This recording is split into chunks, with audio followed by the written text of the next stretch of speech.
In a world where the zombie apocalypse is running the whole damn show, supplies and weapons are basically the new religion. If you don't have them, congrats, you're zombie food by lunch. While everyone else is out there panic looting like headless chickens, our MC is chilling. Xiaoyang knew this mess was coming and prepped like a paranoid genius on 3 energy drinks. Dude built himself a full-on fortress, stacked supplies to the ceiling, and pulled his friends in so they could survive in comfort while the world outside went straight to hell. Of course, even mountains of supplies don't last forever when the apocalypse is busy screwing everyone equally. Just when things were about to get real ugly, Xiaoyang unlocked a system, a legit cheat code. The system throws tasks at him, and every time he clears one, boom, loot boxes. We're talking rare resources, insane buffs, and rewards so good they feel illegal. Each box turns him stronger while everyone else is still fighting over canned beans. This story of survival in an apocalyptic world kicks off with a harsh betrayal. The protagonist, Zhang Xiaoyang, finds himself suspended precariously above a cage packed with ravenous zombies. As if the situation wasn't dire enough, his ex-girlfriend sneers at him, taunting him about the deaths of all his friends. Her mockery reaches its peak as she assures him that his pathetic life is also nearing its end, soon to be just another addition to the carnage below. As Xiaoyang reflects on his misfortune, guilt and regret gnaw at him. He curses himself for trusting this treacherous woman, someone he now believes deserves a fate far worse than his. In her eyes, however, Xiaoyang's threats are meaningless. She's moved on to a wealthier, stronger man and tasks him with disposing of her former lover. Her new partner, a corpulent man named Li Shuxiong, eagerly agrees to the plan. He even suggests dragging out Xiaoyang's torment for her amusement. Before pushing the button that would seal Xiaoyang's fate, Fatty smugly thanked him for his generosity, gloating about the supplies they'd looted from him, which would keep them comfortable for months. With that, Xiaoyang was sent plummeting into the zombie pit. The frenzied zombies, driven by an insatiable hunger, swarmed Xiaoyang instantly. As agony overtook him, he clung to a desperate thought. If he could live his life again, he would make both Jing and Li Shuxiong pay dearly for their betrayal. Suddenly, Xiaoyang jolted awake to the grating sound of Jing's voice. She was nagging him, demanding to know why he hadn't added her name to the deed of his house. For a moment, he was disoriented. Was this a dream? Had he somehow gone back in time to before the apocalypse? Memories of his previous life flooded back. Jing had conned him, stripping him of his parents' inheritance and leaving him homeless. Shortly after, the apocalypse descended, unleashing a global catastrophe that turned humans into mindless, flesh-hungry zombies. Despite the chaos, Xiaoyang had managed to survive thanks to his resilience and the help of loyal friends. Together, they established a safe haven, fortified and well-stocked, where they could live without fear of the undead. But just when things seemed stable, Jing returned, feigning desperation to win his sympathy. Xiaoyang, blinded by her deception, let her in, only for her to betray him once more. She sabotaged the safe zone, allowing their enemies to breach the gates, leading to the destruction of everything they'd built. Now she was back, demanding an extravagant bride price and the deed to his home, as if her betrayal had never happened. This time, however, Jing was determined to take control. Though he kept his anger in check, he knew he needed a careful plan. Giving in to impulsive emotions could jeopardize everything. After pretending to agree to her demands, he sent Jing away, leaving her stunned at his newfound confidence. And used to being defied, she couldn't understand how her obedient slave had suddenly become so assertive. With Jing out of the picture, Xiaoyang could finally focus. He had a month left before the apocalypse struck, and every second was precious. He vowed to prepare thoroughly this time, ensuring that no betrayal or misstep would threaten his survival. Then something unexpected happened. A system notification popped up, resembling a video game interface. Xiaoyang discovered he had activated an apocalypse system, which came with missions designed to help him survive. His first task was titled Apocalypse Preparation, requiring him to secure a piece of land and stockpile enough supplies for a year. Completing the mission would earn him 10 points, which could be exchanged for valuable rewards in the system store. Our protagonist was thrilled with the unexpected perk, the system's missions and the rewards that came with completing them. What more could one ask for? However, the system store's offerings remained a mystery to him. It mostly stocked loot boxes and potions, such as those for boosting physical strength. Yet, his musings were interrupted by the loud growling of his stomach, reminding him he needed a proper meal. Reflecting on his past life, Xiaoyang recalled how he used to pinch every penny, starving himself to save for Jing's bride price. But things are different now. Determined to indulge, he decided to treat himself to a luxurious meal. With the impending zombie apocalypse just a month away, he figured he should enjoy the finer things while they lasted. A few hours later, his delivery arrived. Xiaoyang marveled at the sight. It was a legendary Michelin 3-star takeaway. Never in his wildest dreams could he have afforded such a thing before. He eagerly dug into the $300 braised pork, savoring every bite. After surviving on scraps during the apocalypse, the taste was heavenly, almost surreal. But Xiaoyang didn't stop there. He went into full food enthusiast mode, devouring dish after dish. His appetite seemed insatiable, and he nearly polished off everything when his phone rang. The caller, Xiaoya, Jing's friend. It seemed Jing had wasted no time complaining to her. Xiaoyang reluctantly answered, only to be greeted by an ear-splitting tirade. Xiaoya berated him, questioning how he could dare to treat Jing so poorly. She insisted Jing was merely testing his love, and claimed he had failed miserably. If he truly loved her, he'd prove it by handing over the deeds to his house and 1,000,000 yuan in cash as an apology. Xiaoya even offered to mediate with Jing if he complied. If not, he could expect a breakup. Xiaoyang's patience snapped. Who did she think she was to test him like this? Furious, he told her off and ended the call. He was done with greedy women who only cared about money. His priority now was to secure a suitable piece of land. He envisioned building an impregnable fortress, easy to defend and strategically located near water and forest. The following morning, Xiaong visited a real estate agency. A friendly consultant greeted him, asking if he was looking to rent or buy. Xiaoyang confidently replied that he was after something more valuable. Just then, the sales manager, Zhu, appeared and briskly ordered the consultant, Xiang, to help unload boxes of toilet paper. Despite Xiang's protest that she was assisting a customer, manager Zhu dismissed Xiaoyang outright,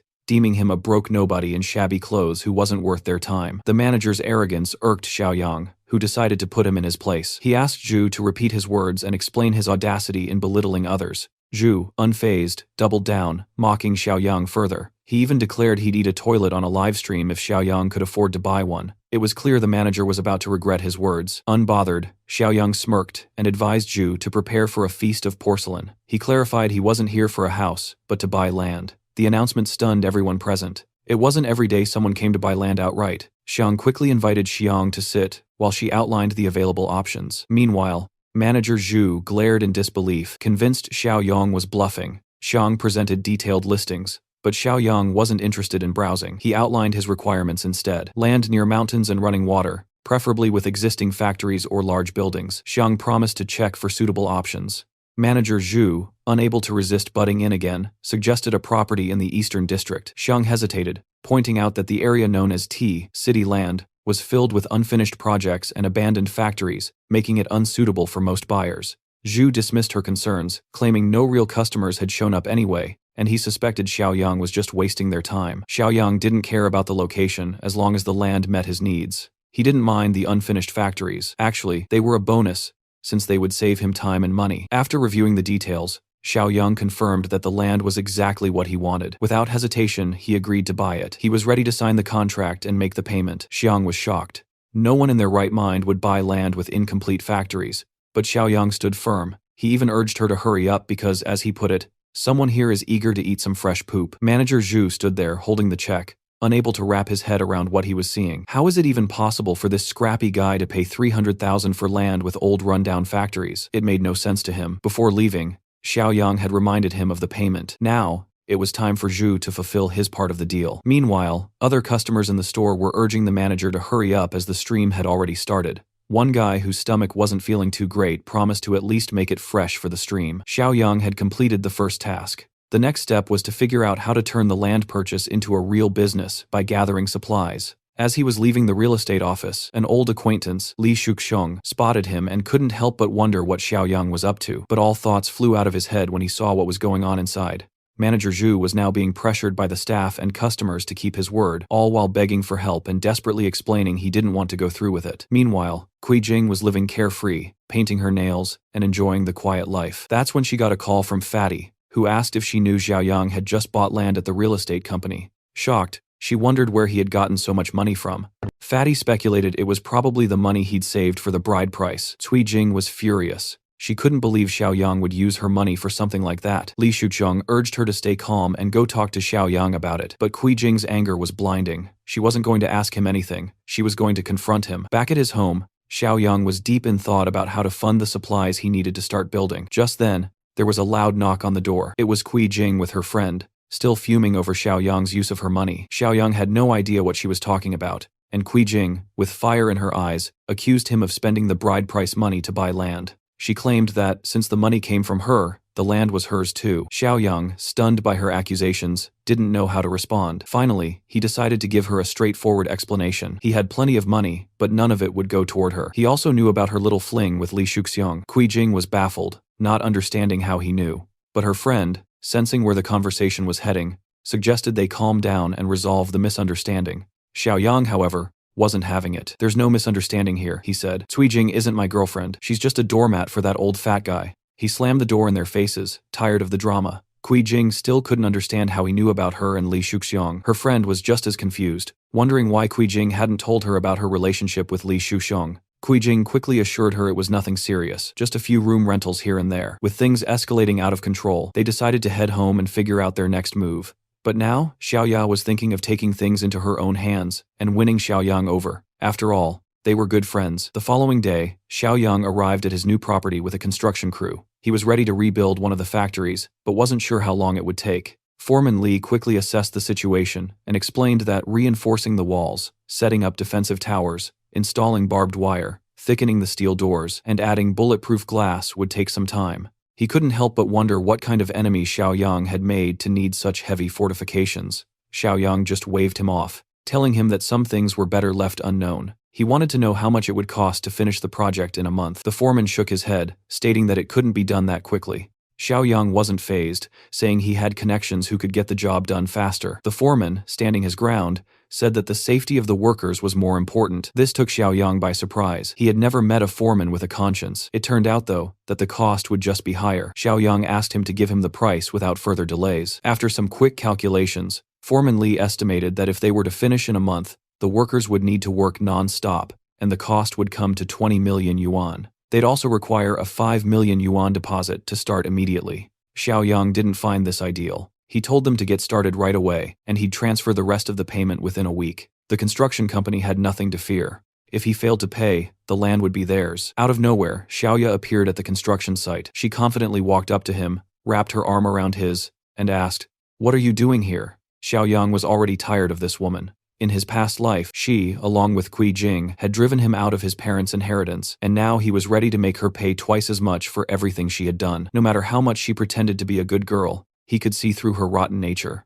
Xiaoya, seeing the construction site, asked with feigned interest, "Is this the land you bought? It's so beautiful here. I bet you want to build a villa, right?" But Xiaoyang didn't care about her assumptions or thoughts on what he should do with the land. Her attempts to act like she cared made him feel nothing but disgust. She couldn't understand his cold response. Normally, just a gentle touch from her on his arm would have made him nervous, but today, he didn't even flinch. Instead, he turned away from her indifferently, walking over to the construction workers to instruct them on fixing the gate, which needed to be widened. Xiaoya couldn't miss this opportunity. After Cuijing had ruined everything for Xiang, she thought this land might now be her chance. Xiaoyang returned home, his mind racing with ideas on how to get more money. After he had mortgaged his house, he received a loan of 3 million yuan, but that amount was barely enough to cover the first phase of construction. Still, considering the inevitable collapse of the world, he reasoned that it wouldn't matter. If he sold the house to a few buyers, it would be no problem. It was something that had to be dealt with no matter what. Then there was a knock on the door. Xiaoyang opened it to find his infuriating neighbor, Grandpa Li, standing there. This old man who lived downstairs was a wealthy, greedy person who owned the apartments on the first and second floors. He had been trying to buy the third floor from Xiang, but Xiaoyang refused to sell. As a result, Grandpa Li had started making life difficult for him, painting the doors, scattering trash, leaving coffins by his doorstep, and jamming locks. The old man had done everything in his power to harass Xiaoyang, and now he was accusing him of throwing a party the night before. Xiaoyang, however, had gone to bed early and hadn't made any noise, but there was no point in arguing over the false accusation. Xiaoyang knew what Grandpa Li really wanted, his house, so pretending to be fed up, he told the old man he was ready to sell. Grandpa Li, shocked and surprised, could hardly believe his ears. Xiaoyang had a condition though. He wanted to stay in the house for another 6 months, until he found a new place to live, but the old man had to transfer 5 million yuan into his account immediately, so he could pay the deposit for the new house. If Grandpa didn't agree to this, the deal was off. The greedy old man couldn't let the opportunity slip by, so he agreed, but insisted on signing a contract to make sure Xiaoyang couldn't change his mind. Xiaoyang had no issue with that. After all, the old man would still die in his house when the apocalypse began. Once Grandpa Li transferred the 5 million yuan, Xiaoyang now had a total of 8 million yuan, 3 million from the loan, and 5 million from the old man. It was time to tackle the next task and earn the reward. The biggest supermarket in the area was the perfect place to get started. Xiaoyang set off to stock up on supplies for the coming year. The people around him watched him, thinking he was mentally unstable. They kept their distance as he pushed several grocery carts through the aisles. When he reached the checkout line, the onlookers laughed at him, thinking he was just another fool caught up in the doomsday rumors. But Xiaoyang didn't care about their judgment. What mattered was completing the task that the system had set for him, and once he did, he earned 10 points. With those points, he bought a special supply box from the system store. Xiaoyang didn't hesitate. When he opened the box, he found a level 1 space ring, a personal subspace of 500 cubic meters, where time stood still, and anything stored there would never spoil. This was an incredible gain. The fact that time stopped inside the subspace meant he could store fresh food without worrying about it going bad. Along with a new item, Xiaoyang received a new mission, 10 years of sustenance, which would reward him with 20 points for completion. But just as he was starting to process his new acquisition, he was approached by the security chief of the supermarket, Yang Tao. Yang Tao, a former high school classmate, recognized Xiaoyang. He had been the lackey of a local bully, extorting money from weaker students. Xiaoyang had frequently clashed with him back in the day. Today, Xiaoyang didn't expect to run into Yang Tao here. Yang Tao insisted that Xiaoyang put everything back in its place, or else he wouldn't be kind. Xiaoyang responded that he hadn't changed at all, and was still picking on the weaker ones. However, Xiaoyang had no intention of returning the items. As a paying customer, he wasn't about to back down. Yang Tao immediately demanded Xiaoyang pay for the goods right there and then, threatening that if he didn't, things would get worse. An hour later, all the cashiers had finally totaled the items, 56,000. Yang Tao wasted no time demanding the payment. Without hesitation, our hero used his credit card like a tool of power. The transaction was completed successfully,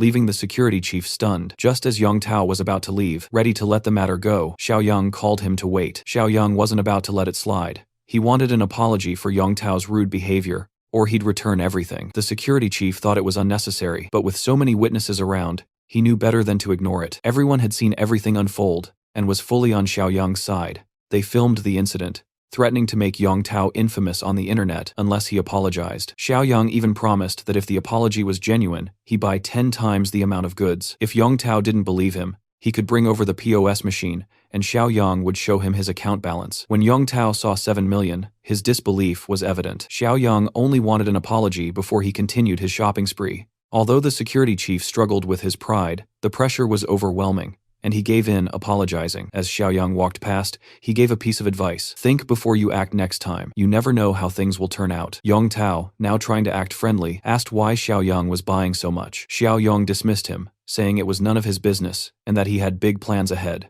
Yang Tao, seeing a business opportunity, offered his help. The supermarket didn't have enough stock for such a big deal, but he knew a wholesaler, Zhang Shengze, who had shifted to the wholesale business. Yang Tao immediately contacted him, excited to introduce Xiaoyang as a potential big client. Xiaoyang quickly realized that some people just never change. Since Yang Tao and Zhang Shengze were still working together, he could only imagine how much they were exploiting the supermarket. Soon enough, they arrived at the wholesale warehouse, and an expensive car pulled up. From the way Shengze drove, Xiaoyang knew this guy probably had never been deceived, and it was time to teach him a lesson. Although the arrogant Shengze didn't immediately recognize him, Yang Tao reminded him they were schoolmates. After a moment of thinking, Shengze finally remembered. He recalled Xiaoyang as the guy who had a bit of a backbone back in school. Shengze immediately judged him based on his cheap, non-designer clothes. He despised people who tried to act rich when they weren't. Turning to Yang Tao, Shengze began criticizing him for bringing such an unworthy client. He even kicked Yang Tao on his ass, scolding him for wasting his time. Despite Yang Tao's attempts to explain, Shengze was convinced that Xiaoyang couldn't possibly be rich. He had been in business long enough to spot who had money and who didn't.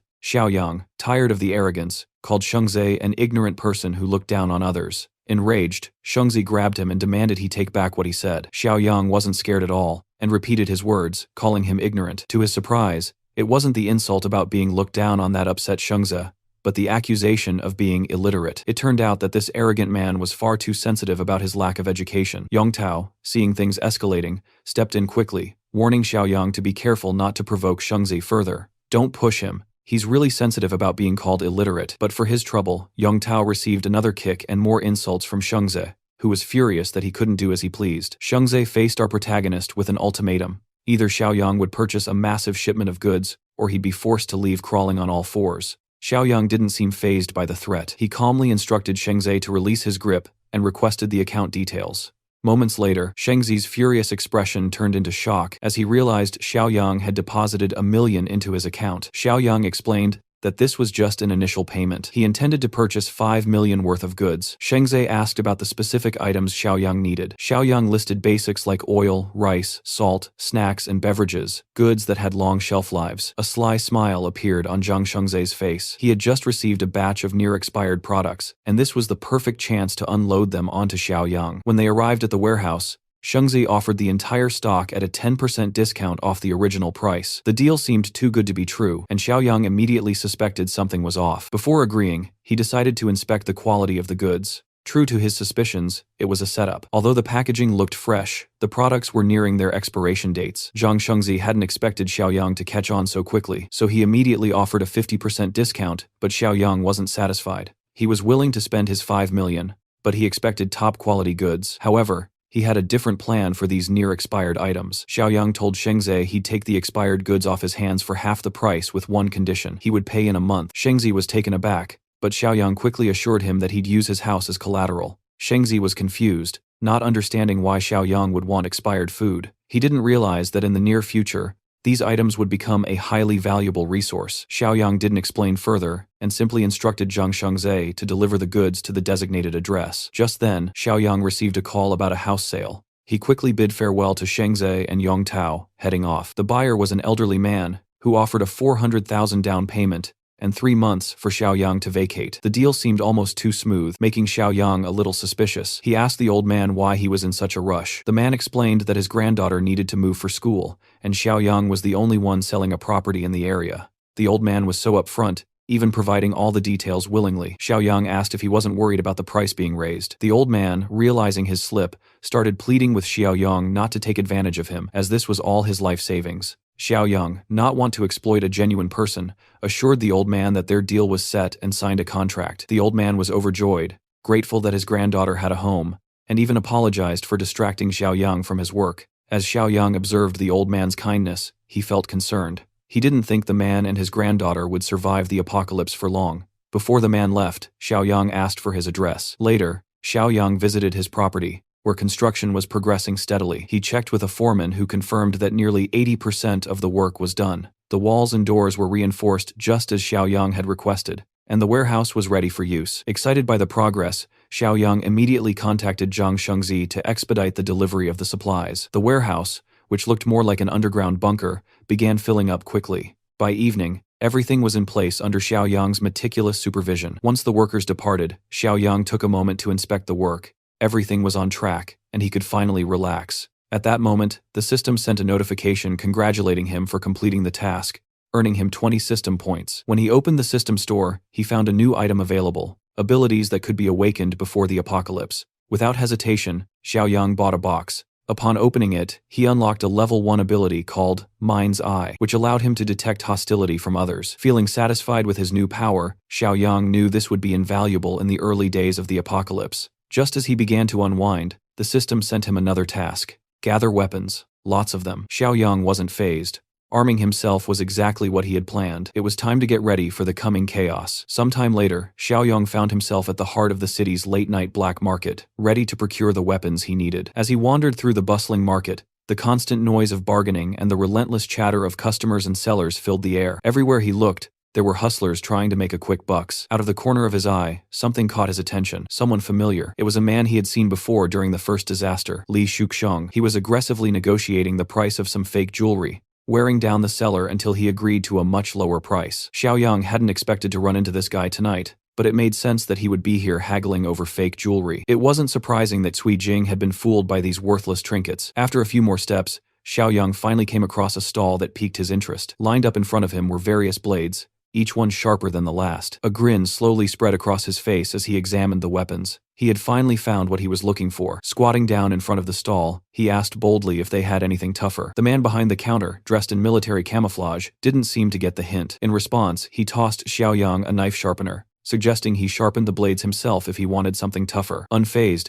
Xiaoyang insisted that none of these knives were up to par. He needed something stronger. Realizing the implication, the vendor's demeanor shifted, his tone turning serious as he asked if Xiaoyang was looking for trouble. Just then, the sound of a phone notification interrupted the tension. Xiaoyang had just transferred 200,000 yuan to the seller's account. Holding up the receipt, he made it clear he was serious. The seller's attitude flipped instantly, as he acknowledged the transfer and reassured Xiaoyang that he was indeed a serious buyer. The seller quickly called one of his men to watch over the stall, while he took Xiang to a more private location for the transaction. They entered an innocuous building nearby, where the seller started pitching some homemade guns. They were small, intended for target practice, priced at 2,000 with cheap ammo. Xiaoyang turned him down immediately, which seemed to ignite a competitive spark in the seller. He then showed off some replica revolvers modeled after military handguns. For 5,000, Xiaoyang could get a 9mm gun with bullets costing 5 each. Though Xiaoyang found the offer acceptable, he had already prepaid 200,000, so these options didn't interest him much.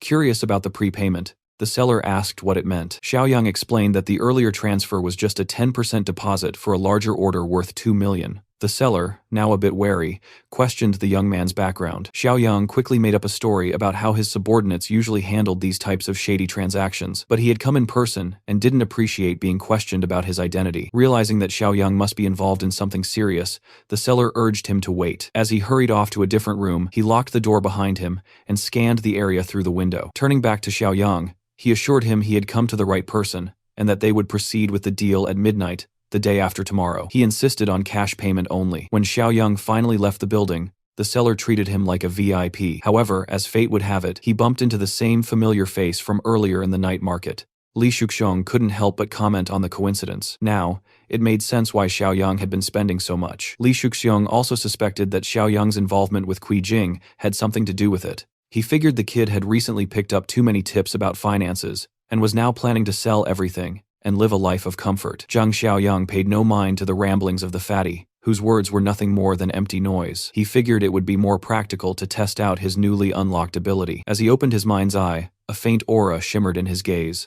Above Mr. Cam's head, a symbol of happiness floated, while an angry one appeared above Luong. This power was definitely proving to be useful. To test it further, Xiaoyang decided to speak out loud, mocking the fatty for buying cheap second-hand items just to deceive Kui Jing. He also pointed out that the girl was nothing more than his second-hand trash, just like the rest of the junk he was trying to pass off. The comment made the fatty's anger indicator turn even darker as he fired back with curses, clearly irritated by the jab. Watching the situation escalate, Mr. Cam, eager to keep things under control, asked Xiaoyang if that fat-ass man was bothering him. With a subtle nod, he labeled Li Shuxiong as an enemy, a clear message. Mr. Cam quickly reassured his new important client that his staff would deal with the matter and teach the fatty a lesson. Xiaoyang didn't mind, but advised them not to go too far, since he still had plans for him in the future. As the group of muscular thugs approached the overweight man, his bravado disappeared. He stammered, his usual arrogance replaced with fear. Mr. Cam didn't waste any more time with the man. With a swift motion, he pulled out a baton,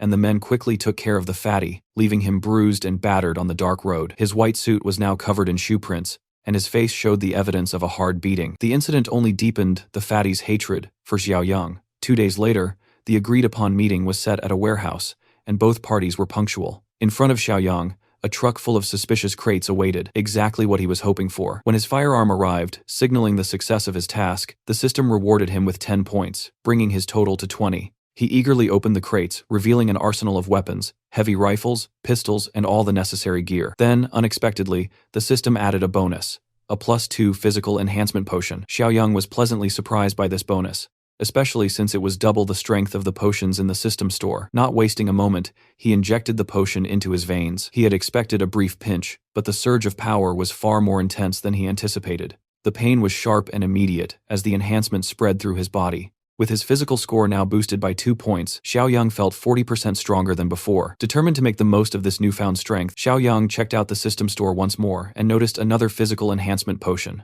Seeing the value of increasing his strength even more, he decided to take the plunge. After injecting the second potion, his physical score shot up to 8, making him 60% stronger than the average person. Excited to put his new power to the test, Xiaoyang looked around the warehouse and spotted some thick iron bars that were scattered about. He grabbed one, a sturdy bar used in construction, and threw it into the air. With a powerful kick, he bent the rod significantly, sending it flying into the nearby wall, with enough force to create a noticeable dent. His kick had been so powerful that it left a visible impression on the wall. With this level of strength, Xiaoyang felt confident that he could handle anything, even the early stages of an apocalypse. As for the weapons, he knew better than to leave them exposed. Storing them safely in his spatial ring was the wisest move. With a simple gesture, he pointed the magical ring at the contents of the truck, and the weapons were absorbed into the ring instantly. The day after tomorrow, the apocalypse was set to begin. Time was running out, and Xiaoyang still had a few things to wrap up. However, he couldn't shake the image of the old man who had tried to buy his house. The old man had offered what little savings he had to secure a future for his granddaughter.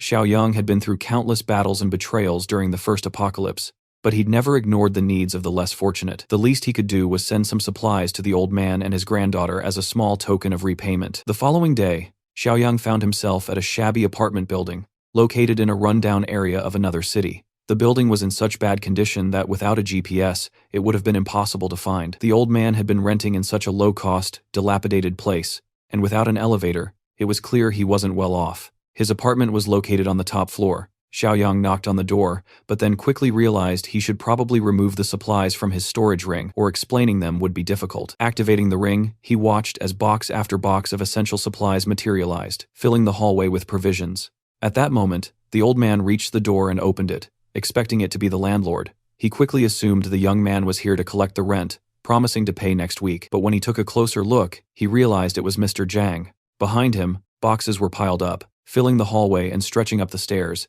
making the old man even more confused. Xiaoyang told him to wait until later for the full explanation, but for now they needed to get the boxes inside before anyone noticed. After a few minutes of lifting, most of which Xiaoyang did on his own, they managed to get everything in.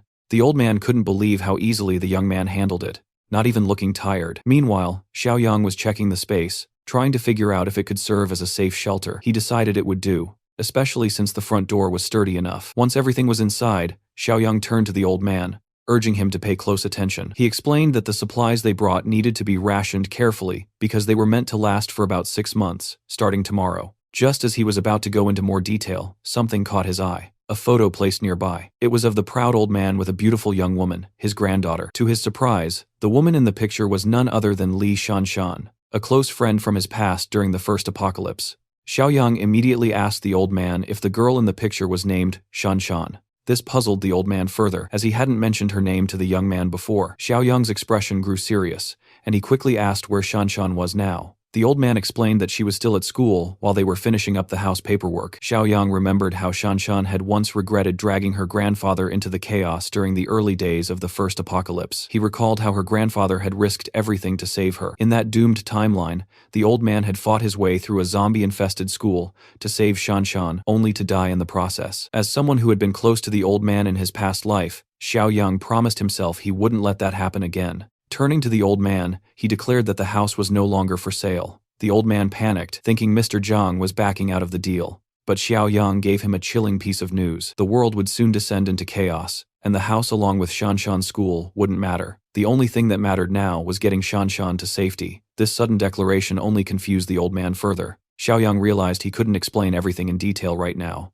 so he decided to simplify things. He urged the old man to imagine the horrors of a famine. While it sounded terrifying, the old man couldn't grasp how this applied to their situation. Seeing that words weren't enough, Xiaoyang decided to show him instead. With a simple gesture, he made all the supply boxes disappear, sucked into a storage ring in an instant. The room, once crowded with boxes, was now completely empty. The old man stared, dumbfounded. Xiaoyang calmly explained that he had special powers and could see the future. If the old man wanted to survive and save Shanshan, he needed to listen carefully and follow his lead. Their next task was to get Shanshan out of her school. As they drove there at full speed, the old man was still trying to process everything, his mouth opened in disbelief. Xiaoyang drove like a man on a mission, ignoring all traffic rules in his haste to get there. When they arrived, they found Shanshan surrounded by a group of students near one of the school buildings. She was being bullied by a couple of jealous girls. One slapped her across the face, while another kicked her in the stomach for daring to speak out. The situation was escalating, but the old man was too focused on reaching his granddaughter to notice the growing tension.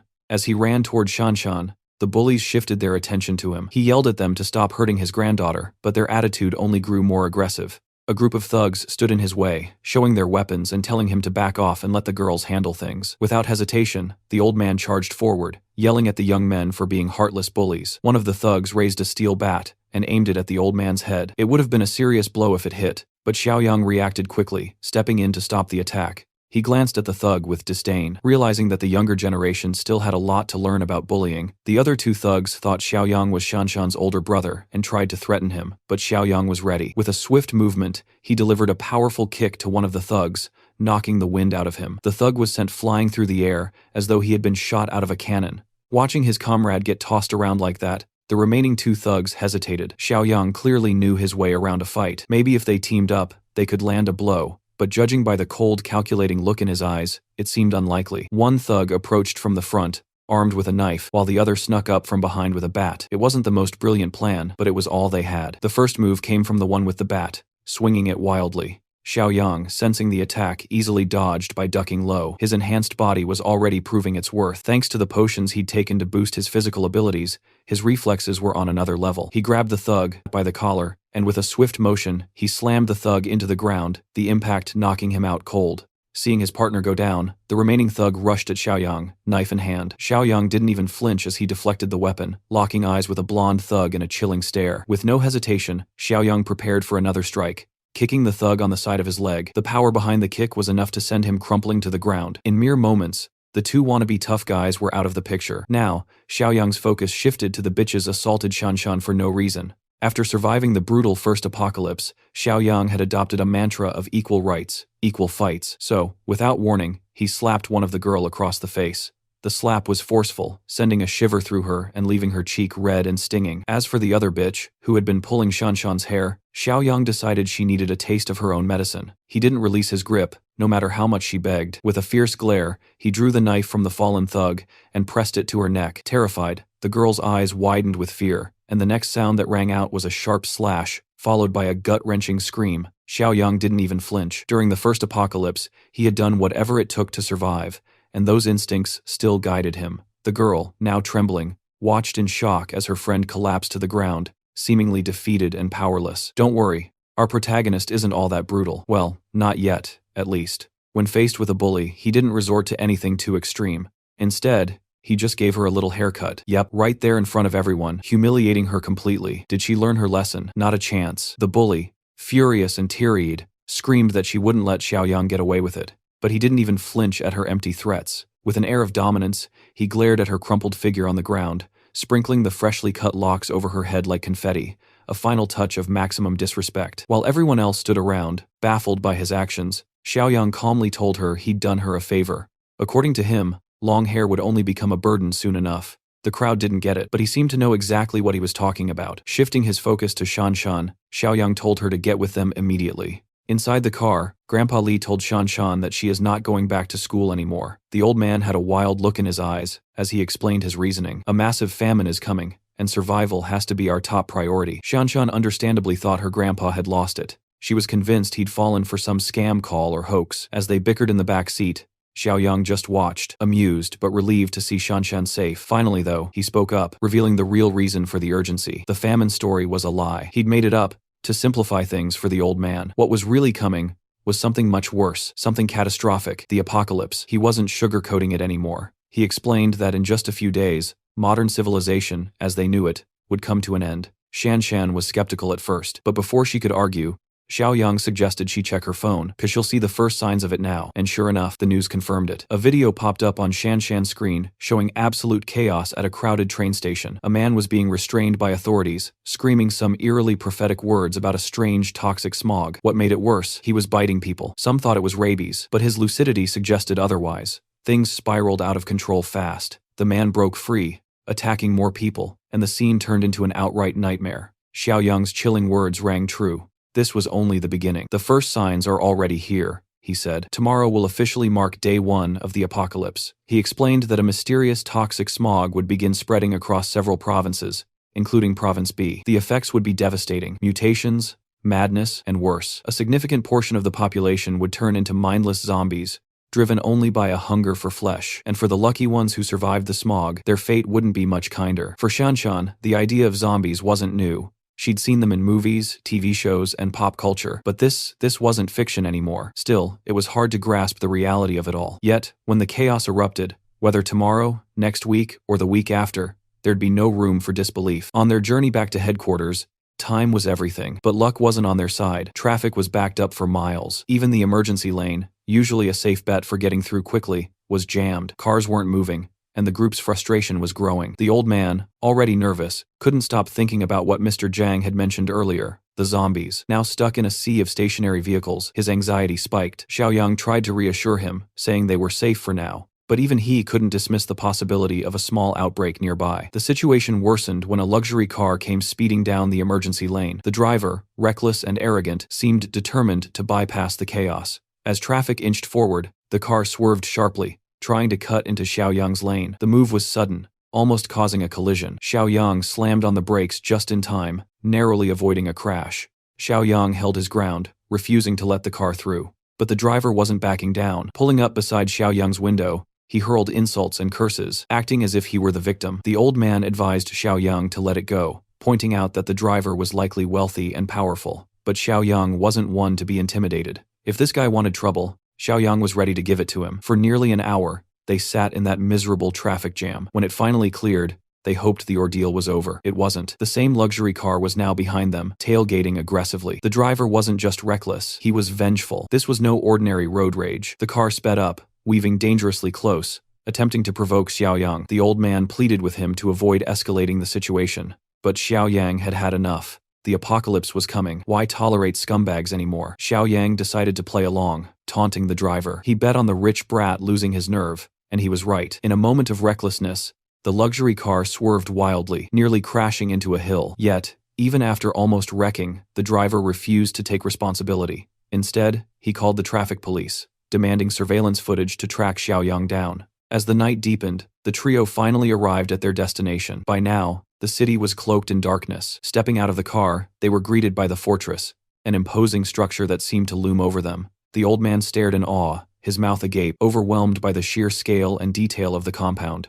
Shanshan, standing beside him, remarked that it all felt like overkill, a fortress too grand for what they might need. Xiaoyang, calm and composed, told them to rest up. Tomorrow, he hinted cryptically, everything you know will change. The world is entering hardcore mode. The next morning, Shanshan woke feeling better than she had in ages. No alarms, no classes, just the rare luxury of a peaceful morning. As she stretched and looked around, she noticed Xiaoyang nearby, already up and ready for the day. Realizing that this was the perfect moment for exploration, Shanshan suggested a tour, and Xiaoyang obliged, inviting Grandpa to join them. The fortress tour began with Xiaoyang explaining the sheer strength of the compound. The walls were made of reinforced concrete, thick and unyielding. The gates, crafted from solid steel, 3 centimeters thick, were remote-controlled and impenetrable without heavy weaponry. The design made it clear this was a fortress built for survival, ready to keep out both the living and the undead. However, Xiaoyang laid down a strict rule. No one else under any circumstances could enter the fortress without his explicit permission. This didn't sit well with Shanshan. She couldn't help but question the morality of leaving other survivors outside vulnerable to the undead. But Xiaoyang didn't argue. Instead, he led them to a different section of the compound, a fenced area with scattered shipping containers. This, Xiaoyang explained, was a buffer zone. If survivors managed to find their way here, they could use this area as a temporary shelter. However, access to the main fortress remained strictly off-limits without his approval. In the chaos of the apocalypse, human nature would become unpredictable, and the risks of betrayal or exploitation were too high. Even the old man, initially skeptical, nodded in agreement as the harsh truth sank in. Next, Xiaoyang led them to the food storage facility. When they entered, they were greeted by rows upon rows of supplies stacked high and organized meticulously. It was an overwhelming sight, more provisions than they could have imagined. Xiaoyang took a moment to activate his mind's eye ability, scanning the room to check their hostility status.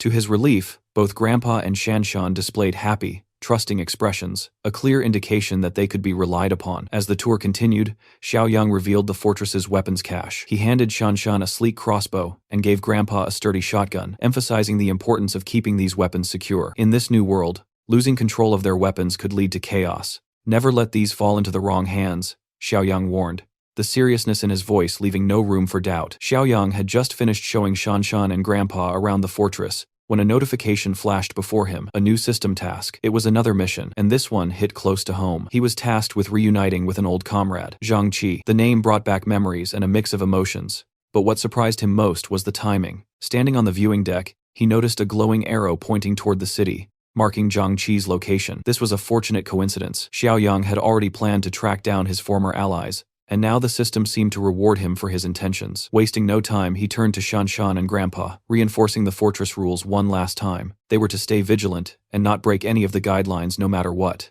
When asked where he was heading, Xiaoyang simply replied, recruiting and building the team. With that, he hopped into his car and drove off, following the glowing arrow toward Zhang Qi's location. The arrow led him to a KTV bar. Inside, the atmosphere was jovial, with groups of friends enjoying their night. Among them was Zhang Qi, his signature silver hair shining even under the dim neon lights. He was laughing, drinking, and singing karaoke with his friends, seemingly untouched by the turmoil outside. Zhang Qi and one of his friends stumbled out of the room to find a restroom, their steps unsteady and their laughter loud. After handling their business, the two drunkenly wandered back into the hallway. That's when it happened. In his inebriated state, Zhang Qi accidentally bumped into a girl. It was a harmless brush, nothing serious, but the girl's irritated expression told a different story. Zhang Qi quickly apologized and tried to move on. Unfortunately, the girl's escort wasn't as forgiving. The man, a towering figure with an intimidating aura, saw this as a personal affront. Without hesitation, he called Zhang Qi a punk and delivered a brutal kick that sent him sprawling into the wall. Zhang Qi hit the ground hard,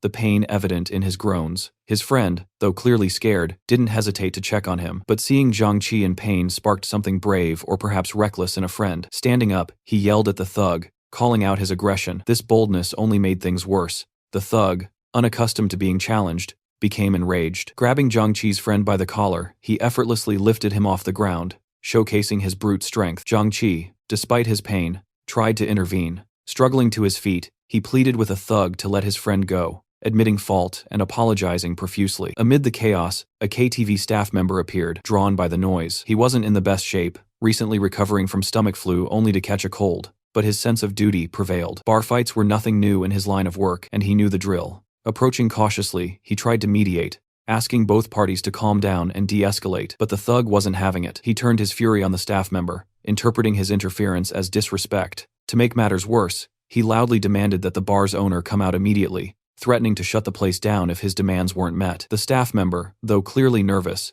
gestured discreetly to Zhang Qi and his friend, urging them to leave while the thug's attention was diverted. The two young men fled. Back in karaoke room 3090, Zhang Qi and his friend barged in, panting and wide-eyed as if they barely escaped a predator. Their other friends turned to ask what had happened. The duo quickly explained, recounting how they had bumped into a drunken thug in the hallway, leading to threats and a near beating. They expressed gratitude for the quick-witted staffer who had stepped in to defuse the situation, even if only temporarily. One of their friends, the hot-headed Chen Chong, wasn't having it. He stood up, declaring that their mechanical engineering class had a reputation to uphold and shouldn't back down from anyone. He even suggested rallying other students from their department to teach the thugs a lesson. Zhang Qi, however, stopped him in his tracks. Acting tough and seeking revenge was a foolish move. With less than a year until graduation, they didn't need trouble. They needed to keep their heads down and focus on their celebration. Reluctantly, Chen Chong sat back down, and the group decided to resume their singing and dancing, trying to salvage the night. But trouble wasn't done with them yet. Moments later, the drunk thug and his gang burst into the room. Their arrival was loud and violent,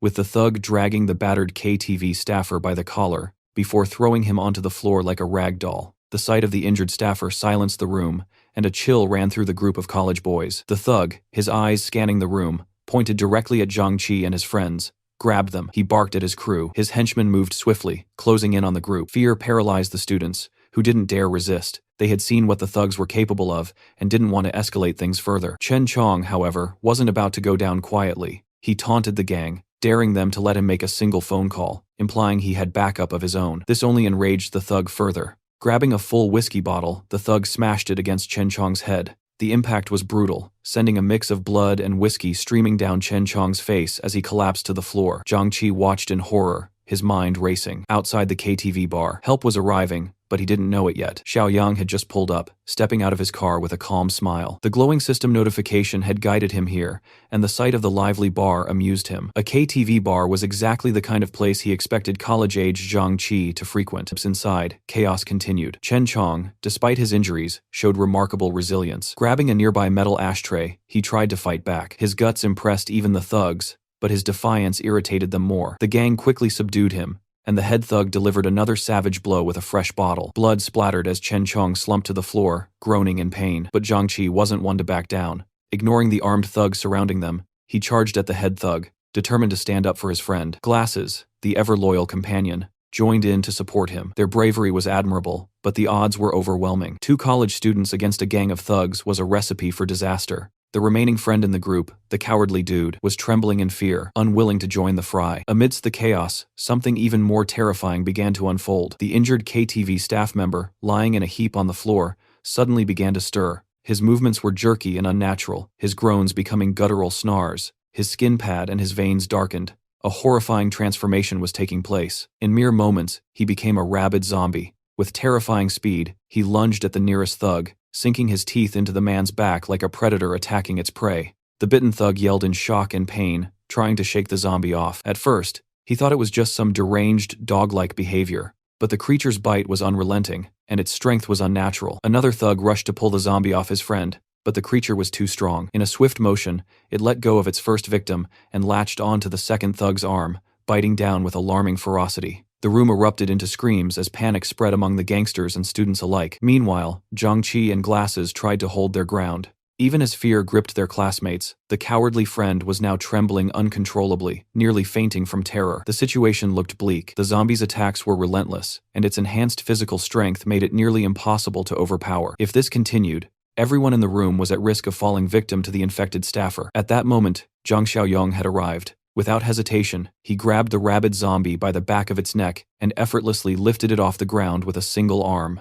The sheer strength he displayed stunned everyone in the room. Xiaoyong carried the struggling zombie to the nearest glass wall and smashed it into the pane, shattering it completely. Glass shards rained down as the zombie slumped momentarily, dazed from the impact. Xiaoyong turned back to the room, his voice cutting through the chaos like a blade. "Everyone, stop." The thugs, the students, and even the terrified Zhang-Chi froze. Xiaoyong's cold demeanor and the ease with which he had handled the rabid zombie commanded instant respect and fear. The thugs, who had struggled with the creature in pairs, realized this newcomer was no ordinary man. However, the head thug wasn't ready to back down. Misreading the situation, he directed his anger toward Xiaoyong, still thinking he was the top dog. Ignoring the thug entirely, Xiaoyong turned to Zhang-Chi. "Were you bitten?" Zhang-Chi, still reeling from the chaos, stammered, said he wasn't bitten. Without wasting time on further explanations, Xiaoyong simply ordered Zhang-Chi to follow him. For some reason Zhang-Chi couldn't quite explain, he felt an unshakable compulsion to comply. However, as he moved to follow, the head thugs stepped in his way, still clinging to the delusion that he was in control. Before another fight could erupt, one of the bitten gangsters began coughing violently. His voice was, and he groaned about a splitting headache and dizziness. Xiaoyong's sharp eyes scanned him, catching the unmistakable early signs of mutation. The thug exhibited every classic symptom: relentless coughing, extreme dizziness, and that ominous bite wound festering on his shoulder. Even the thug's offhand comment about having a runny nose earlier in the day confirmed Xiaoyong's suspicions. "Yep, he's bitten," Xiang muttered to himself, watching as the rot visibly spread from the infected wound. The proximity of the bite to the nervous system was accelerating the process. The man didn't have much time left before he'd turn into a full-blown zombie. They couldn't afford to deal with two rabid zombies in such a confined space. Still holding the first rabid zombie by the neck, with one hand, Xiaoyong made his move. He began dragging the thrashing creature across the room, his strength leaving everyone dumbfounded. Xiaoyong hauled the zombie to the restroom door. He yanked it open, shoved the undead creature inside, and slammed the sliding door shut in one fluid motion. The rabid zombie immediately started pounding on the door, snarling and clawing with feral rage. The sound sent shivers through the room. Everyone stared at Xiaoyong, their faces a mix of shock and confusion. What kind of person could casually wrangle a zombie like that? Xiaoyong dusted off his hands, his expression darkening. The immediate threat was contained, but his focus now shifted back to the living threats in the room. His gaze locked onto Zhang-Chi, who was still frozen in disbelief. Xiaoyong then asked him, "Which one of these thugs do I need to deal with first?" Zhang-Chi blinked, his brain struggling to catch up. The question confused him even more. Who is this guy? Why was he so protective of him? They didn't even know each other. Meanwhile, the head thug, his pride now in tatters, decided he'd had enough. "You're dead, punk," he roared, charging at Xiaoyong with a wild swing. Xiaoyong didn't even flinch. His expression was one of pure boredom, as if he were dealing with a pesky mosquito. Before the thug's fist could connect, Xiaoyong moved like lightning, grabbing the man's face with one hand. His fingers dug into the thug's skin as he pushed forward, smashing him face first into the glass table in the center of the room. The table shattered with a deafening crash, sending shards flying everywhere. One of the other bitten gangsters, his face pale and sweaty, staggered forward in a fit of rage. Xiaoyong adjusted his stance, his movements calm and precise. In one swift motion, he delivered a sharp blow to the man's windpipe. The thug collapsed instantly, his breath choking out as he fell flat on his back. As his comrades rushed to his side, panic set in. The thug started convulsing violently, foam spilling from his mouth as his body jerked uncontrollably. His eyes rolled back, and his skin began to turn an eerie gray. The infection had reached its final stage. The man was turning right before their eyes, and there was nothing they could do to stop it. Xiaoyong stepped forward, flexing his fists. "Anyone else want to test their luck?" he asked, his voice calm yet menacing. Turning to Zhang-Chi, Xiaoyong gave a firm command. "Take your friends and get out of here now." Zhang-Chi didn't hesitate. He and his classmates helped the injured Chen Chong to his feet, lending their shoulders to support him. Together, they stumbled out of the room as fast as they could, grateful to escape the nightmare. The gangsters, now desperate to retreat, tried to follow suit. They carried their wounded comrades, who were showing increasingly alarming symptoms of infection. But as they reached the door, Xiaoyang blocked their path. "You're not going anywhere," he said coldly, his presence towering over them like a storm cloud. The head thug, still nursing his injuries, tried one last act of defiance. "You think you can stop us?" he spat, his voice shaky yet defiant. The gangsters cowered under his gaze, their drunken bravado long gone. For the first time in their lives, they realized they weren't the top dogs they thought they were. Xiaoyang didn't bother responding. He shoved the thug back effortlessly, sending him sprawling to the ground once again. And the closing door shut. The gangster's bruised ego couldn't take it. He scrambled up and started pounding on the door as Xiaoyang stepped outside, slamming it shut behind him. The head thug screamed, banging on the locked door in a blind rage, but his tirade was cut short by a guttural growl behind him. One of his bitten men had succumbed to the infection. The thug turned just in time to see the bloodshot, crimson eyes of his now rabid friend lunging at him with terrifying speed. The room erupted into chaos as the other gangsters tried to fight off their former friend, but it was too late. The infection spread quickly, and soon the room devolved into carnage. Outside, Xiaoyang stood silently, holding the door handle firmly to keep anyone from escaping. Muffled screams and the sound of tearing flesh echoed from the other side, sending chills down the spine of anyone who could hear. A hesitant KTV employee approached him, curiosity mixed with fear, asking, "What's going on in there?" Xiaoyang didn't waste time. "Get the keys and lock this door now. Don't let anyone in or out. Call the police and paramedics. Tell them it's a rabies flu outbreak." The employees stared at him, frozen in shock, but Xiaoyang told him to move now. The urgency snapped the worker out of his daze. He ran to grab the keys, returning to lock the doors securely from the outside. The eerie, inhuman noises coming from the room made the employees shiver. One of them, too curious for their own good, hurried to the security room to check the live footage inside the room. What they saw made their blood run cold. The screen showed a grotesque scene of rabid figures feasting on their dead comrades. Blood splattered the walls, and the head thug's girlfriend, previously full of life, was now being torn apart by the monsters. Her lifeless eyes stared blankly as the infected devoured her. The security team immediately called the authorities,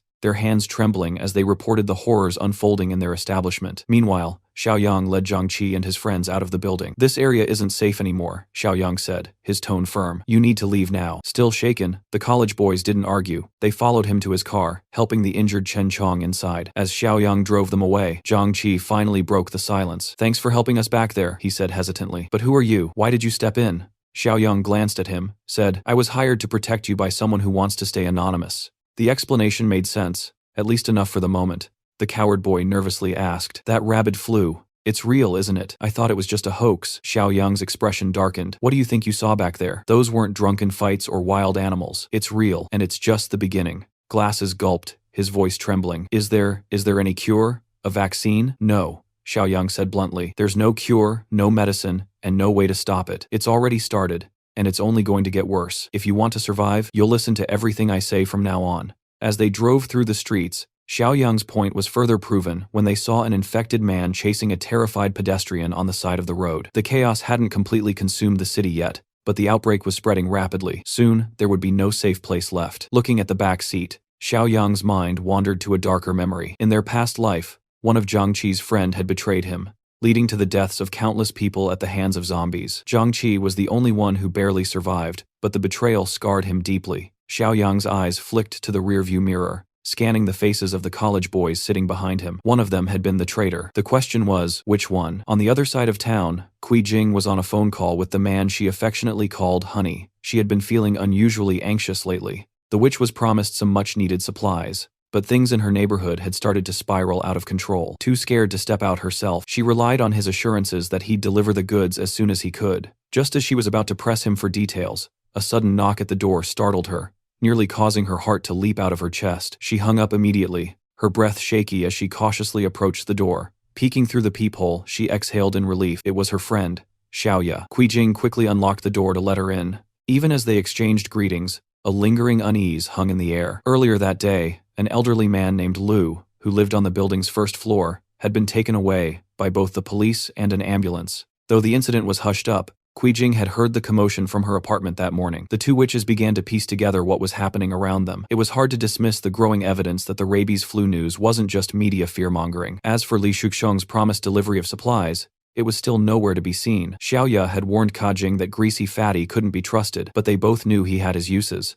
If nothing else, he could be their pawn in a plan they just cooked up. Her idea was simple: ransack Zhang Xiaoyang's secret stockpile, The stockpile they'd learned was massive, enough to make anyone rich in the middle of this escalating epidemic. Xiaoya had already tried and failed to seduce Xiaoyong, getting herself kicked out in the process. Not wanted to give up, she had one of her devoted followers spy on him. That's how she discovered trucks regularly unloading supplies at an abandoned factory he'd refurbished. Clearly, Xiaoyong had known about the epidemic long before the news broke. The two witches decided it was time to act. They planned to use Li Shuxiong to get into Xiaoyang's fortress and take a share of his hoarded riches by force. Meanwhile, Xiaoyang had just returned to his base camp without any trouble. As his car rolled into the compound, it was hard not to be impressed by what he had built in such a short time. Zhang Qi was visibly amazed. Fortress seemed a more fitting term than base camp. Xiaoyang smiled at Zhang Qi's reaction. It was the same awe everyone felt the first time they saw it. The sound of their arrival stirred the camp's residents, who emerged with weapons at the ready. Once they recognized Xiaoyang, relief washed over their faces. Grandpa Shan and his granddaughter Shanshan were particularly glad to see him return safely. Xiaoyang reassured them he was fine and introduced his companions. He knew Zhang Qi well, but simply referred to the others as Zhang Qi's classmates. Grandpa Shan and Shanshan welcomed the newcomers warmly, assuring them they were now in a safe place. Xiaoyang quickly assigned Grandpa Shan to take the group on a tour of the fortress, explaining the rules and regulations. Glasses, one of the newcomers, couldn't help but feel like they'd walked into a military base. Before they could even start the tour, Yiming, another new arrival, timidly spoke up. He asked if they could be given weapons to help defend the fortress. Xiaoyang shot him a sharp look, suspicion flickering in his eyes. They had barely been there an hour, and this guy was already asking to be armed. That was suspicious. Glasses whispered to Yiming, urging him to tone down his eagerness. They were newcomers after all. Trust had to be earned first. To calm the situation, Xiaoyang promised that weapons would be issued to everyone in a few days. For now, their priority was to get Chen Chong's head injury treated. His condition was severe, so the medical room was their next stop. After a few hours, the boys finally managed to shake off the tension and the lingering smell of booze after their life-or-death ordeal. Yiming turned to Glasses with a grumble. "Why'd you stop me earlier?" he asked. "If you hadn't, we'd probably have guns by now." Yiming's little speech about needing protection in their current situation would have been funny if it weren't so irritating. Without weapons, he compared staying in the fortress to being under house arrest. Thankfully, Glasses had enough sense to be grateful for being saved from the infected, instead of stirring up unnecessary trouble. But Yiming wasn't done. He kept sowing seeds of distrust among his classmates, questioning Xiaoyang's story. Hired by an anonymous client for protection, Yiming scoffed. That doesn't even make sense. He gritted his teeth and brought up Chen Chong's treatment too. While Xiaoyang had promised to monitor Chen's condition, Yiming found the medical room's high security suspicious. That's when Yiming dropped his most ridiculous theory yet. He claimed Xiaoyang might be planning to harvest Chen's organs in secret. It was absurd, but Yiming seemed determined to recruit others to his cause. His plan? Strike first against their so-called savior. Glasses immediately shot down the idea. Betraying Xiaoyang, the man who had saved their lives, was out of the question. But Yiming wasn't backing down. "I'd rather betray the world than let the world betray me," he said, trying to sound dramatic. His ultimate goal was to take over the fortress and claim control of the area. Yiming even had the gall to suggest capturing Grandpa and the girl if Xiaoyang ever left. He didn't stop there. He made a disgusting comment about Shanshan being cute and hinted at his twisted intentions. The boys stared at him with utter disgust. Realizing his plan was going nowhere, Yiming waved it off with a laugh. "Relax, I was just joking," he said. Zhang Qi, naive as ever, took the excuse at face value. Glasses pointed out the obvious. If Xiaoyang really wanted to harvest their organs, they'd already be locked up and helpless by now. As the group left the showers, Yiming silently wrote them off as not worthy of his grand plans. He was convinced that in times of chaos, only the ruthless survive. While Yiming brooded over his rejected schemes, Grandpa Shan gave Xiaoyang an update. Zhang Qi and the others had started settling in, and Chen Chong was on the observation. As instructed, all doors and windows had been secured. Xiaoyang thanked Grandpa Shan and Shanshan for their hard work, urging them to rest up. Before they left, Xiaoyang gave them a quiet warning. "Keep an eye on Zhang Qi's classmates," he said. "I'm sensing some traitorous vibes." In the dead of night, Xiaoyang headed straight to his warehouse to take care of some business. He opened the systems item shop and carefully inspected the offerings. With a few clicks, he redeemed the Level 1 Apocalypse Farmer box for 2 points, the Level 1 Food Supply box for 5 points, and the Level 1 Armed Deterrent Supply box for another 5 points. This left him with 8 points remaining. The rewards were as practical as they were impressive. The Apocalypse Farmer box provided 50 corn seeds, ensuring a potential food source for the long term. The Food Supply box delivered an impressive haul: 200 kilograms of starch sausage, 100 kilograms of pre-cooked braised pork with preserved vegetables, and 50 boxes of pickled cabbage noodles. Meanwhile, the Armed Deterrent box contained 1,500 rounds of 9mm ammunition, a crucial asset for defense. Xiaoyang piled the rewards together and couldn't help but feel a sense of accomplishment at the sheer size of the haul. In an apocalypse where resources would soon become scarce, supplies like these were priceless. It wasn't the same as having money to spend freely, but in this grim reality, this was worth far more than cash. The next morning, the tranquility of the fortress was shattered by the arrival of multiple vehicles pulling up to the gate. Armed men carrying blades poured out of the cars, their movements brisk and purposeful. A man in a suit, clearly in charge, ended his phone call and barked orders at his crew. "Break down the gate," he yelled. The group, nicknamed the Stupid Army, for good reason, began bashing the steel gates with bats and kicking them with all their might. After several minutes of futile effort, the men complained loudly about the gate's thickness. Furious, Mr. Suit ordered his men to bring out their big guns. However, instead of explosives or heavy weaponry, the crates they carried contained something much less impressive: wine bottles. The gang quickly turned these into Molotov cocktails, lighting them up and hurling them over the gates. The fiery bottles landed clumsily, mostly setting small fires in the yard, rather than hitting any valuable targets. Even so, the bright flames caused quite a stir. A few managed to land on the roof of the outer apartment complex, drawing attention from those inside. Shanshan, Zhangqi, and the others sprang into action, grabbing fire extinguishers and buckets of water to contain the blaze. Thankfully, Xiaoyang had already warned them about the likelihood of attacks like this. Though the larger disaster hadn't yet unfolded, situations like these were becoming all too common. While the younger group dealt with the fires, Xiaoyang and Grandpa Shan emerged from the warehouse, armed with an assault rifle and a shotgun, respectively. They climbed up to the watchtower for a better view of the chaos outside. Once at the top, Grandpa Shan peered at the scene below and squinted in recognition. "That guy in the suit, doesn't he look familiar? Pretty sure he's the one who had that road rage incident with us on the highway a few days ago." One of the thugs on the ground spotted the two figures standing on the watchtower and pointed them out to Mr. Suit. "Boss, there he is. That's the guy from the road." Mr. Suit's anger exploded. Recognizing Xiaoyang, he screamed obscenities, his voice carrying loud and clear to the watchtower. "You little punk, you got some nerve. Get your ass down here or I'll burn this place to the ground." Xiaoyang, calm and composed, replied coldly, "You've got 5 minutes to get off my property. If you're still here after that, you won't like what happens next." The gangsters were enraged. To them, Xiaoyang's warning was nothing more than a brat's empty threat. Instead of backing down, they doubled down on their efforts, hauling out 2 more crates of Molotov cocktails to negotiate their way in. Suddenly, Xiaoyang's system sent him a new task. While Grandpa Shan was stressing over whether they should fire a warning shot, Xiaoyang was busy reading the mission details. The task was straightforward: eliminate the threats as quickly as possible for a reward of 10 points. The generous reward quickly dispelled any notion of firing warning shots. These intruders were no innocent bystanders. They were criminal gangsters, causing chaos even before society had fully broken down. Their reckless use of Molotov cocktails could have easily burned someone alive. Xiaoyang believed that leaving scum like this alive during the apocalypse would only lead to more harm for innocent people. With that thought in mind, he made his decision. Without warming, he steadied his aim and pulled the trigger. The first bullet tore into Mr. Suit's arm, stunning him in his silence and causing him to clutch his now severed limb. The man's agonized screams filled the air, and the thugs quickly realized they had picked the wrong fight. From the watchtower, Xiaoyang remained calm on the outside, though he silently cursed himself for missing the kill shot. His aim had grown rusty after living a peaceful life for so long. The thugs, panicked by the sight of the assault rifle, scattered in dove for cover behind their vehicles. Leading the retreat was none other than their injured boss, Mr. Suit. But Xiaoyang wasn't one to let his targets escape. With a grim determination, he began picking off the retreating thugs one by one. They had rained fire on his property, so he returned the favor with lead, aiming for their chests, heads, and anything else in his line of sight. It was a brutal slaughter. Mr. Suit, driven by pure adrenaline, managed to reach one of the vehicles and scramble inside, ignoring the bleeding stump that used to be his arm. He screamed at the driver to get them out of there immediately. Grandpa Shan, watching from the tower, cast a worried glance at the escaping car, but Xiaoyang showed no concern. This was why he had grabbed the automatic rifle from the armory. Taking careful aim, he tracked the vehicle's movements and unleashed a relentless barrage of high-caliber bullets.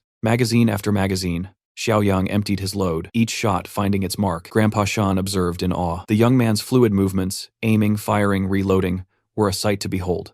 Even during his years of military service, Grandpa Shan had never seen such precision and efficiency. When Xiaoyang was finally done, silence returned to the area around the fortress. The fire set by the Molotov cocktails had been extinguished, and the road leading to the gate was littered with the bodies of thugs. The getaway vehicle, riddled with bullets, had broken down entirely. Everyone inside was lifeless. Their escape attempt was cut short. Without missing a beat, Xiaoyang turned to Grandpa Shan. "Call Zhangqi and the others," he said. "Have them come out and clean up the mess at the front door." But as he watched the scene below, a new idea formed in his mind. It was still the early days of the apocalypse, and this incident could be used to their advantage. Instead of disposing of the bodies, he could allow them to mutate into zombies. This would create practical combat scenarios to help Zhang Qi and Shan Shan develop their fighting skills. With a faint smirk, Xiaoyang revised his instructions. Leave them where they are. We'll use this for something more productive later. Not far from the fortress, another group of cars and vans approached, closing in steadily. Inside one of the white cars, Li Shusheng impatiently asked if they were close to the site. Xiaoya, seated beside him, answered with her usual cutesy and playful tone, cheerfully assuring him they'd arrive after the next intersection. In the back seat, Jing was growing increasingly irritated by Xiaoya's act. To her, it was obvious that Xiaoya was putting on this performance to keep Li Shuxiong, her gangster sugar daddy, entertained. Jing, being no stranger to manipulation, could easily see through another schemer's moves. When they finally pulled up to the outskirts of the fortress, Jing turned to Li Shuxiong and told him to wait while she and Xiaoya went ahead to investigate. The moment Jing stepped out of the car, she tried to drag Xiaoya into her scheme, insisting that Xiaoya was the only one who knew the exact location of Xiaoyang's supposed factory. Xiaoya, however, didn't want to get involved, pointing out the obvious. She claimed it was the building directly ahead, adding that it was impossible to miss. She also complained that her shoes weren't suitable for walking long distances. But Jing wasn't taking no for an answer, ignoring Xiaoya's protests. Even her request to grab her phone, Jing physically dragged her out of the car. Reluctantly, Xiaoya followed, though she silently fumed at being forced into this mess. Back in the car, Li Shuxiong called his crew to action. "Get ready to move at a moment's notice," he ordered. He planned to lead the charge with the vans packed full of young thugs and veteran gangsters following close behind. As they walked toward the fortress, Xiaoya whispered her frustrations to Jing, making it clear she didn't want to be dragged into whatever chaos was about to unfold. But Jing, ever suspicious, saw through Xiaoya's reluctance. She assumed Xiaoya was making a play for her gangster sugar daddy. The truth was far more calculating. Xiaoya had no interest in Li Shuxiong.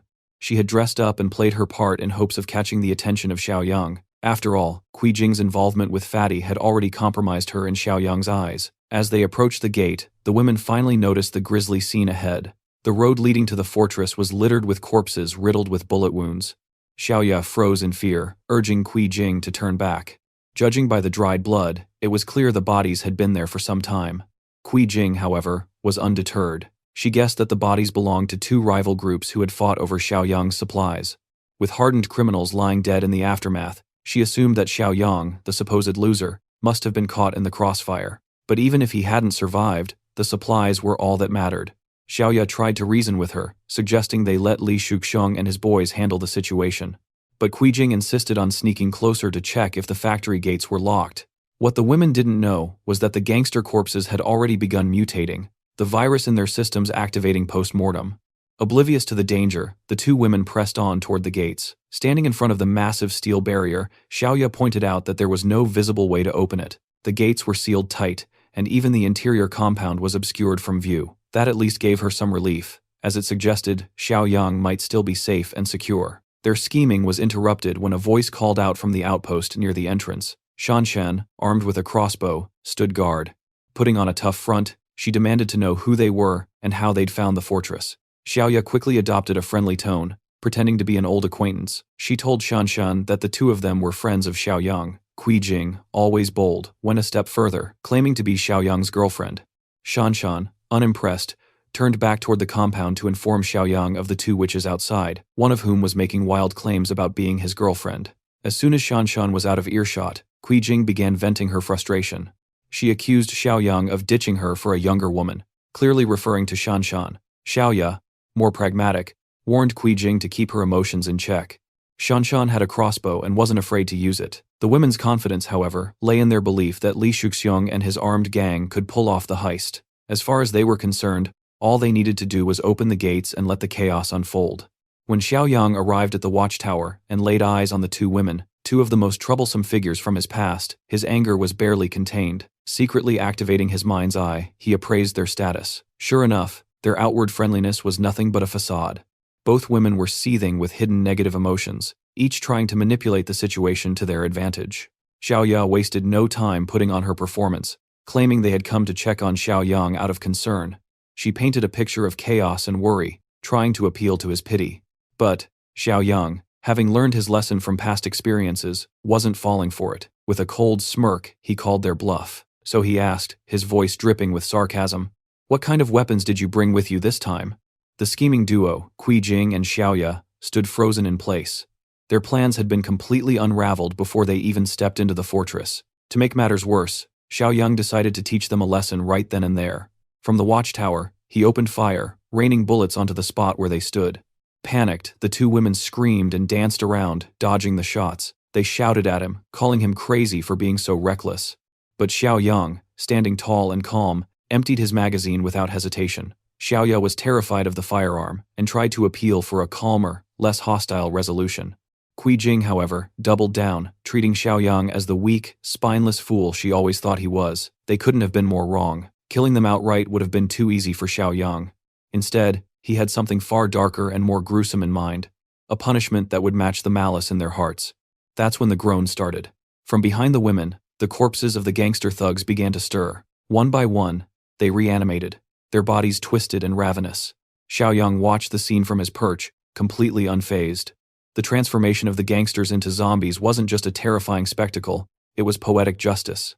Leading the pack of the undead was none other than the cowardly Mr. Suit, still clinging to his twisted sense of importance even in death. The first three zombies lunged with terrifying speed, desperate to sink their teeth into fresh flesh. The women screamed and started running, barely avoiding the snapping jaws and clawing hands of the undead.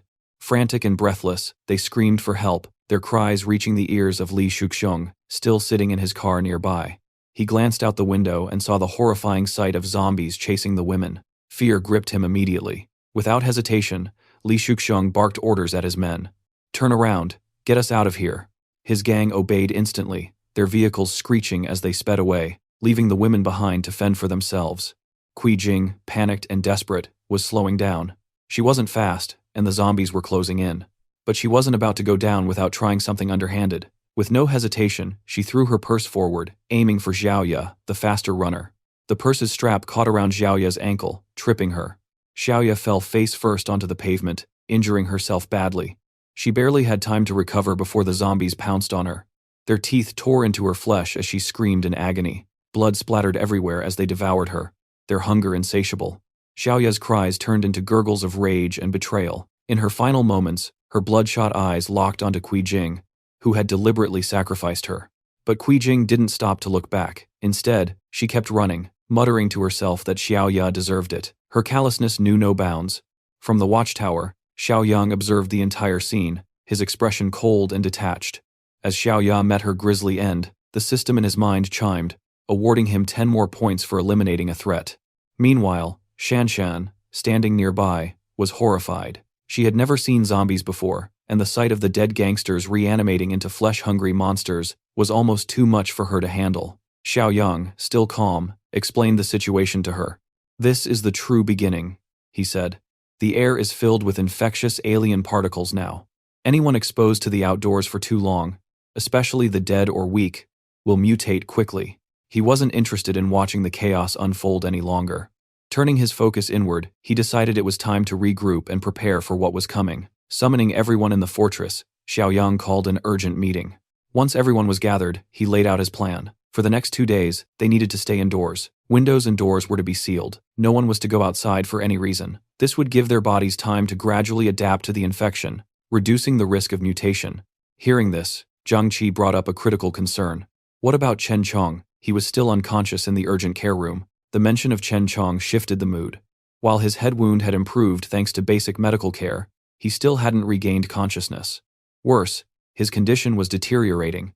It was clear that the infection was spreading rapidly through his body. Even though his subconscious fought back against the mutation, the virus was relentless. His veins bulged visibly, the infection coursing through him like wildfire. Meanwhile, the city had descended into utter chaos. Violence and pandemonium filled the streets. Some people were trying to escape, some were losing control, and others were eating each other.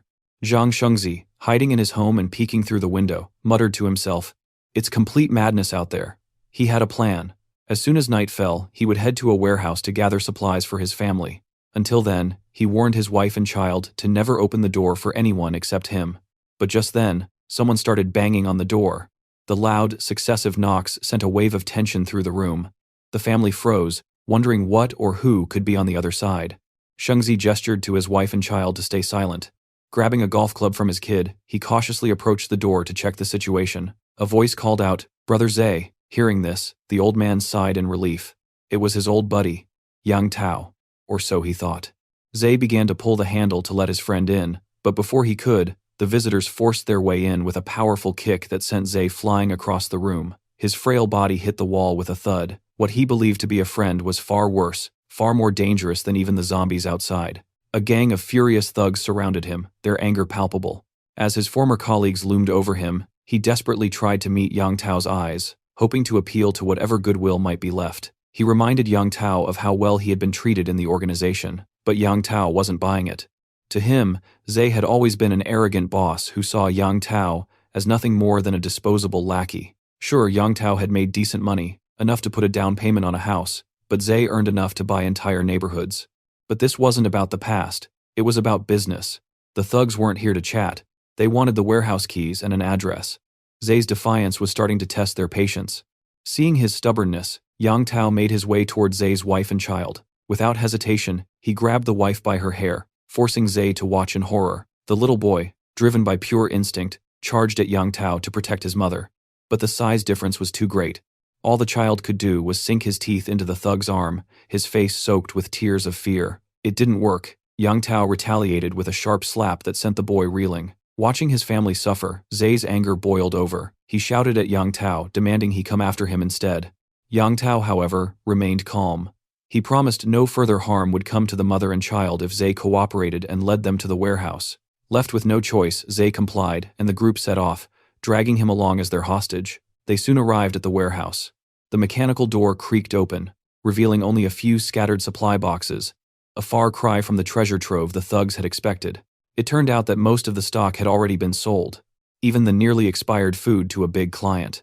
Hearing the name Zhang Xiaoyang, their wealthy buyer, sparked a new idea in Yang Tao's mind. Why stop here? They could raid Zhang Xiaoyang's factory and claim his massive stockpile of supplies for themselves. If they succeeded, they'd be set for life. Brother Zhe strongly advised against such a reckless plan. During his routine deliveries, he had accidentally spotted a young man carrying a gun. This led him to suspect that Xiaoyang had somehow learned about the looming disaster beforehand. Yang Tao, however, remained calm and unbothered by the mention of guns. To him, it was a matter for Brother Zhe to handle, not his concern. The thug's explanation was simple yet chilling. His job was to take Zhang Xiaoyang's supplies in exchange for ensuring the safety of his wife and son. Yang Tao called it a fair trade. But Brother Zhe was trapped in a terrible dilemma, torn between saving his family and his moral compass, unsure how to navigate the crisis. Back in Xiaoyang's seemingly impenetrable fortress, the situation was tense yet quieter. Following repeated failed invasion attempts, the group had assembled in the urgent care area to confront a grim reality. Their biggest problem now lay in the bed before them, Chen Chong, who had succumbed to the infection. After losing consciousness for several days, he had finally woken up, but his mind was gone. His body was alive, but his humanity had been lost. His classmates were devastated. Tears flowed as they mourned their brave and kind friend. Almost everyone was crying. Everyone except Yiming. Unlike the others, Yiming boldly declared that they should kill Chen Chong immediately. His suggestion shocked the group. Xiaoyang turned to look at the defiant young man, while Zhangqi glared at him with disgust and disappointment. How could you suggest something so cruel? But Yiming stood firm.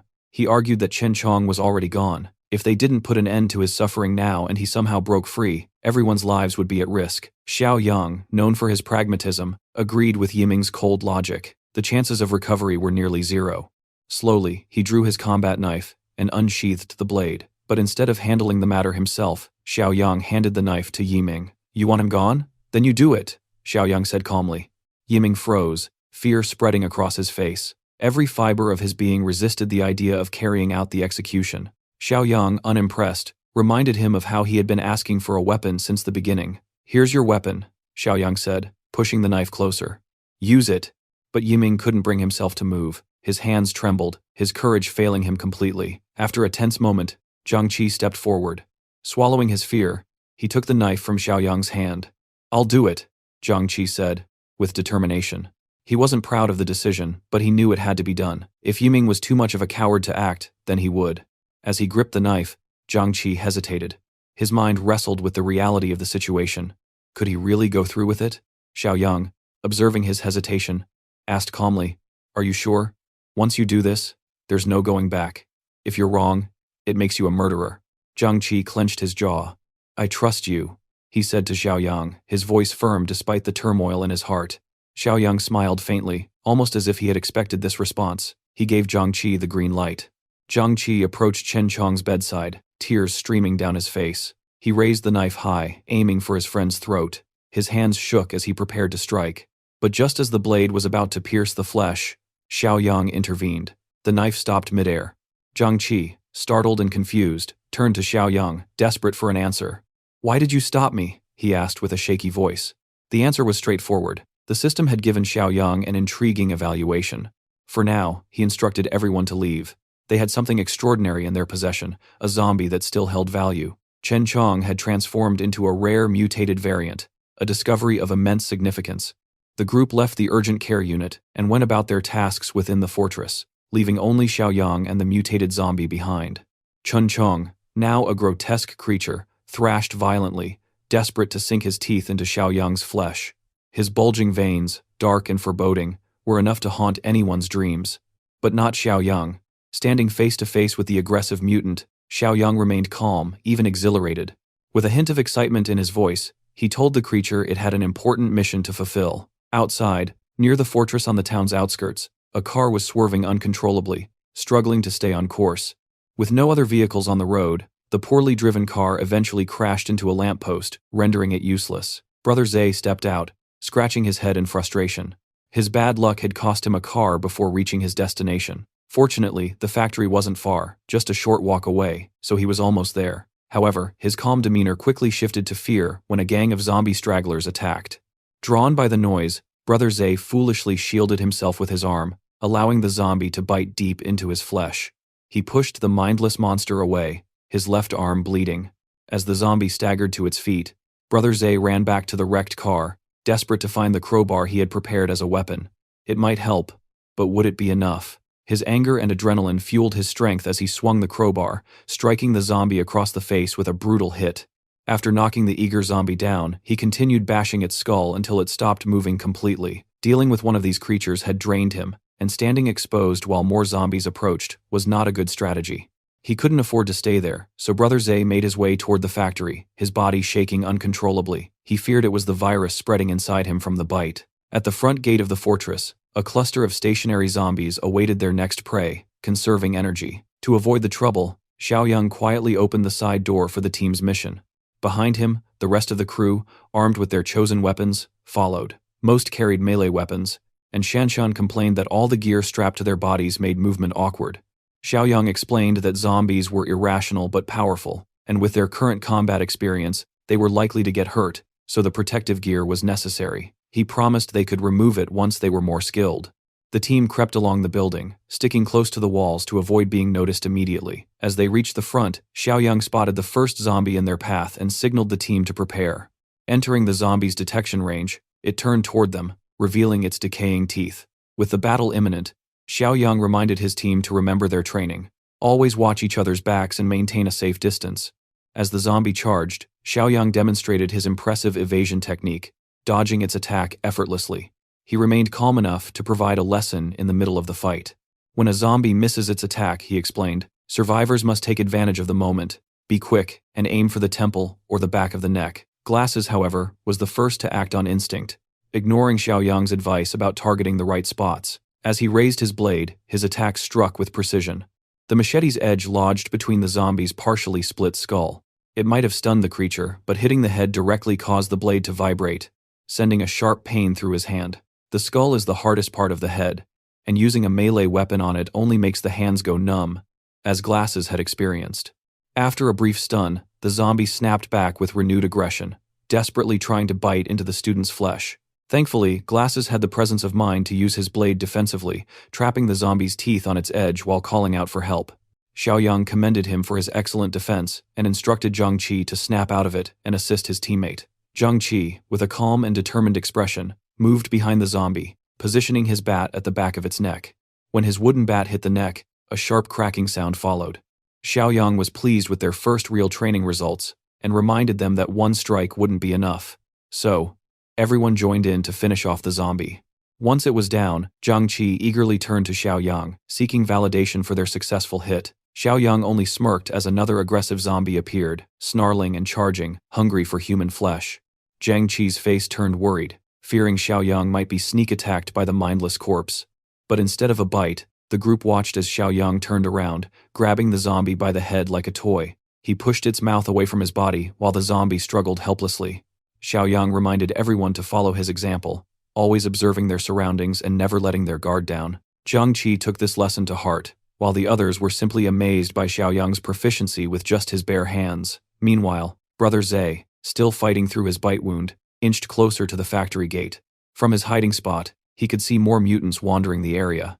He began to wonder if Jiang Xiaoyang had already met his end when he suddenly heard voices near the outer wall. He recognized Xiaoyang's face and moved closer for a better look. Using a van as cover, he peered through and saw Xiaoyang with a group of strangers hunting mutants, crushing their skulls with every blow. However, the desperate gangster failed to notice something lurking beneath the van. It was none other than Xiaoya, or what was left of her. Despite the zombie infection, her heavy makeup hadn't changed her face much. She reached up, grabbing Brother Zhe's foot and refusing to let go. Her sudden grip made him stumble, and when he looked down, his eyes widened in terror. Xiaoya's torn mouth opened to emit a guttural roar, her clothes in tatters. It seemed like this might be the end for Brother Zhe. Before he even had a chance to fight back, as he braced for death, a gunshot rang out. Someone had taken pity on him and saved him. It was none other than our hero, Xiaoyang. Now, the zombie Xiaoya was headless, and not just in a metaphorical sense. Her head was physically gone. Brother Zhe was left disgusted, throwing the corpse away from him. When Xiaoyang saw Zhe, he was surprised to find him there and immediately asked what he was doing in this chaotic situation. Zhe, like all of his previous fake friends, didn't rush to explain himself. Instead, he pretended to be pleased to see Xiaoyang alive, even with the madness all around them. But as he got closer, Xiaoyang noticed a bite mark on Zhe's arm. In the heat of the moment, Zhe didn't realize it, but Xiaoyang pointed it out clearly with the barrel of his automatic rifle, warning him not to come any closer. At that moment, Zhe realized his fate was sealed. He wasn't giving up though. He had one last chance to save his family. Zhe begged Xiaoyang not to shoot him yet, and asked for a favor. Xiaoyang agreed to listen, but only on the condition that Zhe stayed where he was. This was Zhe's last effort to save his family. He was already infected, and soon he would become one of those crazy zombies. But he still had one final request. Yang Tao had kidnapped his wife and son and was using them to blackmail Zhe, forcing him to infiltrate Xiaoyang's base and seize all of its resources. Zhe admitted that he wasn't a good person, but even he had never done anything as evil as what Yang Tao was doing to his innocent family. He feared for their lives, knowing that if they were left in Tao's hands, their fate would be worse than his own once he turned into a zombie. So, Zhe pleaded with Xiaoyang to take care of his family. Even though he knew he had only helped him before for his own benefit, Xiaoyang was aware of Zhe's greed, but he had to admit that Zhe had saved him time in the past. He pondered the right thing to do. The fortress had enough space, and the number of men far outweighed the women. Breaking that balance wouldn't be an issue. Luckily, he didn't have to think long. A notification from the system arrived, offering a new mission called Entrust the Wife and Child. To complete it, Xiaoyang would have to rescue Zhe's family, and he would gain more points for this task than for clearing out zombies near the fortress. Without hesitation, Xiaoyang agreed to take care of Zhe's family. Zhe, overwhelmed with gratitude, couldn't believe Xiaoyang's kindness. He even bowed, saying that he could never repay him in this life, but would serve him faithfully in the next life.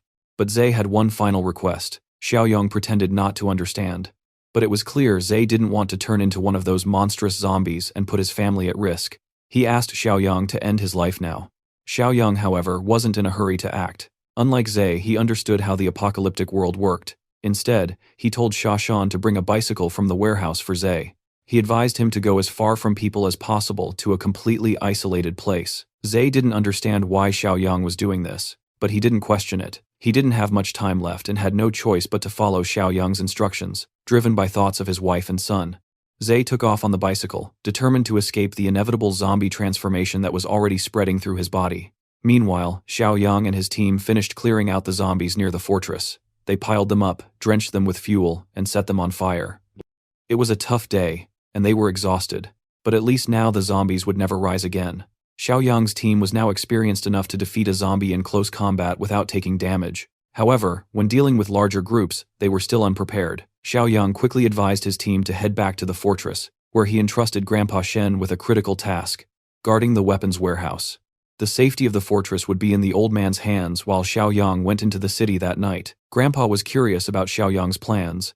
Zhang Qi wanted to accompany him, but Xiaoyang quickly reassured them there was no need. They weren't ready for the dangers of the city, and it was more important to protect the fortress. He had to trust the old man to handle the defense. Before leaving, Xiaoyang loaded up on melee and ranged weapons and prepared to buy more supplies from the system store. Unfortunately, it was updating too slowly, and he was frustrated. He manually updated the store, and 3 new supply boxes appeared: Black Tech, Life-Saving, and Armed Deterrent. The Black Tech box was the most expensive, and with the manual update cost increasing to 4 points, Xiaoyang had to be careful. Still, he bought the Black Tech supply box. After opening it, a blinding light filled the car, and Xiaoyang was rewarded with a physical enhancement serum that increased his strength by 5 points. The intense flash made him momentarily disoriented, but once the pain subsided, he realized the value of the serum.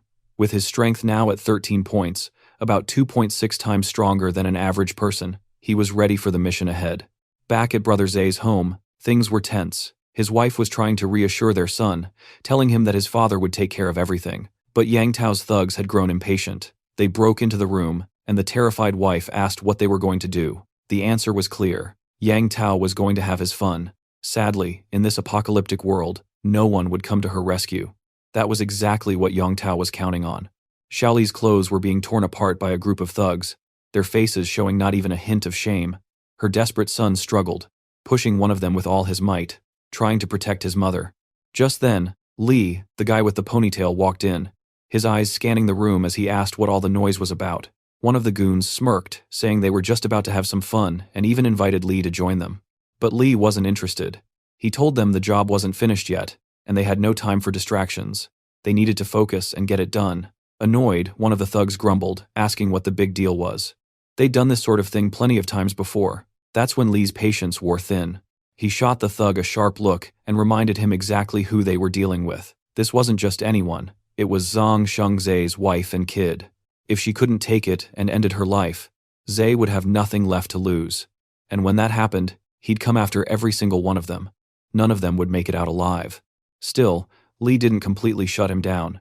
He assured the thug that once they took care of Zai, they could come back and break her spirit however they wanted, not letting her rest for a single day. The thug, though disappointed, called Li a party pooper for ruining the mood. But in the end, he backed off and motioned for the others to leave. Yang Tao threw Xiao Li a chilling look on his way out, taunting her to wait for her turn. Left alone, Xiao Li and her son could do nothing but cry, helpless as night fell. Meanwhile, on the deserted streets outside, our boy was behind the wheel, cruising through the city with a lot on his mind. With 13 points in stamina, he now had more than twice the strength of an average person. His reaction time was sharper, and his control had improved significantly. As he zoomed through the cluttered streets, drifting around corners with precision, he felt the rush of adrenaline coursing through him. But the city center was up ahead, and he knew driving any further would only attract more unwanted attention. It was time to move on foot. Just as he stepped out of the car, a chilling roar echoed through the empty streets. Turning around, he spotted 2 zombies charging straight at him, but he didn't flinch.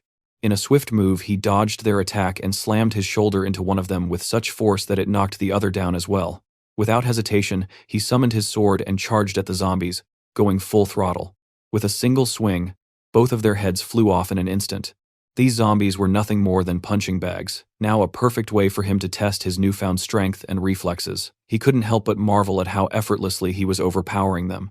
There was no doubt his physical strength had more than doubled compared to an average person. On top of that, his instincts had sharpened, and with his enhanced hearing, he could tell that his destination was only about 800 meters away. Meanwhile, across town, a group of zombies was relentlessly banging their heads against the glass door of a small grocery store. Inside, a handful of survivors were frantically piling heavy objects against the entrance, hoping it would hold long enough for them to figure a way out. Panic filled the air, and amid the chaos, a terrified boy turned to his father, his voice shaking as he asked if they were going to die here. His father, trying his best to stay calm, reassured him that those sons of zombies wouldn't get in. And even if they did, at least they'd be reunited with his mother. Of course, his words did little to comfort the boy, who burst into tears even louder.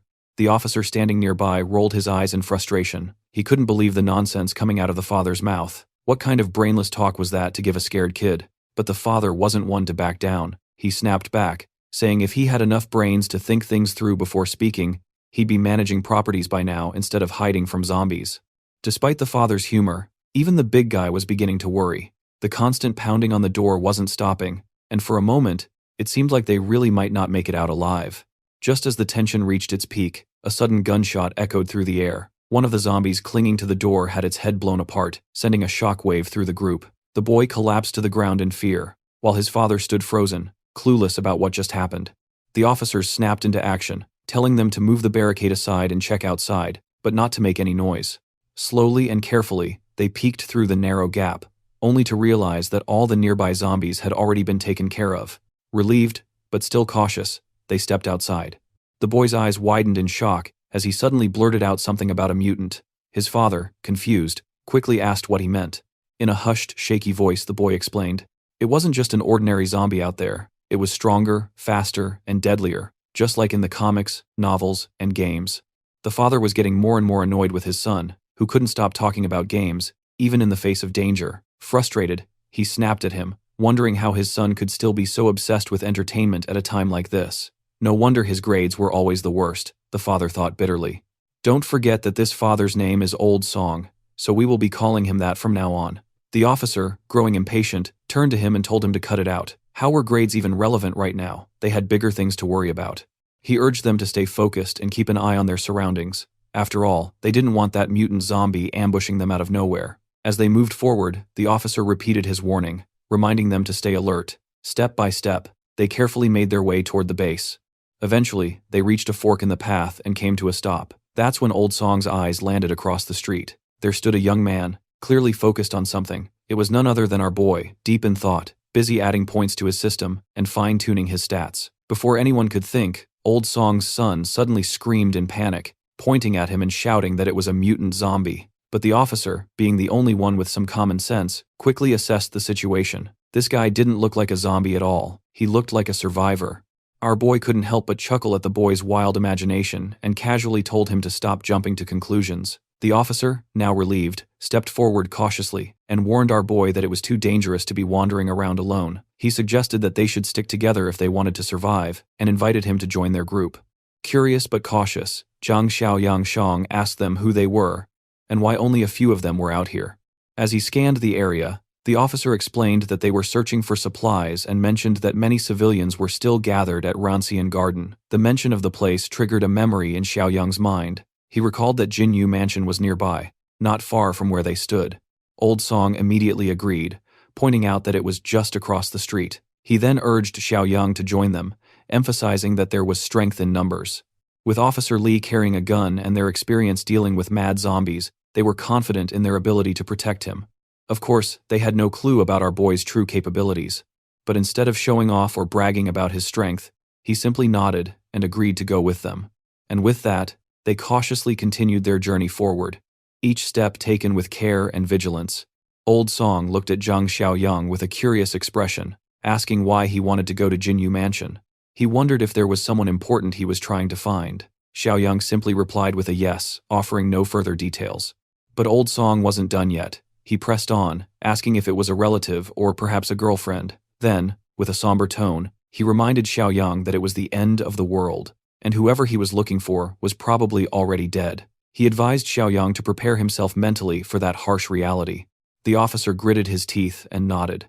He admitted that even if they hadn't been killed by the Ravagers, there was still a chance they might have run into those beasts. The mention of beasts caught Xiaoyang's attention, and he immediately asked what he meant by that. Officer Li revealed that a group of thugs had taken over the Bichui Mountain Villa area in the eastern part of the city. To survive, they didn't hesitate to harm other survivors. Their group had once encountered them and lost many companions in the process. Officer Li's face darkened at the memory, and he decided not to dwell on it further, simply reminding everyone to stay vigilant when dealing with other survivors. Suddenly, a sharp voice cut through the tense atmosphere. The boy shouted for the officer to be careful. Spinning around, Officer Li spotted a zombie lunging straight at him. Without hesitation, he took it down with a few well-placed shots. He stood there, panting heavily, his heart pounding in his chest. For a brief moment, he thought it was over. But the relief didn't last long. The sound of gunfire had attracted more zombies, and panic quickly set in. Just then, his eyes landed on an abandoned bus nearby. Without wasting a second, he signaled for everyone to run toward it. Xiao Yang, however, grinned to himself, thinking a step ahead. Running blindly could attract even more zombies, but the bus, being a closed shelter, offered solid defense. The only downside, if it got surrounded, there would be no way out. By the time he finished his assessment, everyone had already made it into the bus. Officer Li, still catching his breath, called out to him, urging him to hurry and keep up. Just as the tension reached its peak, Zhang Xiaoyang jumped into the bus, and Officer Li wasted no time slamming the door shut behind him. With urgency in his voice, the officer warned everyone to stay alert and check each seat for any hidden ravagers. But before anyone could act, the boy shouted, his voice filled with panic, that the zombies weren't giving up. They were still gathering outside. Officer Li gritted his teeth in frustration. Despite their quick escape, the undead were still on their trail, closing in fast. The bus shook violently as the zombies began banging on it, their relentless attacks growing stronger with each passing second. The officer struggled to keep the door shut, but it was clear the pressure was becoming too much for him. Just then, Xiaoyang stepped forward and, without hesitation, slammed the door with such force that the zombies were thrown back and the door sealed shut completely. Officer Li stood there stunned, his jaw hanging open in disbelief. The sheer strength Xiaoyang displayed was beyond anything he could have imagined. Without wasting a moment, Xiaoyang came up with a plan. He firmly stated that he'd hold the door shut, buying them time, while the others should break the windows and fight back. Surprisingly, Officer Li nodded, deciding to put his trust in Jiang's judgment. Without delay, they shattered the bus windows, and Old Song took the lead, striking down the zombies that tried to cling to the vehicle. The others quickly joined in, making sure Old Song didn't lose his balance while hanging out the window. Meanwhile, Officer Li held back from using his bullets, carefully counting his remaining rounds. He knew he couldn't afford to waste them, and needed to save them for when things got truly desperate. That's when Xiaoyang pulled out a crossbow, casually handing it to the officer. Li stared at him in confusion, unable to comprehend how Xiaoyang had just produced the weapon out of nowhere. Xiaoyang simply shrugged and said he'd picked it up earlier, as if it was no big deal. With no time to question further, Old Song and Officer Li got to work, using the crossbow and their own strength to push back the attacking horde. After what felt like an eternity, they finally managed to clear out the zombies and step out of the bus they had been using as shelter. The boy, now beaming with confidence, puffed out his chest and declared that they had just turned a dangerous situation into a safe one. He was convinced this wasn't mere luck. Surely they were the chosen ones, the children of fate in this apocalypse. But before his excitement could get out of hand, Xiaoyang firmly reminded everyone to stay cautious and avoid making the same careless mistakes again. Meanwhile, back at the fort, everyone was anxiously hoping that things would go smoothly for Zhang Xiao. Yiming decided to keep watch. Seeing his sudden enthusiasm, the guy with glasses couldn't help but tease him, asking why he was suddenly so dedicated. Annoyed by the remark, Yiming shot back, telling him to stop talking nonsense. He reminded him that he had always been sincere about his duties. The fatty, realizing he might have pushed too far, quickly backed down and asked why Yiming was getting so worked up over a little joke. Despite the light-hearted moment, Grandpa Shen stepped in, deciding that since Yiming was willing to take charge bravely, everyone else should head back to their rooms and rest. They needed to be well prepared to make the most of Yiming's help. Before leaving, he advised Yiming to wake everyone immediately if anything unusual happened. As the night deepened and silence settled over the fort, Yiming sat quietly, realizing how late it had gotten. He knew the others were already fast asleep, but his mind remained focused on his real goal. He was determined to settle things before our boy returned. In the dimly lit room, the old man slept soundly, the key to the weapons room lying just inches from his pillow. Moving with practiced stealth, Lu Yiming quietly opened the door and crept inside. Step by step, he approached the bed, his eyes fixed on the key. Just as his fingers were about to grab it, the old man stirred unexpectedly, his voice breaking the silence as he groggily demanded to know what Yiming was doing. But before he could react further, Yiming landed a solid punch to his face, knocking him out cold. Without wasting a second, Yiming snatched the key and bolted out of the room. The old man, groaning in pain, called after him, shouting for the key to be returned. His cries quickly roused the others, and within moments, the entire fort was in an uproar. As the old man frantically explained what had happened, everyone sprang into action, chasing after Yiming. But Yiming was one step ahead. As he ran, he tossed anything he could find in their path. Chairs, boxes, anything to slow them down. Strangely enough, instead of simply jumping over the obstacles, they all stood there as if frozen, like game characters stuck behind an invisible wall in a restricted area. It was almost comical how easily they were stopped. While making his escape, Yiming noticed the nursery room up ahead. Since he was already in this deep, he figured he might as well go all the way. He slipped inside, where Chen Chong, the zombie, was strapped to the bed. As Yiming cautiously approached, the zombie Chen suddenly lashed out with its free hand. Yiming stumbled back in shock. Realizing that only one hand was properly restrained, he wondered if the straps had been too loose when they tied the creature down. Oddly enough, instead of feeling worried, Yiming grinned. If the zombie was already partially free, it would save him the trouble of untying it himself. Meanwhile, the others finally made it past the obstacles. But what they found in the corridor was far from pleasant. Frustration was evident on their faces as they realized Yiming had gone out of his way just to let Chen Chong out of the infirmary. The old man couldn't help but regret not realizing sooner what a snake Yiming was. But Shanshan quickly reminded him that there was no point in regretting now. They needed to focus on what to do next. With all their weapons locked in the warehouse, their first priority was to make sure the zombie was secured back in the infirmary. Grandpa Shen decided they should use the method Zhang Xiaoyang had taught them earlier. Stay cautious and avoid letting the monster get too close. With that in mind, they cautiously approached the zombie. In a swift move, Zhang Qi grabbed the creature by the neck, while the other two quickly pinned its hands down. The old man, taking charge, pointed toward the infirmary and told them to drag it back inside. With a quick countdown of 3, they shoved the zombie back into the infirmary and locked the door as securely as possible. Once the door was shut, Zhang Qi couldn't help but wonder aloud if restraining the zombie had been easier than expected. Surprisingly, everyone else felt the same way. But before they could dwell on it, the old man brought them back to reality, reminding them that they had wasted too much time. By now, that little brat must have already grabbed all the weapons. And just as he finished speaking, Yiming appeared with a smug look, questioning the old man's audacity to call him a little brat. To make things worse, he now had a gun in his hands. Unfortunately for everyone, the storeroom only had one weapon, which annoyed Lu Yiming, but he figured it was enough to deal with them all. Once he was done with them, he could take his time searching for the rest. With the gun pointed straight at them, Yiming ordered them to move back into the room. Zhang Qi tried to reason with him, reminding him that it was Zhang Xiaoyang who saved everyone and gave them a chance to survive. But Yiming simply sneered, saying that just because he saved them didn't mean they had to serve him like slaves for the rest of their days.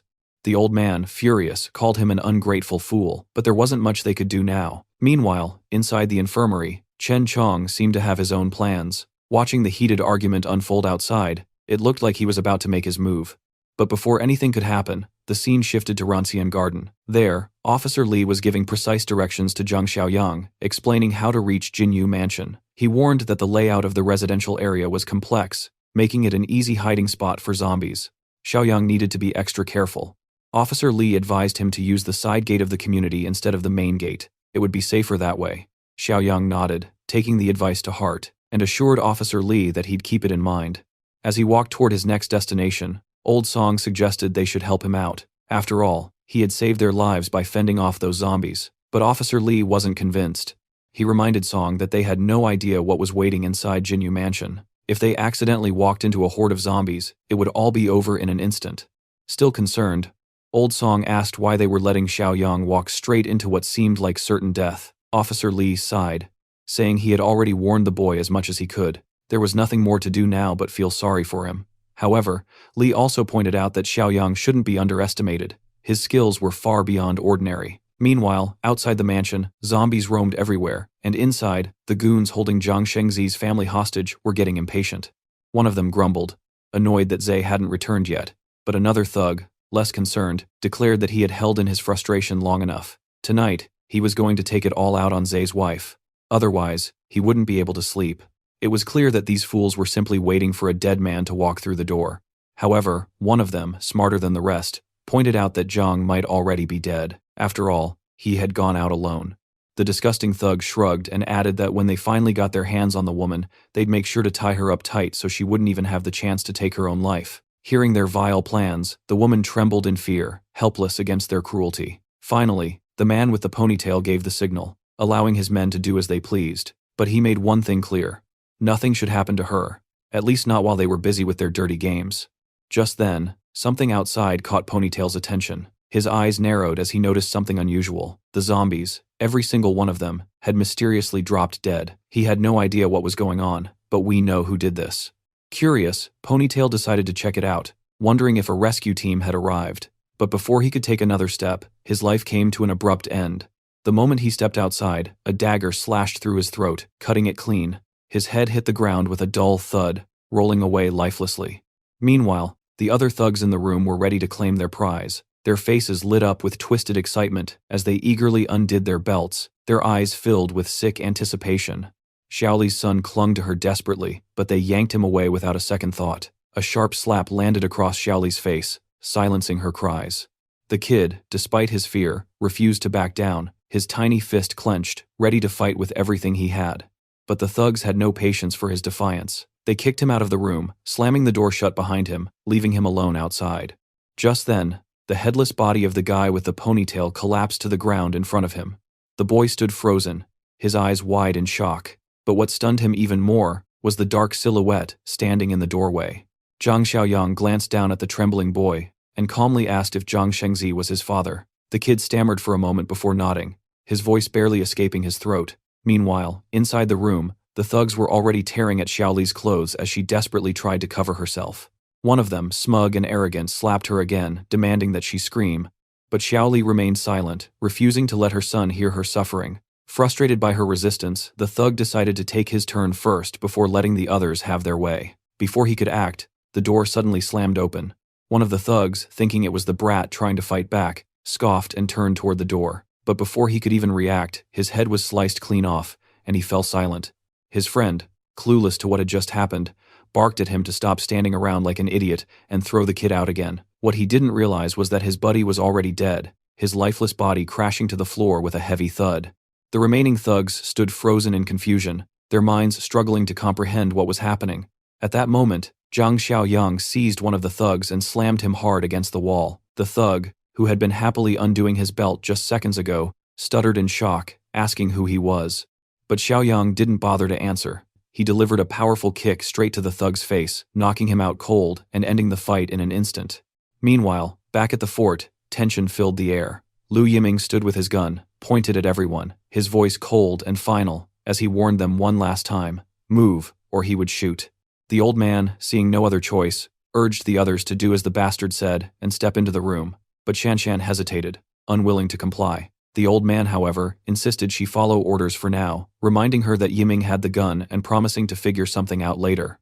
Yiming smirked, his expression full of arrogance and disgust. He told them there was nothing to figure out, no escape, no clever plan. They hadn't even seen his true ruthlessness yet. He was determined to establish his dominance once and for all.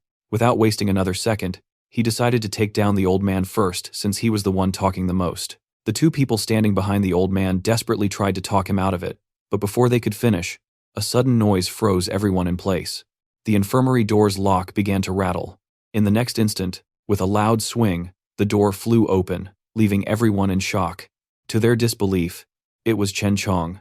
Somehow, even in his berserk state, he had managed to unlock the door himself. It seemed impossible, ridiculous even. But there he was, free, and it was clear he had only one target in mind. His deadly gaze locked onto Yiming like a predator eyeing its prey.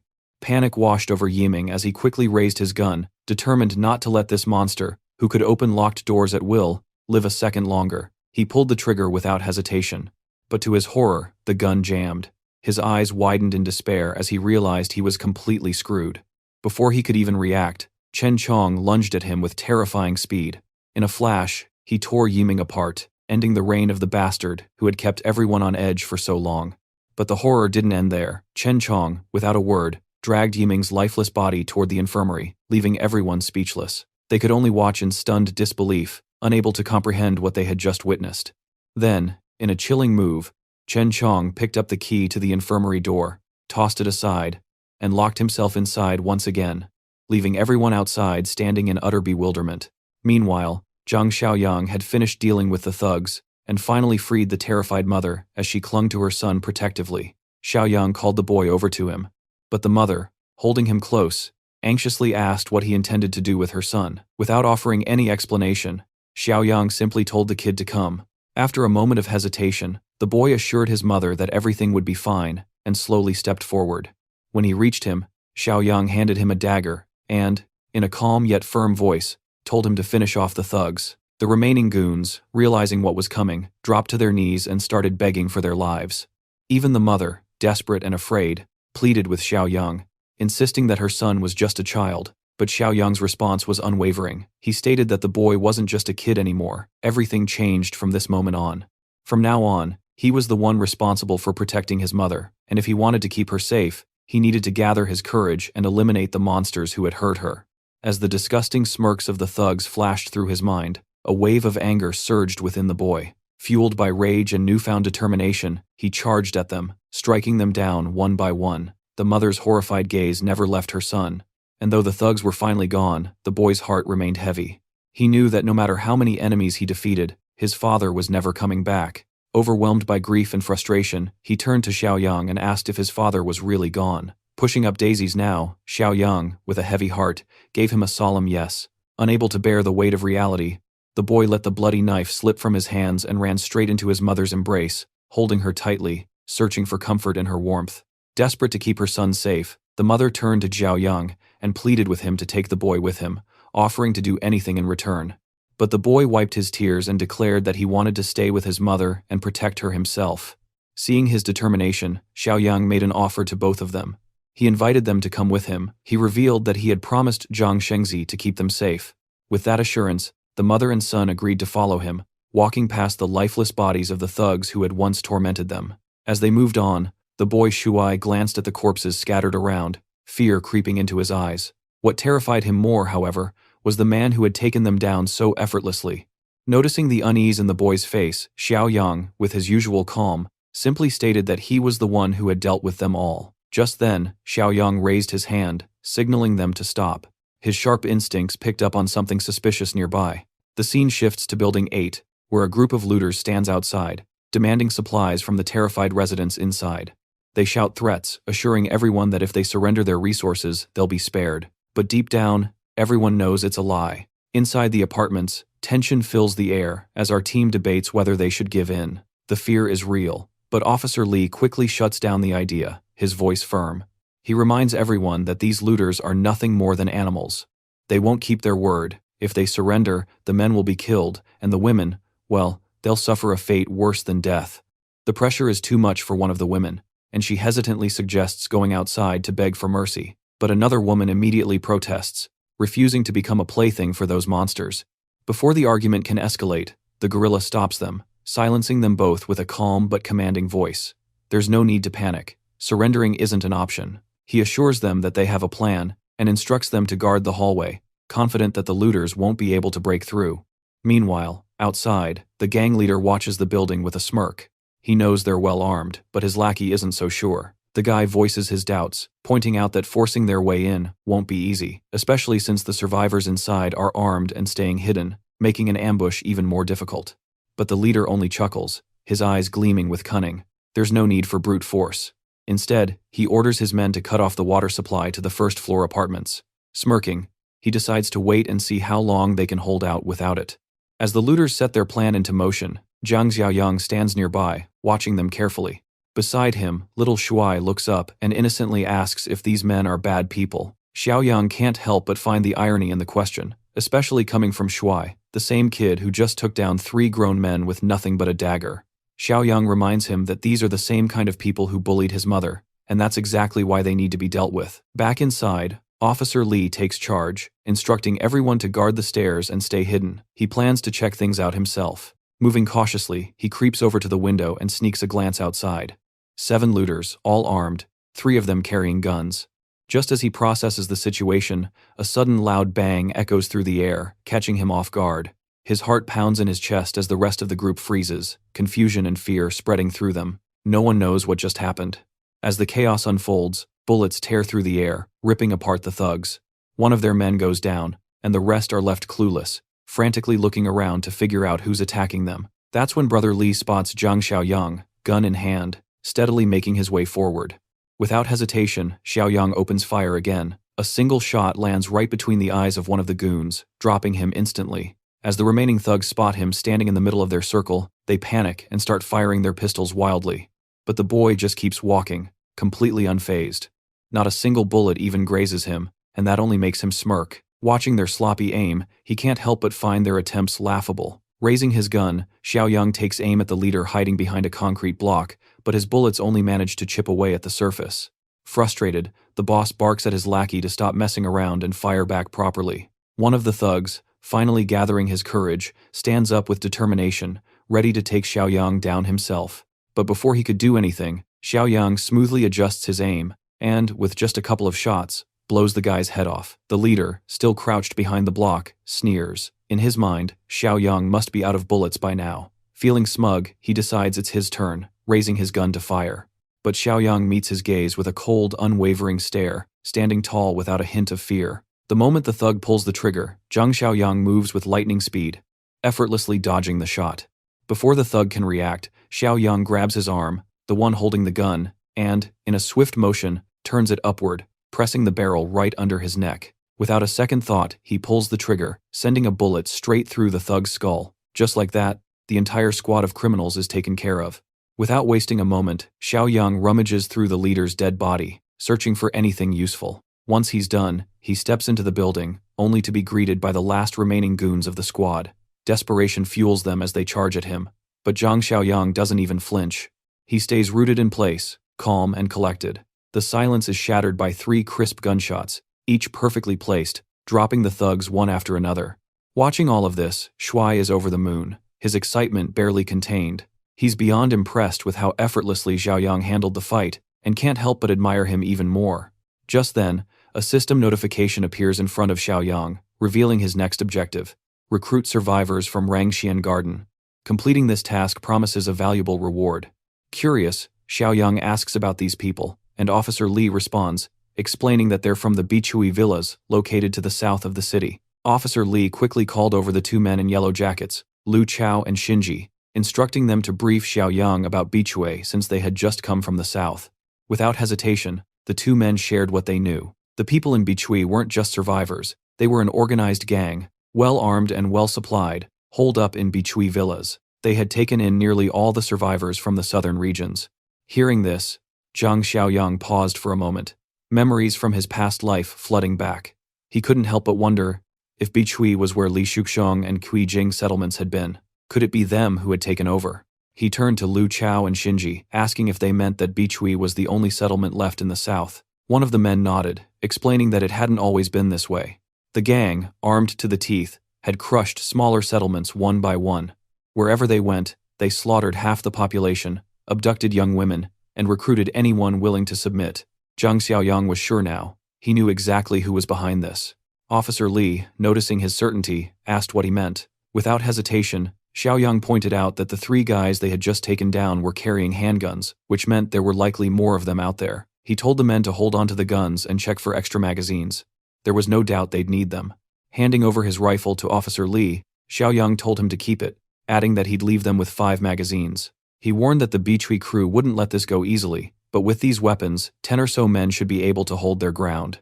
Xiaoyang then instructed them to stay put for a couple of days while he reorganized things back home. After that, he would return and personally deal with the Bichui gang. His words left one of the men standing nearby in shock. He pointed out that the gang was probably dozens of times stronger, if not more. It wasn't a small task to go against them. Officer Li, clearly concerned, tried to talk him out of it. He suggested that it wasn't worth the risk and that they could always look for another place to settle, but Xiaoyang simply told him not to worry. He already had unfinished business with the Bichui crew. Besides, in a few days, he planned to come back with a bigger vehicle and evacuate everyone to the east of the city near the old tea city, where he was building a stronghold. He would need all the help he could get. With that, Xiaoyang turned to leave, casually tossing a goodbye over his shoulder and telling them to take care of themselves. At the Bichui mountain base, zombie bodies were hanging like grim decorations. Inside, Li Shuxiong was attending a meeting held around a table. A man wearing glasses, Chief Lin, questioned Li Shuxiong on whether he had fixed the supply issue yet. Shuxiong answered that he had dispatched people to handle the situation and expected them back shortly. Another member named Kai noted that many allies were staying in their mansion, and they could not simply raid the entertainment district to get supplies. Li Shuxiong clarified that everyone was in the same situation, and he had already sent his team to collect all the people and goods. However, Lin asked if he had truly failed the only task he had been assigned so far. Li Shuxiong attempted to reassure him, stating that everything would work out perfectly this time. Later on, Li Shuxiong asked about the location of his subordinates since the group had not returned. One man explained that a reinforcement squad had been sent an hour prior to investigate, but they had also failed to return. They had all been killed. Li Shuxiong was stunned to hear they were killed by regular civilians at Rangxian Garden and could not grasp how that many armed men had failed. Consequently, He ordered a gathering of everyone, intending to ensure they would not fail again. Meanwhile, Xiaoyang was heading back to his base. Shanshan got excited when she heard the car approaching. Upon his arrival, he finished the mission and gained 25 more system points, bringing his total to 36. Shanshan felt relieved to see him return. Xiao Yang asked if Yiming was a traitor. Surprised, Shanshan asked if he had been aware of that the entire time. Instead of answering, Xiao Yang told Zhang Qi to take Xiaoli and her son to the infirmary. Afterward, they asked if he really knew Yiming was the traitor. Xiao Yang clarified that he wasn't certain, but he had a suspicion that one of Zhang Qi's friends was a problem. Because of this, he had only left a fake weapon in the armory to avoid larger risks. Grandpa Shen then mentioned another significant topic. He noted that Chong, who was in the infirmary, was acting strangely. Xiao Yang replied that he already knew Chong was a special zombie and an extremely rare mutant. Entering the infirmary, Xiao Yang asked if Chong understood him and instructed him to blink 3 times if he did. Chong complied. Xiao Yang explained that after the apocalypse began, some of the infected underwent different mutations. These rare mutants possessed higher intelligence and more potential than standard zombies, and they could keep pieces of their previous memories. He noted they were very fortunate that Chong was one of these rare types. As Chong walked, he intentionally stepped on Yiming's head, then gave a small grin and waved playfully at his friends. Xiao Yang decided there was no reason to wait any longer and gave the order to finish Yiming off. Chong then pulled Yiming away. Zhang Qi asked if Chong still recognized him. Chong stared at him for a second and then pretended to grab his crotch. This caused Zhang Qi to complain that he was still the same fool and that, even as a zombie, he should keep his hands to himself. It was obvious Chong had only done it to tease him. Afterward, Xiao Yang reviewed his system. He had unlocked an achievement for possessing a mutant ally, which granted him 10 additional points and brought his total to 46. The system store displayed a level 1 medical supplies box, a level 1 weapons box, and a level 2 high-tech box priced at 50 points. Xiao Yang noted that this was his first time seeing a level 2 box, though he found the cost quite high. He chose to purchase the 2 level 1 boxes first, saving the level 2 option for when his points increased. Following these purchases, he had 36 points remaining. From the first box, he obtained an interdimensional infection blocker, which could prevent or stop an infection in its early stages, even if someone was contaminated, though it was unable to reverse a full mutation. Inside the second box, he discovered a sniper rifle, along with a large amount of ammunition. He felt the boxes were very valuable, since he now had the literal ability to stop a person from becoming a zombie. Next, he examined his upcoming mission, which offered 25 points for successfully recruiting the survivors from Rangxian Garden. He decided to open the level 2 box at a later time, and set out for the mission the following day. Meanwhile, outside, Chong was disposing of Yiming's body. The next morning, Xiao Yang started the initial marksmanship and shooting drill with the group, using cans and bottles for target practice. After some time, he told Shen to bring everyone together because there were survivors in Rangxian Garden, and he intended to relocate them to the base later that day. Chong was picked to accompany him on this task. During the journey, they encountered an abandoned bus blocking the road, and had to clear out all the zombies inside by force. After that, Xiao Yang gave Chong the key to unlock his muzzle. He explained that Chong didn't need to wear it while they were alone, but he would have to put it back on once they entered Rangxian Garden to avoid frightening anyone. At the same time, Li Shuxiong was organizing his task force with the intent of finishing the mission once and for all. He was determined not to suffer another loss against Rangxian Garden. Using the bus he had claimed, Xiao Yang moved forward without pausing, driving over any zombies in his path and maneuvering through the abandoned vehicles on the road. There was no traffic to stop him, so he used the opportunity to clear the route without concern. Meanwhile, in the 8th building, the survivors met to divide the small amount of food they had left. Despite their hardships, everyone remained alive. A boy staying there with his father heard a vehicle getting closer. The group's police officer went to check and saw that it wasn't Xiao Yang arriving, but a group of thugs. They were heavily armed and clearly prepared to attack and seize the building. The officer identified them as the bandits from Bichui Mountain and cautioned that they were not friends. Song noted that they were seeking revenge this time, and felt confident since they were also armed. However, the officer pointed out that the enemy still held the advantage of the terrain. He quickly headed to the rooftop to secure a better vantage point,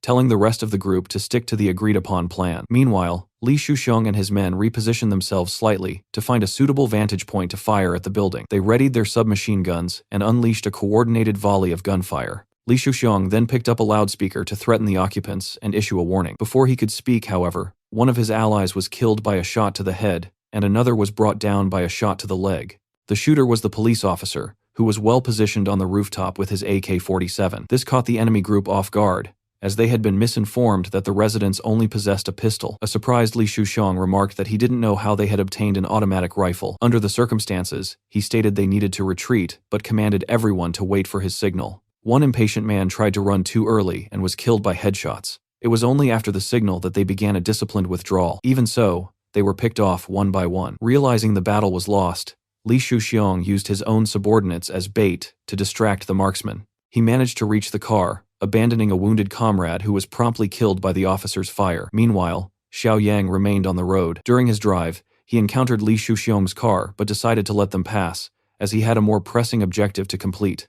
Arriving at the 8th building, Xiao Yang noted that the AK-47 he had gifted had proven very useful. Seeing the corpses on the ground, Chong showed significant interest. Since he was hungry, Xiao Yang permitted him to feed on the bodies, explaining that they were enemies who would have turned into zombies regardless. Chong began consuming the remains, satisfying his hunger and regaining strength by eating human flesh. As they walked past the bodies, Chong commented that Officer Hong Li had eliminated many enemies. The boy watching from the window recognized Xiao Yang and came down to meet him. Hong Li and his group gathered with Xiao Yang on the ground floor. Xiao Yang asked if they were the ones who had handled the bandits, and Hong Li proudly confirmed it, noting that the weapon had made defending themselves much easier. They then heard an unusual noise. A zombie was approaching, and the startled group aimed their weapons at it. It was Chong, but because no one recognized him yet, the atmosphere was tense. Xiao Yang calmed them down, explaining that Chong was with him. Hong Li still found it strange to have a zombie as an ally. Xiao Yang clarified that Chong was no ordinary zombie and promised to explain the details during the trip. They gathered everyone and boarded the bus to depart.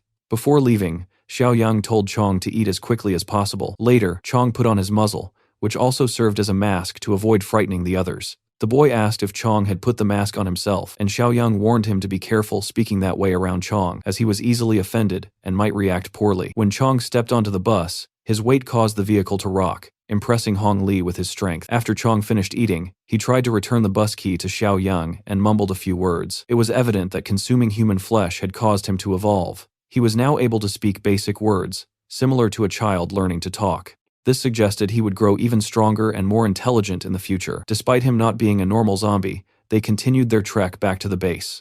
Meanwhile, Li Shuxiong returned in a state of defeat and dejection. Back at the base, he was severely reprimanded for failing once again. He attempted to defend himself by saying he didn't know the enemies possessed an automatic rifle, but Chief Lin did not believe him. When Lin questioned how peasants could obtain such a weapon, Li Shuxiong suggested they send someone to verify it themselves. At that moment, Kai knocked him down with a kick and threw him out of the room, calling him a failure. As Li Shuxiong departed, another member remarked that Kai only wanted to smash Fatty's girlfriend. Kai denied this sarcastically in his own defense. The boss told everyone to settle down, stating they would find the right time to handle the situation. Overhearing this, Li Shuxiong was furious. Later at his home, he began breaking things in a fit of rage. His gold digger plastic girlfriend tried to calm him, urging him to control himself, but Li Shuxiong was resolute. He told her not to pack anything because they were abandoning the place. Deeming it too unsafe, he planned to flee and ordered that the remaining survivors be gathered to escape at midnight.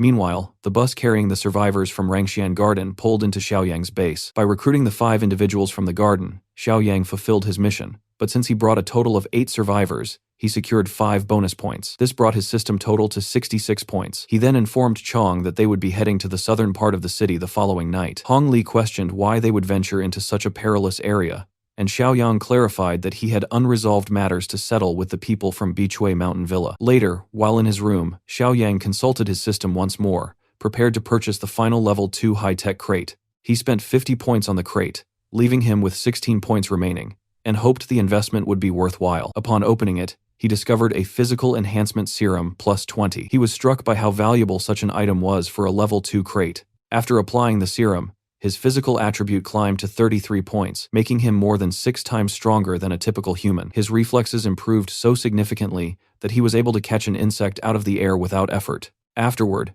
Xiao Yang prepared to board the bus for his next expedition to handle the remaining issues. While practicing with his weapons, Hong Li noticed him leaving and asked if he could assist in any way. Xiao Yang suggested that he stay to guard the base, noting that Hong Li was a skilled marksman who could also train the other survivors. Hong Li agreed, noting that training was his specialty. With that, Xiao Yang and Chong departed on the bus for their mission. In the meantime, at the Beechway base, Li Shuxiong attempted to flee with his group under the cover of night. However, they were immediately intercepted by a car carrying Chief Dong Shu. Dong Shu questioned where he thought he was going, and Li Shuxiong tried to lie, claiming he was simply on his way to Rangxian Garden to finish a mission. To expose the lie, Dong Shu ordered the truth to be shown, and his men threw the corpse of one of Li Shuxiong's messengers directly in front of him. When one of Li Shuxiong's subordinates tried to intervene by claiming the man was a friend, a nervous Li Shuxiong punched him and insisted he had never seen the man before. Dongshu and his men then opened fire, killing all of Li Shuxiong's subordinates and leaving only Li Shuxiong alive. Cruelly, Dongshu mentioned that someone in the car had a very loose mouth. At that moment,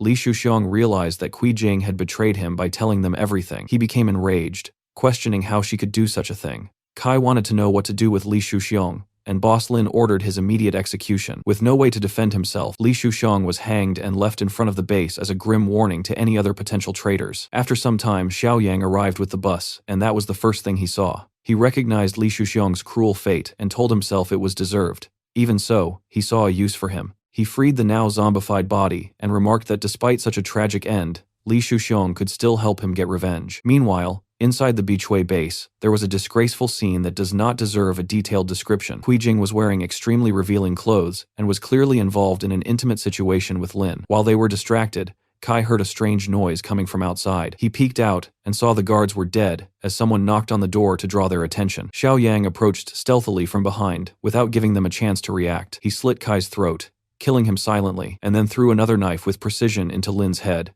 killing him instantly and spraying blood everywhere. Terrified, Kui Jing recognized Xiaoyang and asked how he had gotten there and what he wanted. Xiaoyang observed the situation and sarcastically noted how much fun she seemed to be having, commenting on what Li Shuxiong would think if he saw that. Kui Jing tried to react but had no time. Xiaoyang released the zombie Li Shuxiong, who completely ignored his former ally and went straight for Kui Jing, who was now tied up and unable to resist. She died in a miserable and cruel way, devoured by the one she had betrayed. Later, Xiaoyang instructed Chong to feed on the bodies scattered throughout the base. Meanwhile, with his new superhuman senses, Xiaoyang heard something coming from a nearby building. They were the voices of hostages being threatened by the bandits. One said a child would be perfect as meat, but the boss, an obese man, disagreed, saying she was too skinny and suggested taking another chubbier boy. The child was torn from her mother's arms while she begged for mercy, crying and pleading for them to spare her son. In the midst of that horror, they heard a loud crash outside. The boss thought it was the sound of a shotgun, but another reminded him only he had such a weapon. Just as the child was handed back to her mother, the door slowly opened. The boss ordered one of the men to check, but he regretted it immediately. He was violently grabbed by Chong, who appeared like a predator. The bandits fired desperately, but couldn't stop him. Chong smashed through the window as if it were paper, broke the boss's neck, and massacred all the remaining criminals with brutal force, sparing only the hostages. The people, terrified, didn't know what to think of that monster, and wondered what kind of zombie he was not to attack them. Xiaoyang arrived shortly after and praised Chong's work, noting he didn't even need to remove his mask. Chong commented that the mask made everything more fun. The hostages were still scared to see a talking zombie, especially a child who said he was a powerful monster that had killed everyone. Xiaoyang reassured the group, explaining that Chong wouldn't attack them. The mother of the child said she had seen something similar before, mentioning that in the eastern part of the city there was a similar creature. Xiaoyang reflected on this, surprised that these mutations were appearing so soon. He had thought it would take another month or two for such cases to become common. The city of Decor, located to the east, wasn't very far from there. He concluded that,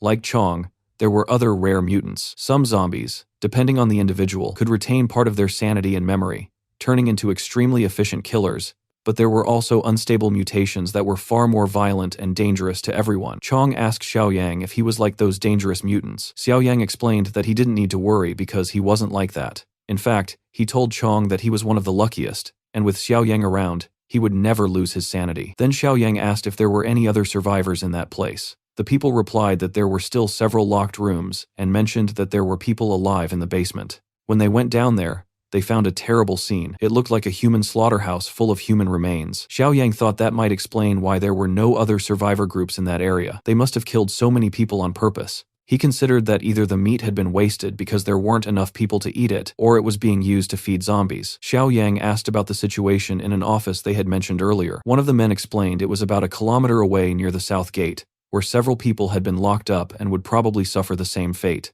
That was when Xiaoyang received a new mission from the system called Utopia Subpar. The goal was to expand and improve the community, aiming for the highest score possible. At that moment, he had only 2 progress points, and would earn 20 system points upon completing the objective, in addition to the 36 he already had. At the sales office previously mentioned, the guards heard the sound of gunfire coming from the north gate. Before long, Chong appeared and eliminated all the enemies without any difficulty. The women being held as hostages in a ruined room were terrified by the shots and the sounds of the door being forced open. When they finally saw it was Xiaoyang, they were relieved as he allowed them all to leave. Soon, A line of survivors followed behind Xiaoyang as they moved through the destroyed area filled with corpses. The people remained shaken by the experience. One of the women asked if he was truly offering them a safe place to stay. Xiaoyang confirmed that he was, though he explained that everyone would be required to work. The survivors agreed immediately, appearing excited at the prospect of a secure shelter. Xiaoyang encouraged them not to waste time, and everyone boarded the bus to head toward the base. When they arrived, Shan Shen remarked with relief that he had finally returned, but Jiang Qi warned the group not to open the gate yet. Since Xiaoyang had not yet given a clear order, he explained that while this was his fortress, he could not let everyone inside immediately. Recognizing the hardships of the current era, he noted that he had built a small housing complex next to the fortress. He stated that while the place was not as secure as the main base, it was far better than the horrible conditions they had been rescued from. He mentioned that there were still many unfinished buildings, and that everyone would need to work to improve them. He promised that those who proved themselves worthy would eventually have the chance to enter the main fortress. Meanwhile, that morning at the Beachway Mountain Villa, a delivery truck arrived with a woman in the lead car. She was impatient, noticing that no one was answering the radio and complaining about Lin's incompetence. Sensing something was wrong, she opened the door to one of the rooms and discovered the dead bodies of Lin and Kai, along with the signs of the massacre Xiaoyang had left behind. The first to react was Li Shuxiong, but she knocked him down with a single punch and finished off the other enemies with knife strikes. She told her men they had no choice but to handle everything themselves, declaring that anyone who broke the rules would die. As they walked through the village, they saw the trail of destruction and numerous scattered corpses. A subordinate remarked to Rui that no one was left alive. Even so, they noticed there was still enough meat stored at the base, and Rui ordered them to load it all into the truck. While doing this, she noticed something that worried her even more: fresh tire tracks on the ground, which were clear evidence of who had been there. Meanwhile, Xiaoyang was analyzing his new mission to expand the community. It was a type of goal he had never seen before, requiring him to accumulate the highest possible score, with population growth being essential for survival. He reflected on the fact that the land was fertile and thought about how even the work of his arrogant enemies had helped prepare it. Recalling the matter of the rare mutants, Xiaoyang went to the shelter where the new survivors were gathered. Many called him their savior, kneeling and bowing in his presence. He asked them not to do that, maintaining a serious tone. He then asked the woman who had mentioned the monster exactly where she had seen the creature. She explained it had been at the market in Decor City. She told him that she and her group had gone there for supplies when they encountered the terrible creature. Many were killed, causing widespread panic. She had managed to escape with her daughter and ran toward Beachway Mountain, thinking they would be safe, only to be captured by bandits. Xiaoyang thought about Decor City, and Shan Shan tried to talk him out of going, saying he didn't need to face the creature since they had enough supplies. Xiaoyang, however, argued that they could not remain idle, because acquiring more resources would benefit everyone. He considered the most important factor to be that Decor City was only 2 kilometers away, and they could not allow that monster to become a threat to the base. The woman, frightened, tried to stop him by saying the creature killed anyone it saw. Xiaoyang confidently replied that he knew what he was doing. He asked Jiang Qi to call Chong because they were going to visit the city to solve the problem. In Decor City, another group of survivors gathered inside an old real estate office. Among them, an arrogant man argued with a secretary about searching for supplies in a nearby supermarket. The manager, who knew the area, believed there might still be items there, though another man was more pessimistic, suggesting it had likely been looted already. The secretary tried to keep the group hopeful, reminding them that even looted markets usually have something useful left behind. When they finally entered the supermarket, they found a dark and eerie environment. They managed to find some supplies, though they were few. Soon, a strange sound emerged from the darkness. A small horde of zombies appeared, and was eliminated with some effort by the survivors, who found the setting very unsettling. They decided to quickly grab what they could and leave. However, deep in the shadows, a silent mutant watched them, waiting for the right moment to strike. While the survivors gathered goods, the secretary lay down on an old bed to rest, suggesting they could turn the place into an improvised base. Outside, the manager and another man smoked and discussed the plan. One asked if it was safe to stay, but the manager admitted he wasn't sure. The group analyzed the mall and noticed its many entrances and exits made it difficult to defend. They also knew a place with so many supplies would attract other survivors. As he explained this, one of the men was suddenly caught off guard when a blade sliced through his throat. The attack came from a mutant who killed him,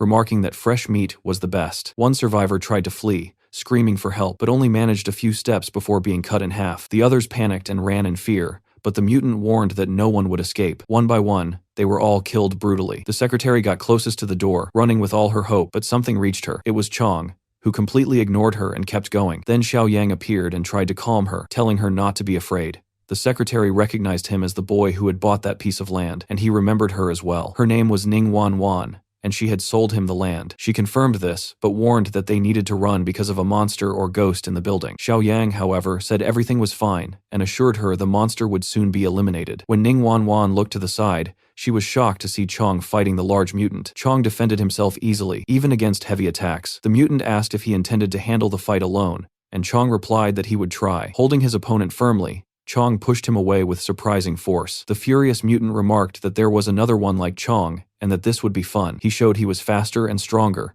explaining that eating several bodies had accelerated his evolution. Even so, he did not expect Chong's blows to be so heavy. After taking a punch, he was thrown against the concrete and admitted Chong was strong, only to immediately receive a kick to the head. The mutant managed to dodge at the last second, and clinging to the ceiling, declared that the power he had accumulated from eating so much was finally becoming useful. He then underwent another transformation, becoming even more dangerous. Chong and the mutant began trading blows at impressive speed. Xiao Yang watched the fight and remarked that Chong was in trouble, recognizing the enemy's power. Xiao Yang thought the trip was worth it, as the creature would only become more dangerous if not killed now. Without hesitation, Xiao Yang pulled an AK-47 from his inventory, which surprised Wanwan, who didn't understand how he made a gun appear from nowhere. Xiao Yang asked Chong to hold the mutant for a moment, promising it wouldn't take long. Chong grabbed the mutant's hands tightly, allowing Xiao Yang to shoot straight at the creature's head. The mutant survived the initial shot, admitting Xiao Yang was different for being able to hurt him, but swore he would now kill him. Xiao Yang was shocked the shot wasn't enough, but did not stop. He fired for several seconds until the mutant's head looked like a sieve, ending the threat. After the battle, Xiao Yang asked why Chong had not eaten the mutant's body, suggesting it might make him stronger.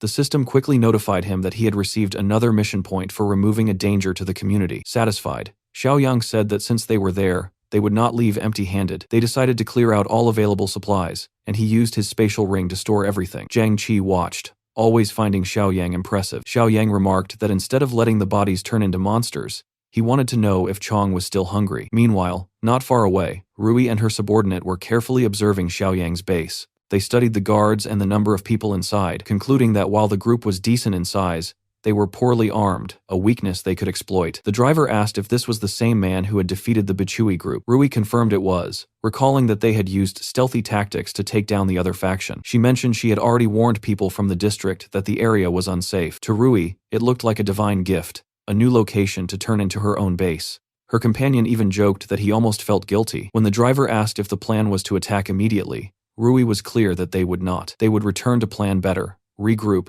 and bring heavier weapons to attack with everything they had. Meanwhile, Xiao Yang and his group were heading back to their base. Wanwan asked if the place was truly as good as described. Jiang Qi confirmed it was, mentioning they even had hot showers. Wan became excited at the idea, but Xiao Yang quickly noticed something strange. Seeing people approaching, he told everyone to arm themselves, and Jiang pulled out his machine gun.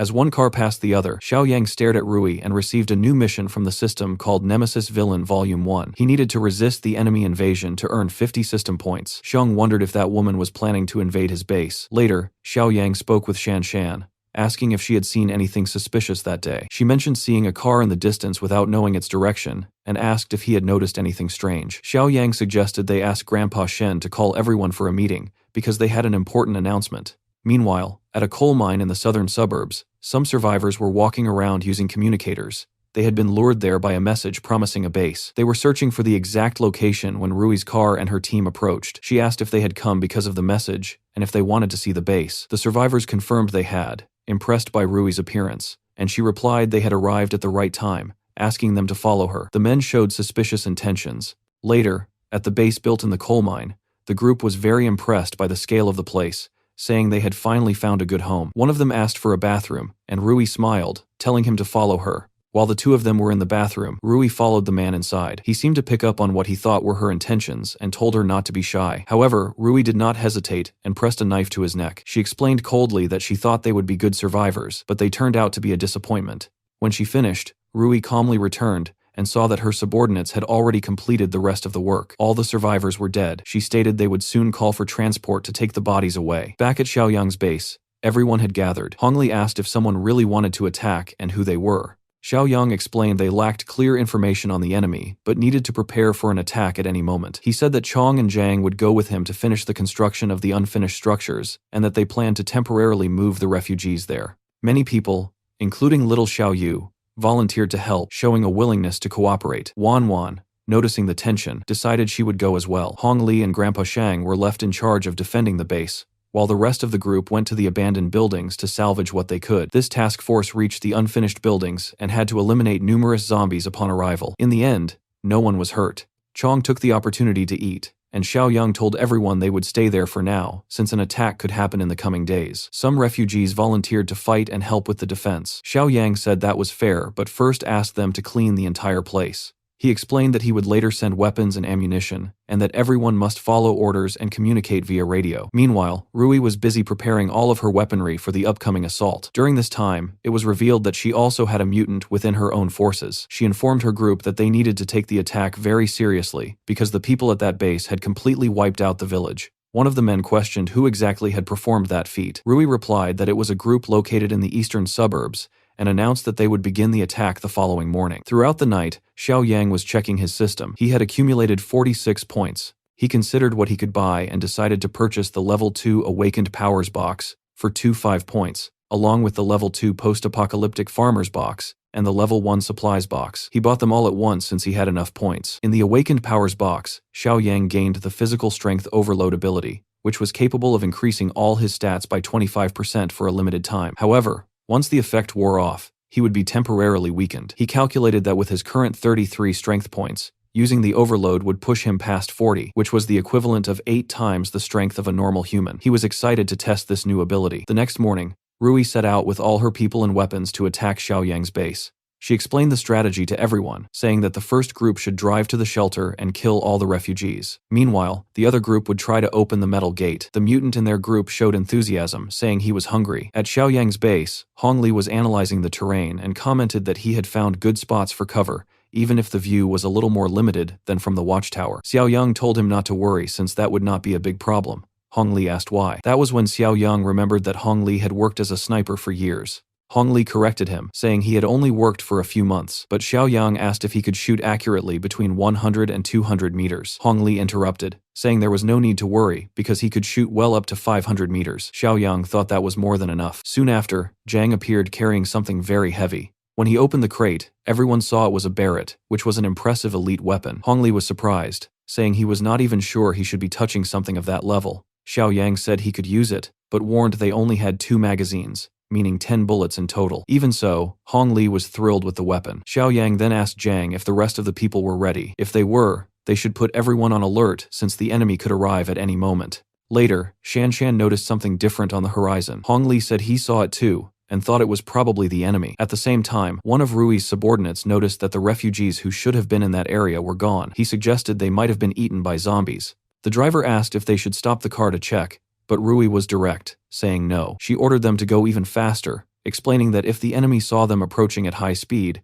it would make the attack harder to contain. All of Rui's units advanced together. On the other side, Shanshan confirmed they were enemies and told everyone to open fire. Rui's group's vehicles were hit along with the drivers, who died in the shootout. The first car to lose its driver ended up exploding in the distance. Rui questioned how they had been spotted so easily. Even though she was irritated, she ordered everyone to keep advancing until they reached the wall of the enemy base. That was the moment for the mutant to use his large saw to try to cut through the steel gate. Inside the fortress, Shanshan warned everyone there was someone trying to break the gate. They needed to shoot, but the people on the street were already ready to fight back. Amid the gunfire, even Kai ended up getting shot in the shoulder, and Zhang warned everyone to be careful, even recognizing the enemy was well armed. One of the men in the base said not to be afraid because they had enough ammo. Meanwhile, the gate kept being cut.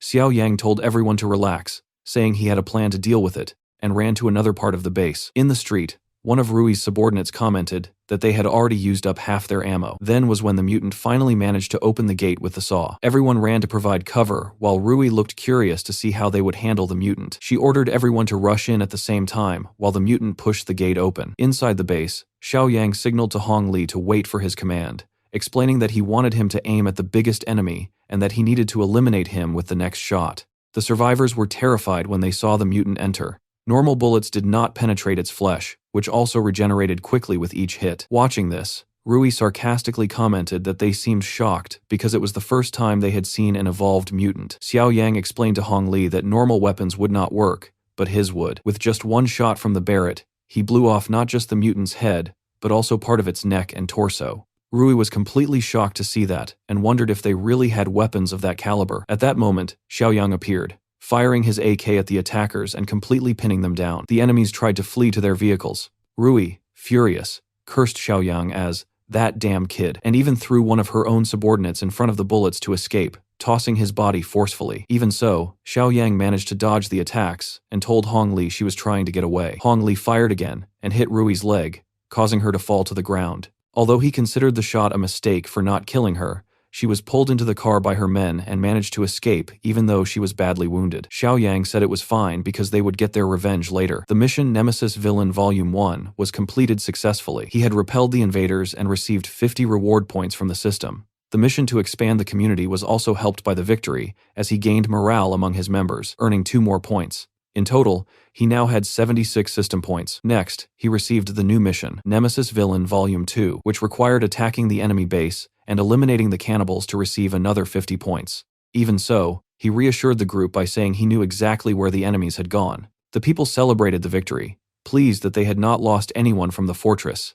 even though there were some injured. Xiaoyang ordered everyone to be taken to the infirmary immediately to disinfect their wounds. He also asked for all the bodies inside the fortress to be removed, and for the refugees who had been relocated to the abandoned building to be brought back. He was very satisfied with the number of points he had earned so far. Meanwhile, Rui was returning to her own base, now missing a leg. Her men were shocked to see her in that state and asked what had happened to her. Rui, irritated, admitted that she had not been careful enough and confessed that she did not know the enemy possessed that kind of weapon. Noticing her subordinates' suspicious looks, she asked why they were staring at her like that. She complained that she needed to eat meat to recover and demanded their obedience. The man who had previously controlled the mutant asked if she had really sunk to that level and dared to speak to him in that manner. Rui, furious, asked if everyone was rebelling against her and ordered her men to take him down. However, they remained silent and did not obey her. The man then declared that she was missing a leg and that the number 2 in the group, the mutant, was dead, which made him the most powerful person now. He also stated that everyone was tired of putting up with her. Rui, panicking, asked if they were really rebelling against her, but she was surrounded and brutally killed by her own men, who lynched her to death. Soon after, they called that subordinate the third boss, but he declared that he was now the first.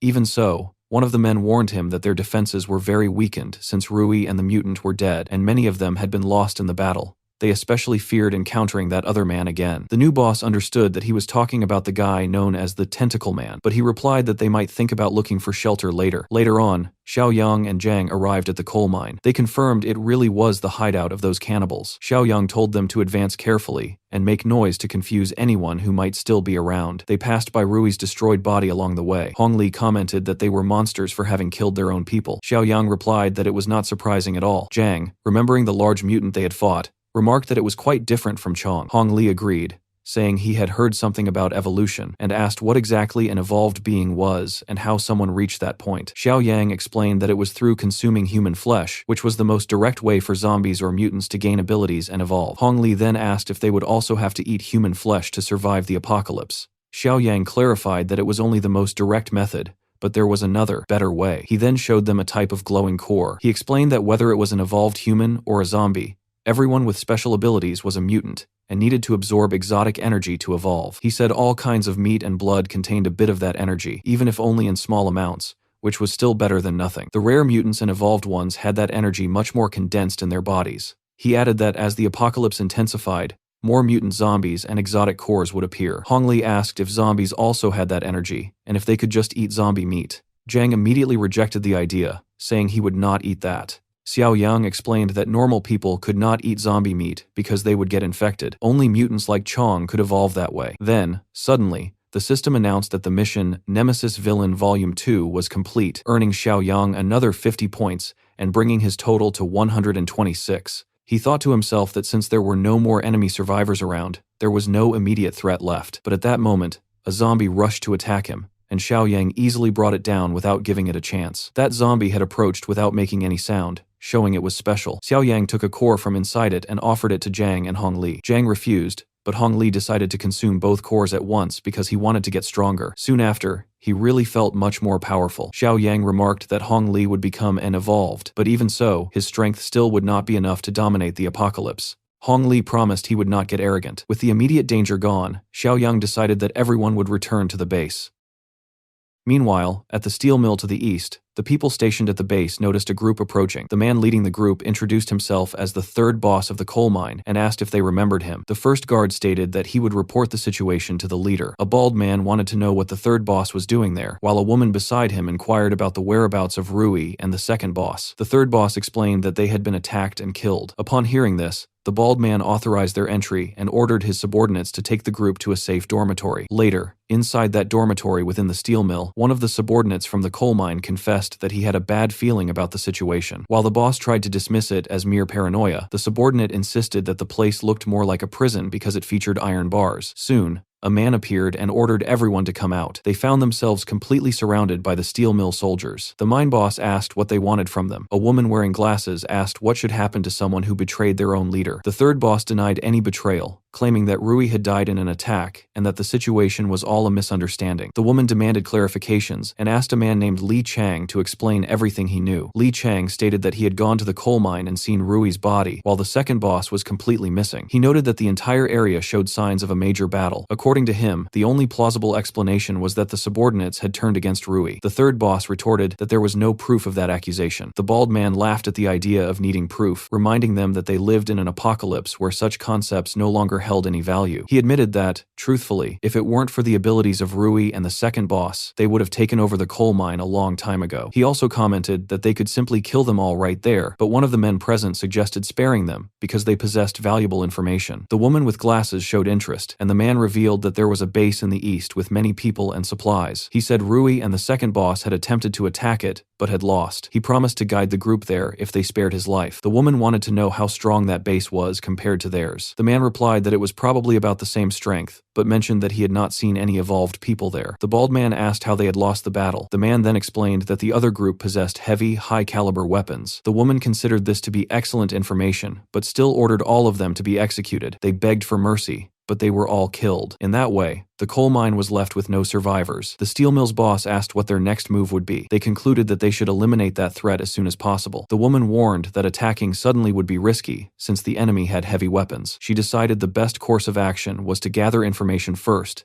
and evolve so they could face them safely. She ordered scouts to be sent out to gather intelligence on the enemy. Meanwhile, Xiaoyang was reviewing his system, evaluating what he could buy with the 126 points he had accumulated. In the shop, there was a level 1 supply box and a level 2 black tech box, available for a total of 55 points. Xiaoyang remarked that those boxes were very good and purchased both, which left him with 71 points remaining. In the supply box, he found 500 kilos of premium lotus root powder, 200 kilos of cocoa butter cakes, and 150 liters of cooking oil. In the level 2 black technology box, he obtained 20 more units of physical enhancement serum. He wasted no time and used the serum on himself immediately. Suddenly, Shanshan entered the room, warning him that a very suspicious person had appeared at the base. This man identified himself as a messenger and assured the guards he was not an enemy, asking specifically to speak with the leader. When questioned, he confirmed he was looking for Xiaoyang. As soon as Xiaoyang showed up, the messenger's tone changed, becoming much more friendly. He introduced himself as Shu Axing, claiming to be from the steel mill to the west. Uncle Song reacted with surprise upon hearing the name. He explained to Xiaoyang that the largest steel mill in the region was located to the west, near the coal mine, and it currently functioned as a large survival base just a few kilometers away. Xiaoyang asked Shu Axing why he had come specifically to their base. Shu Axing replied that the world was very chaotic, and that since they were all survivors,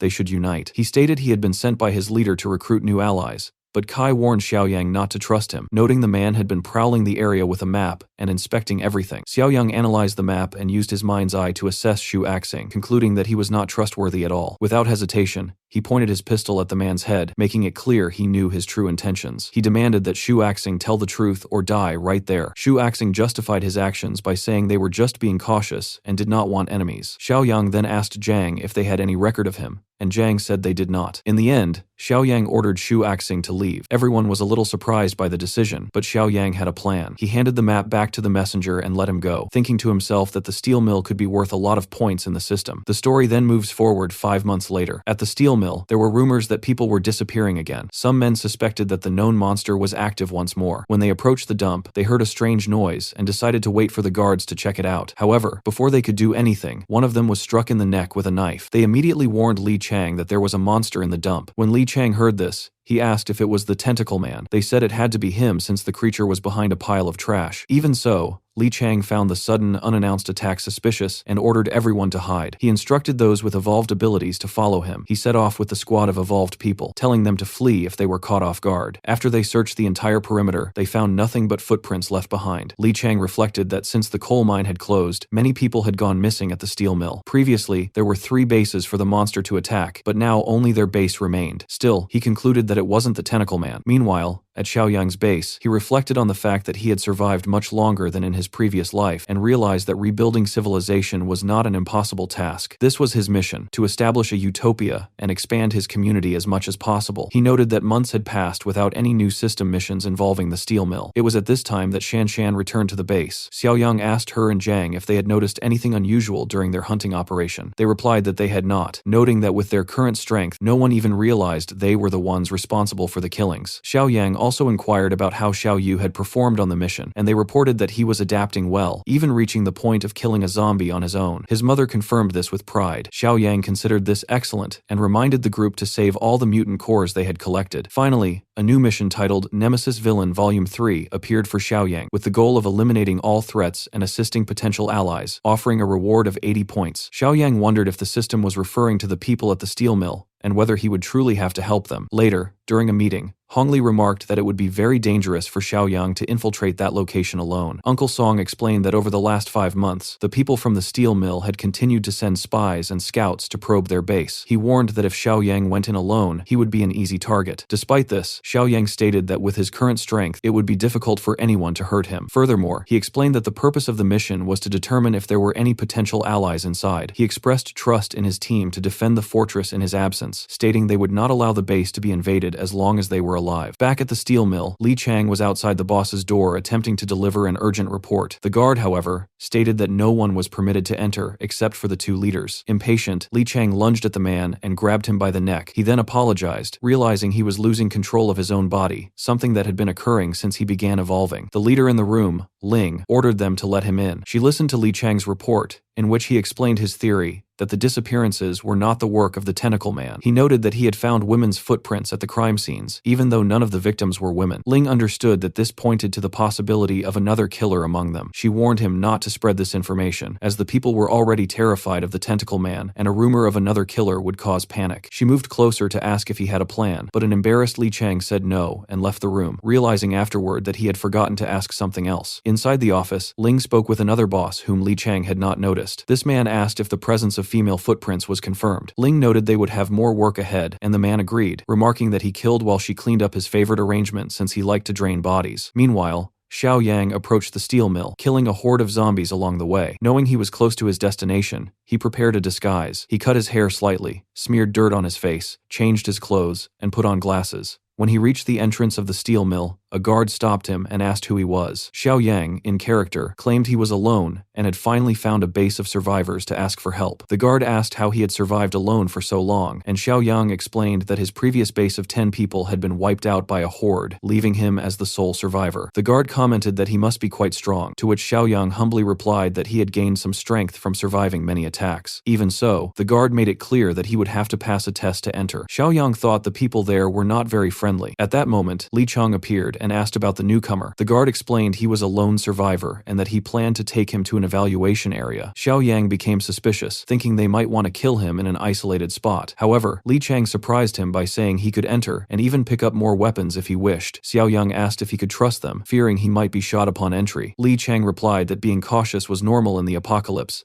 and that they were not forcing anyone to stay. If he didn't want to, he could leave. Xiaoyang agreed and handed over his weapons to be searched, thinking that Li Chang seemed to have some principles and was not a complete monster. He also noticed the people at the steel mill were less savage than the Bichui group. Li Chang asked if he had survived using only a knife and whether he was an evolved. Xiaoyang maintained his disguise and pretended not to know what that meant, though he actually felt much stronger than Li Chang. Li Chang explained a rule of the base. Evolved people had to report to the boss first. For that reason, Xiaoyang was taken to a reception room that resembled a prison cell. Sometime later, the bald boss appeared, looked at him suspiciously, and asked for his name. Xiaoyang introduced himself as Zhang Ye. The boss asked if he was an evolved, his tone suggesting he already suspected it. To test him, the boss threw an axe at him. Xiaoyang barely dodged and realized this was the test. He complained that he could have died if he wasn't evolved. The bald man confirmed this coldly, stating the death of an ordinary human would be no loss. He explained that evolved people needed to stick together and said it was good for Xiaoyang to know who he really was. He warned that few in the base knew this secret and ordered Xiaoyang to keep it confidential, threatening to kill him if he told anyone. In an intimidating move, he nearly grabbed Xiaoyang by the neck, but Xiaoyang managed to dodge. Xiaoyang thought he could kill the man at that moment, but was unsure if the system would reward him yet. The boss, noticing his reflexes, admitted he had good skills, but explained that the power of an evolved went far beyond that. He then ordered the guards to take Xiaoyang to an empty room and provide new clothes. Afterward, Xiaoyang was introduced to other important members of the base. He met Deping, who held as much power as the leader, Huan Ling, both of whom were responsible for maintaining control. Huan Ling remarked that he was lucky to have found the base and would no longer have to worry about surviving alone, but she explained that to eat and sleep there, he would have to prove his worth. Xiaoyang accepted and promised to follow orders. Bin, another officer, explained that he had arrived at the right time because they were about to go out on patrol and Xiaoyang would be joining them. Later on, the same guard who had welcomed Xiaoyang at the gate was part of the team, and casually asked Bin about this new member. Bin simply said there wasn't really a choice since the order had come directly from the boss. Meanwhile, Axing kept staring at Xiaoyang, feeling like his face looked oddly familiar. As they moved forward, Bin quietly explained to Xiaoyang that he had to keep his evolved status completely secret. Inside the base, only the two leaders, Deping and Huan Ling, knew the truth about evolving through eating human flesh. Apart from them, there were only 4 evolved members in total: Bin himself, Axing, Aqiang, and Deping, and all of them were family. Axing was Bin's brother, Deping was their cousin,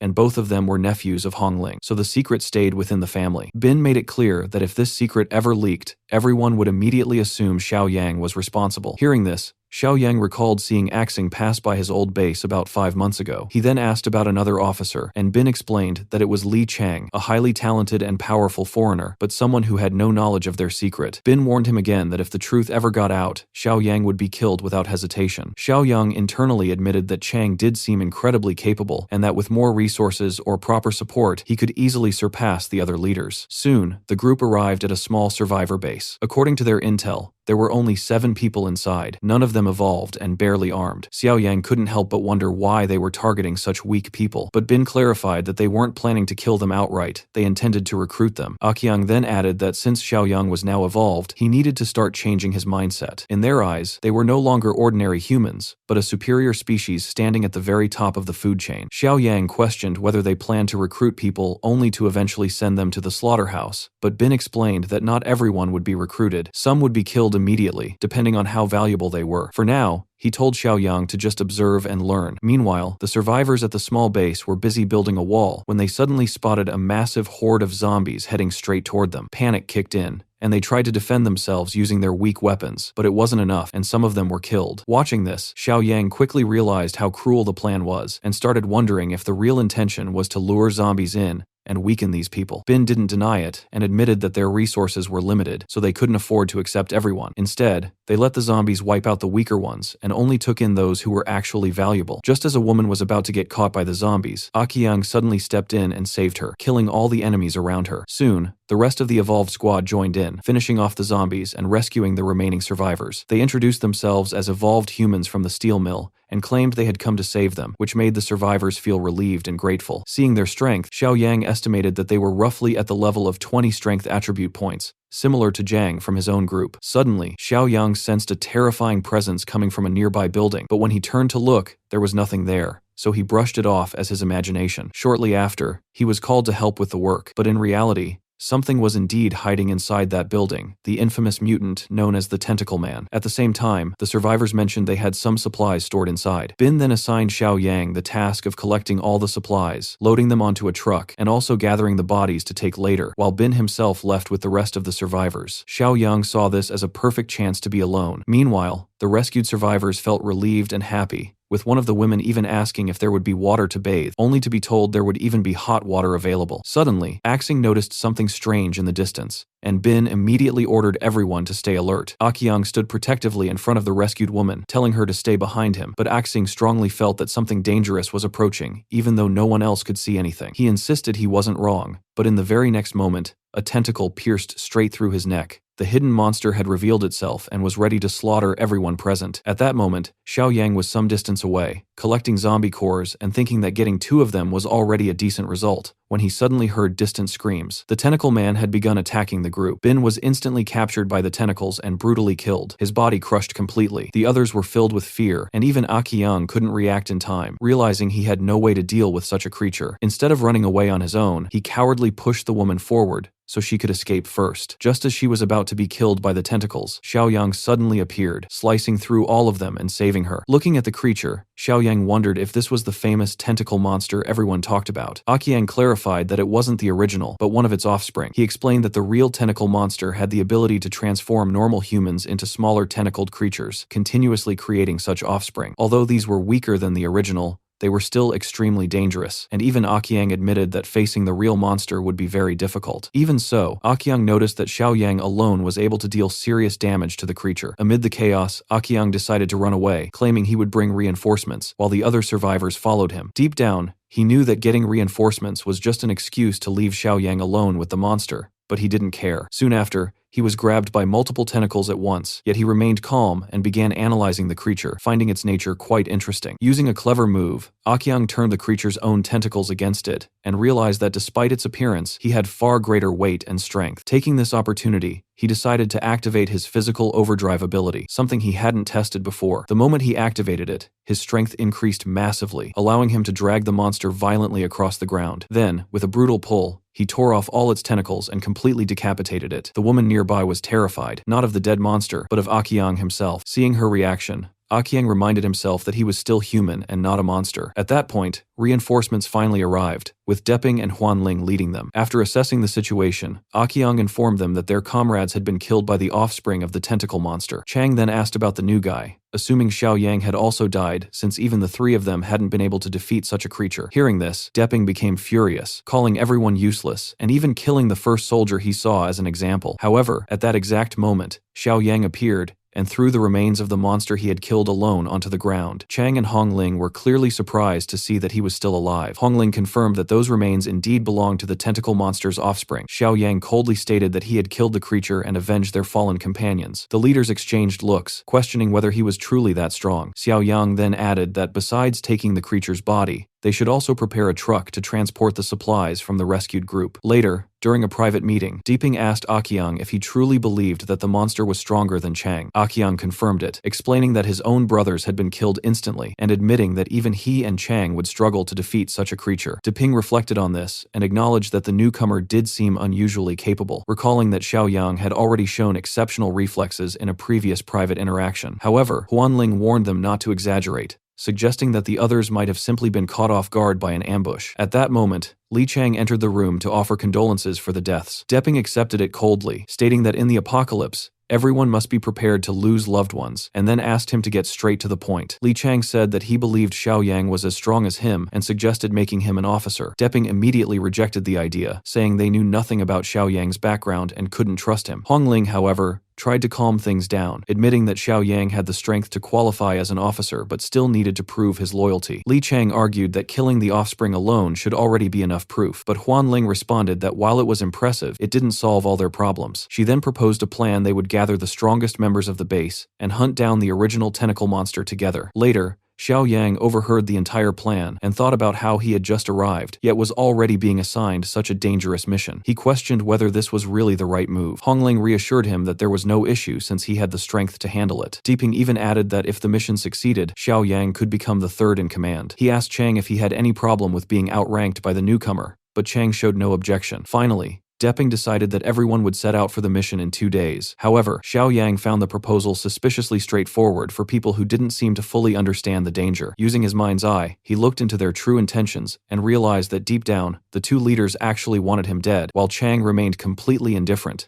neither liking nor disliking him. Later that night, close to midnight, Kai gathered everyone together and announced that Xiaoyang had contacted them through the radio. Hongli took the call and asked how things were going over there. Xiaoyang told him that the important mission would happen the day after tomorrow at the South Suburban Park. He asked them to bring all the strongest people from the base, including Chong, because the time had come to completely wipe out the threat at the steel mill. After hearing that, Hong Li began organizing the group and decided that Grandpa Shan, even though he was highly skilled, could not go. He was simply too old, and the mission would be too dangerous for him. Grandpa Shan accepted that decision without complaint, saying he would stay behind to guard the base and wishing the others good luck. Hong Li then put the team together. The youngest boy also wanted to join, but his mother protested, saying the mission was only for adults. The boy argued back that he needed to prepare for the apocalypse and that he was not a child anymore. Song told the mother to calm down, reminding her that the boy was already capable of killing zombies by himself. In the end, Hong Li agreed and said he actually liked the idea, believing it would be good for the boy to gain experience as early as possible. When the day of the operation arrived, everyone finally assembled with the leaders Li Chang and Xiao Yang, prepared for the mission that could decide all of their fates. Xiao Yang was uneasy, wondering whether his people would really be able to get him out of there when the time came, but Depping assured him that he already had a plan. As Xiao Yang observed the building, he noticed his own group positioned above with binoculars and long-range weapons, ready to move at the right moment. Hong Li reminded everyone that it had been Xiao Yang himself who insisted that no one should remain close to the park. Now they were preparing ropes so they could descend at the perfect timing and strike the enemy from behind. At the same time, the leaders from the steel mill had brought a child to use as bait, which was obviously cruel. Huan Ling explained that she personally had to take the boy into the park because the tentacle monster kept calling for its son. Their idea was to use that false hope to lure it out and then attack at the right moment, while making sure the child would not actually be harmed. Even so, the child resisted and said he did not want to be used as bait. Depping got angry, accused the boy of disobeying the leaders, and then threw him into the park. Right then,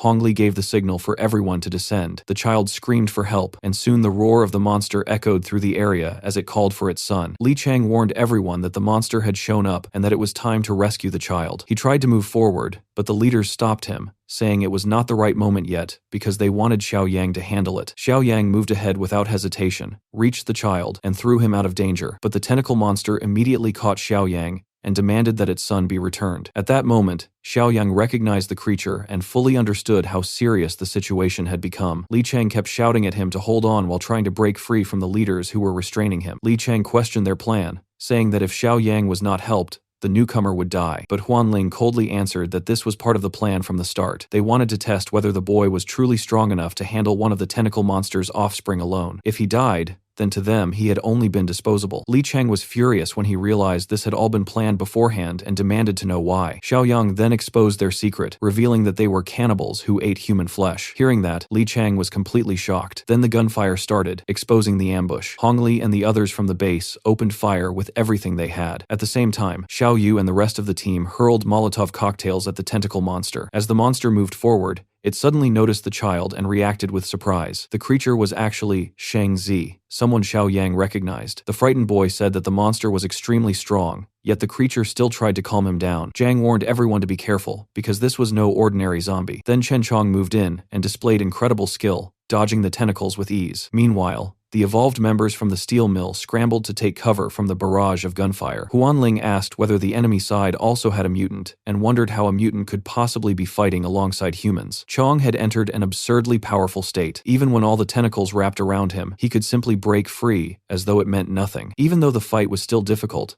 Xiao Yang watched with satisfaction because Chong had finally found an opponent worthy of him. Depping then wondered out loud if the rookie had been pretending all this time. Xiao Yang, meanwhile, easily sliced through the monster's tentacles and freed himself. At that point, Akiang suddenly realized something important. He remembered that they had once talked about the leader of the eastern base, the same man who had massacred the people at the coal mine, and that leader's name was Xiao Yang. Depping immediately understood that they had been deceived. Ling then concluded that the entire enemy force had to be Xiao Yang's people. Everyone surrounding the area and fighting the monster was made up of his strongest allies, the same ones who had defeated Rui and taken over the coal mine. She quickly realized they had no guarantee of victory, and that even if they somehow won, they would suffer massive losses. Akiang asked what they were supposed to do, and Ling told Depping to cover her because she was about to take decisive action. Depping hurled his axe with such force that it caused an explosion in the forest, forcing Hong Li's group backward and creating an opening. Ling used that moment to rush towards Xiao Yu. Kai tried to protect the boy, but Ling kicked him so hard that he was sent flying, exposing the fact that she too was evolved. She grabbed the little boy and declared that he was the answer to everything. Even after recognizing that the boy had skill, she still punched him in the face. That made Shang Zi even more furious, and he roared in rage. Chong seized the distraction and grabbed the monster by the neck, but Xiao Yang remained calm and told everyone that the monster would not attack them now, because it would never risk the child's life. Ling then threatened to kill Xiao Yu if they did not all drop their weapons. Hong Li begged her to take him hostage instead,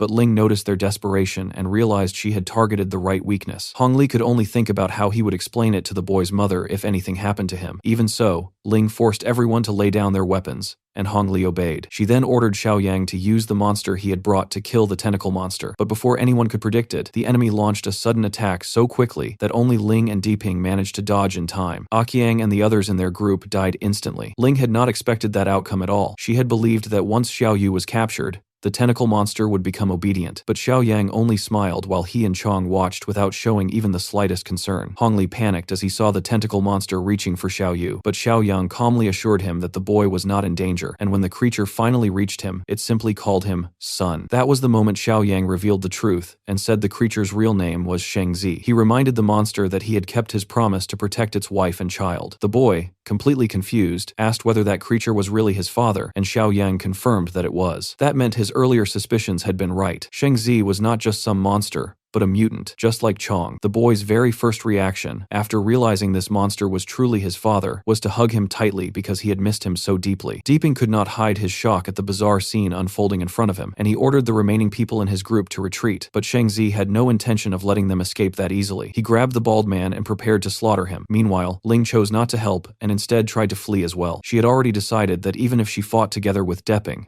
they still had no chance of defeating those monsters, so escaping was the only option left. But a tentacle caught up with her, smashed her face into the ground, and dragged her right back. Diping laughed at her with contempt and said she deserved it. He then looked at Li Chang and said that now it was just the two of them, so they had to cut through the tentacles together. But before anything else happened, Xiaoyang silently appeared behind Li Chang and warned him not to move, promising that if he cooperated, he would leave alive. Li Chang did nothing to help. Deping was then yanked away violently, his face smashing so hard into the ground that his nose broke, his forehead split open, and several of his teeth were knocked out before he was finally torn apart. Ling ended up meeting an equally horrific death, getting crushed until she was reduced to little more than a pile of meat. After seeing everything that had happened, Xiaoyang concluded that the mission called Nemesis Volume 3 had been successfully completed, with all potential threats eliminated. He received 80 points for it, raising his total to 151. The so-called potential allies mentioned in the mission turned out to be Shengzi and Li Chang. Xiaoyang then asked Li Chang if he still had any doubts about why all of this had been done. Li Chang first wanted to confirm whether they were truly from the Eastern Base, and Xiaoyang confirmed that they were. He then brought up the disturbing topic of evolving by eating human flesh. Xiaoyang explained that evolved individuals didn't just appear randomly. Reaching that level of strength required consuming human flesh. Hearing this, Li Chang was struck with horror as he recalled how he had once fed meat to a starving mother and her daughter, not knowing where it had come from. The realization hit him that he might have unknowingly been serving human flesh to people all along. He then remembered a tense moment during the earlier tentacle monster incident, realizing that the woman's daughter hadn't been killed by the monster, but had instead been taken to the slaughterhouse. Just imagining that made him feel sick, and he ended up vomiting from the sheer disgust. Overcome with anger, he walked over to Deping's corpse and smashed it into pieces. After that, he turned to Xiaoyang and asked whether the people at his base also became stronger through such a disgusting method. Hong Li immediately answered no, assuring him that they didn't follow that path. Xiaoyang then explained that their group used a completely different method. He tossed a zombie core to Li Chang and told him to examine it, explaining that mutant zombie cores could also help people evolve. Although this method wasn't as common or as easy as consuming human flesh, it was far more effective and didn't come with those horrible side effects. He further explained that people who used the human flesh method became increasingly violent, lost control over their emotions, and developed strong, murderous tendencies. Li Chang admitted that this matched what he had been experiencing himself. Xiaoyang warned him that there was no complete cure, because once someone started down that path, the effects would stay with them for life. However, if he stopped now, the symptoms could still improve over time. After that, Xiaoyang turned toward Shengzi and asked if they could talk. Shengzi, still struggling to speak properly, thanked Xiaoyang for saving his son,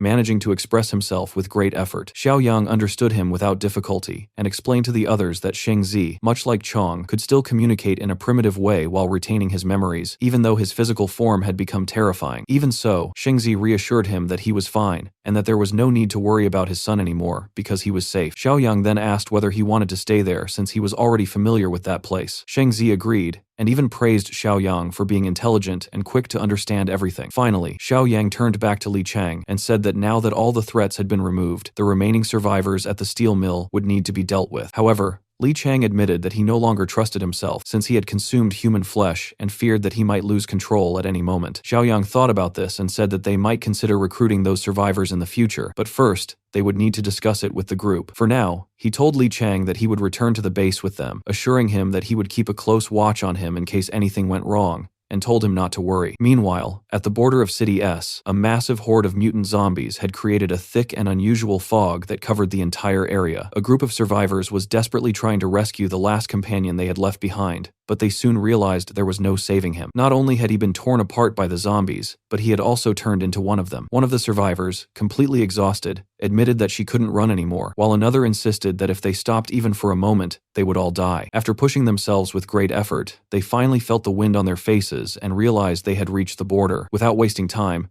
they kept running until they saw the moonlight, feeling a brief sense of relief after escaping that suffocating fog. However, that moment of calm didn't last long. A carnivorous plant-like zombie suddenly attacked them and killed one of the women, making the situation even more grim. One of the survivors broke down crying over her death, but despite that, they had no choice but to keep moving forward. Now, only 4 of them remained. As they continued running, they knew the mutant zombies were still chasing them. The man leading the group eventually recognized the area and said they had reached the park in City M. Although they felt some relief upon arriving, one of them pointed out that the place felt strange and completely abandoned. The leader tried to explain it by saying the city had probably been evacuated. Soon after, they noticed a figure in the distance that looked like another survivor, but it turned out to be Shang Zi. The group immediately panicked and ran away, even though Shang Zi didn't chase them and simply stood there, indifferent to their escape. One of the black-haired survivors wondered why a plant-type monster would appear outside the forest, and at that exact moment, a horde of plant zombies emerged again, completely surrounding them. Some of the survivors began to accept their deaths. One of them collapsed to the ground, crying, while another raised his gun, ready to end his own life before being devoured. Suddenly, tentacles appeared and saved them. It was Shang Zi who stepped in and wiped out the entire horde of monsters, without leaving any behind. Later, back at the base, Xiao Yang casually commented that it had been a very windy day. Thinking about everything that had happened, he received another 20 points for completing the Utopia mission and an additional 60 points as extra rewards, bringing his total to 231 points. He then decided to check the system's new shop, where he found 3 main options: a level 2 weapons box costing 20 points, a level 3 superpowered awakening box costing 100 points, and a level 2 black technology box costing 50 points. Curious, Xiao Yang wondered if there was another level 3 box available, since last time he had obtained physical overload and was eager to see what he might get this time. Without hesitation, he bought all 3 boxes. From the level 2 weapons box, he received an armored jeep. From the superpowered awakening box, he gained a new ability called Imprisonment Mark, which allowed him to place a slavery seal on a target and turn them into a servant, although he could only control one person at a time. From the black technology box, he obtained a plus 30 physical enhancement serum. Even with these rewards, Xiao Yang was most interested in his new ability. Since Chong and Li Chang were currently stable, he decided to wait before choosing how to use it. At that moment, the Utopia mission updated. Now, he needed to upgrade the base's defenses into a fully independent automatic security system that would function even without his presence. He also received a new mission called Pest Control, which required him to eliminate the mutant plant threats in exchange for 100 reward points. He even joked to himself, thinking the system was basically telling him to start a vegetable garden. Not long after, someone reported over the radio that Shang Zi was returning to the base carrying something. When Shang Zi arrived, people were initially frightened by his huge and intimidating appearance, but they soon realized he was likely on Xiao Yang's side, especially since Xiao Yang already had another zombie ally. Shang Zi felt a bit uneasy under everyone's suspicious stares, but calmed down when his wife and son came forward to greet him. He called his son son and referred to his wife awkwardly as "marry me," which confused everyone. Xiao Yang found his way of speaking strange at first, but with some help from the others, understood that Shang Zi meant wife, since his brain was still not fully clear. After an emotional reunion filled with tight hugs, Shang Zi explained the situation in more detail. He told Xiao Yang that those strange creatures had been appearing in the park where he stayed. One of the survivors who had come with him added that they were from City S, and that those creatures had been chasing them all the way from there. They explained that the mutants had merged with the forest itself. Xiao Yang quickly realized that these were the same creatures mentioned in his mission. The survivor also said, still shaken, that some of their companions had turned into those plant-like zombies. In response, Xiao Yang ordered Shang to strengthen the base's defenses, and then asked for volunteers to deal with the situation alongside him. In the end, Xiao Yang, the black-haired survivor, Zhang, and Shan Shan prepared themselves to depart. During their discussion, the survivor mentioned that those vines used to be much smaller. Xiao Yang explained that they would have to enter the forest, even though it was clearly enemy territory, and no one liked the idea. Still, he emphasized that if they didn't eliminate the problem at its source, it would continue spreading. Before setting out, he made it clear that there was something important to do first. Zhang and Shan Shan needed to become stronger to handle this kind of threat. Over the next few days, they would go out hunting to improve their abilities. Later on, a strange aquatic-looking mutant appeared and began devouring a corpse, But Xiao Yang didn't hesitate for even a second and cut it clean in half with a precise strike. Not long after, the people from the base arrived carrying heavy weapons to control the horde, and they managed to collect a large number of mutant zombie cores. Nearby, another unknown mutant was wandering around. But unlike the others, it had completely lost interest in hunting zombies, and now craved only human flesh. It tracked the group by their scent, complaining that it had been a long time since it had eaten real humans, although it also noted with irritation that the survivors were heavily armed. Later, Xiao Yang used his system points to strengthen the group and began distributing the zombie cores among them. After that, everyone gathered together to discuss their next steps. Xiao Yang explained that in just 3 days of hunting, they had managed to collect a significant number of cores. He then stated that the first ones to receive them would be Hong Li and the others who did not have weapons. Hong Li immediately objected, saying it wasn't fair, and Zhang supported him, pointing out that everyone had fought together equally. However, Xiao Yang remained firm and made it clear there would be no debate. He explained that those without weapons needed to be strengthened first, since they had no means to defend themselves, while the others were already capable of protecting themselves better. He assured them that once they obtained more cores, everyone would eventually reach the same level of strength. Song, one of the older members, stepped in and encouraged Hong Li not to feel embarrassed, reminding him that he had always been a good leader and deserved this support. After that, Xiao Yang called Shan Shan aside to speak privately. She felt a bit suspicious and asked what they were going to do there. Meanwhile, the rest of the group couldn't control their curiosity and secretly tried to listen in. Chong even made a teasing remark, suggesting that maybe Xiao Yang was about to hurt her, which only made things more suspicious. Suddenly, Xiao Yang opened the door, having already noticed them trying to eavesdrop. When he saw everyone gathered there, he immediately dragged Zhang into the room and shoved him forcefully. In reality, Xiao Yang was giving Shan Shan an injection to enhance her abilities and prepare her for future battles. He explained that aside from himself and the mutants, Zhang and Shan Shan were currently the strongest fighters in the base. Zhang admitted that this was all thanks to their leader. Xiao Yang then decided to test Shan Shan's new strength against Zhang. Zhang was uncomfortable with the idea because he didn't like fighting women, but Xiao Yang insisted. He told Zhang that if he didn't want to strike back, then Shan Shan should use her full strength, since Zhang could handle it. When Shan Shan slapped him, the force was so intense that it nearly tore his head apart. Zhang was sent flying, and Chong, along with Kai, had to catch him to prevent him from crashing even harder. Xiao Yang revealed that he had injected Shan Shan with a physical enhancement serum, which made her one of the strongest in terms of raw physical power. Zhang complained that he should have received the serum first, but Kai mocked him, joking that Xiao Yang had prioritized a woman and teasing him about it. Later on, Xiao Yang organized a team to eliminate the monstrous plants spreading through the city. The group would include Chong, Zhang, Li Chang, and one of the survivors. That survivor, despite being partly responsible for the situation, had initially agreed to help. However, when the time came, he firmly refused, saying he had barely escaped with his life and had no intention of going back. Li Chang tried to persuade him by saying they were going to rescue his family and companions, but the man replied that there was no one left alive and that he would rather stay at the base and contribute from there. On the other hand, the second survivor who had come with him showed more courage and decided to join Xiao Yang on the mission,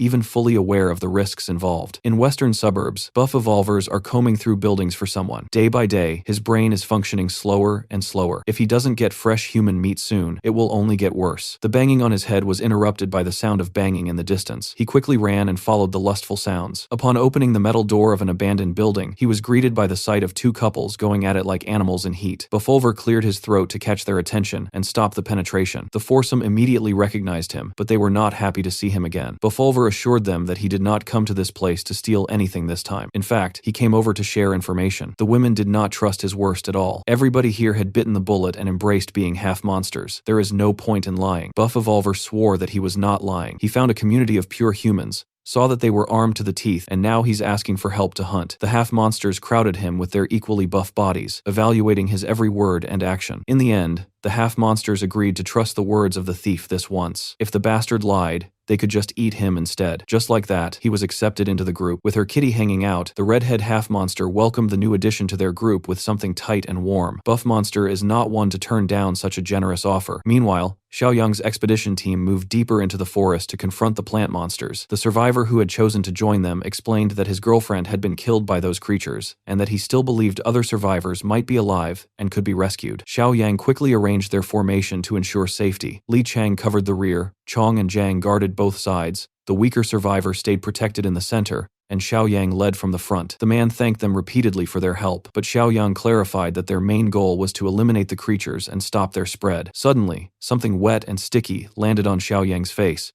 irritating him as he tried to figure out what it was, while the survivor warned him to stay alert. Moments later, a carnivorous plant suddenly grabbed Xiaoyang by the neck and almost devoured him. Even then, he showed no struggle. With overwhelming strength, he pulled the plant closer, tore apart its internal organs, ripped out its tongue, and destroyed its core, effectively killing it. Even as the plant tried to escape, Xiaoyang ordered Sheng Zi to pull it back effortlessly. Once the creature died, it released a strange mist. Xiaoyang commented on the unusual smell, but when he turned to warn the others, he realized no one else was around. At the same time, the survivor was experiencing something completely different. To him, it looked like everyone had simply fallen asleep. In the middle of the forest, he saw the image of his girlfriend desperately calling out to him. Believing she was alive, he ran toward her, only to be led deeper into the forest. Meanwhile, back at the base, a group of evolved mutants that had been wandering around decided to approach the human settlement. Without any real strategy, one of them immediately attacked the guards. Hearing the commotion, Hong Li stayed alert. The guards opened fire, but normal bullets had little effect on the attacker's body. Still, Hong Li managed to land a powerful kick that sent the mutant spinning. Then they switched to AK-47 rifles, and this time the bullets worked, leaving the attacker badly injured. Hong Li ordered the wounded to be taken straight to the infirmary. The reckless mutant who attacked was dragged back in a near-death state. A woman in a bikini questioned how strong the humans at that base really were. The dying mutant begged for flesh to heal himself, but one of his companions killed him without hesitation and used his body as food for the group. A bald man then asked what their plan was, and the blonde woman responded that they were overcomplicating things. Since they were evolved humans and not zombies, they could simply walk up to the base gate and try talking. Meanwhile, back in City M, the survivor began to feel that something was wrong even while seeing the image of his girlfriend. She kept urging him deeper into the forest, faster and faster. When he finally reached her, she was suddenly decapitated right in front of him. Shocked, he turned to Xiaoyang, who was also under the effect of the mist, and asked why he had killed her. Xiaoyang was confused and had no idea what he was talking about. The survivor still couldn't see things clearly. When the hallucinogenic mist finally wore off, he realized in horror that there had never been any girlfriend at all. It had just been a zombie trying to grab him. Xiaoyang then had to slap Chong to snap him out of the illusion as well. Once everyone regrouped, Li Cheng commented that it felt like they had been asleep for days under the effect of that mist. Sheng Zi, still disoriented, mentioned that he had been dreaming about picking up his son from school. From the way Xiaoyang interpreted his words,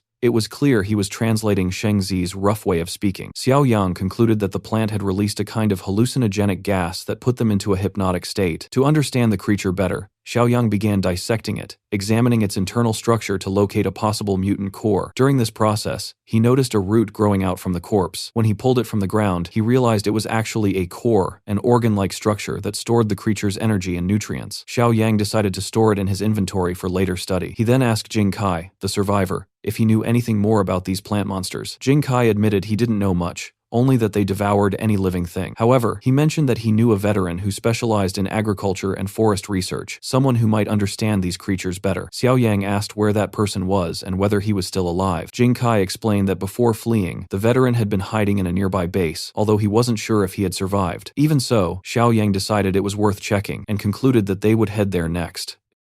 Meanwhile, a woman wearing a bikini approached the base while pretending to be injured, stumbling and collapsing in front of the guards. The guards noticed her and started arguing about what to do. One of them said they should first record the situation before letting her in, while another insisted they needed to help her immediately because she looked seriously hurt. Seeing their hesitation, the woman began using her charm to seduce one of the guards, and he quickly gave in and decided to help her. Hidden nearby, her allies watched and commented that she was very skilled at this kind of act. The situation turned awkward as she and the guard began making out behind a car like reckless teenagers. At the same time, Xiaoyang's group continued moving toward the base near the forest, and as they got closer to the city, the surroundings became brighter. Jing Kai pointed out that they were almost there. Suddenly, a woman called out to them, and Jing Kai recognized her as Aunt Yang. For a moment, he thought it might be another illusion, but there was no mist this time. Even so, the tension remained high. Aunt Yang immediately ordered her people to prepare for combat, assuming that Jing Kai was being held hostage. Sheng Zi prepared to retaliate, but Xiaoyang quickly stopped everyone. Arrows were fired at them,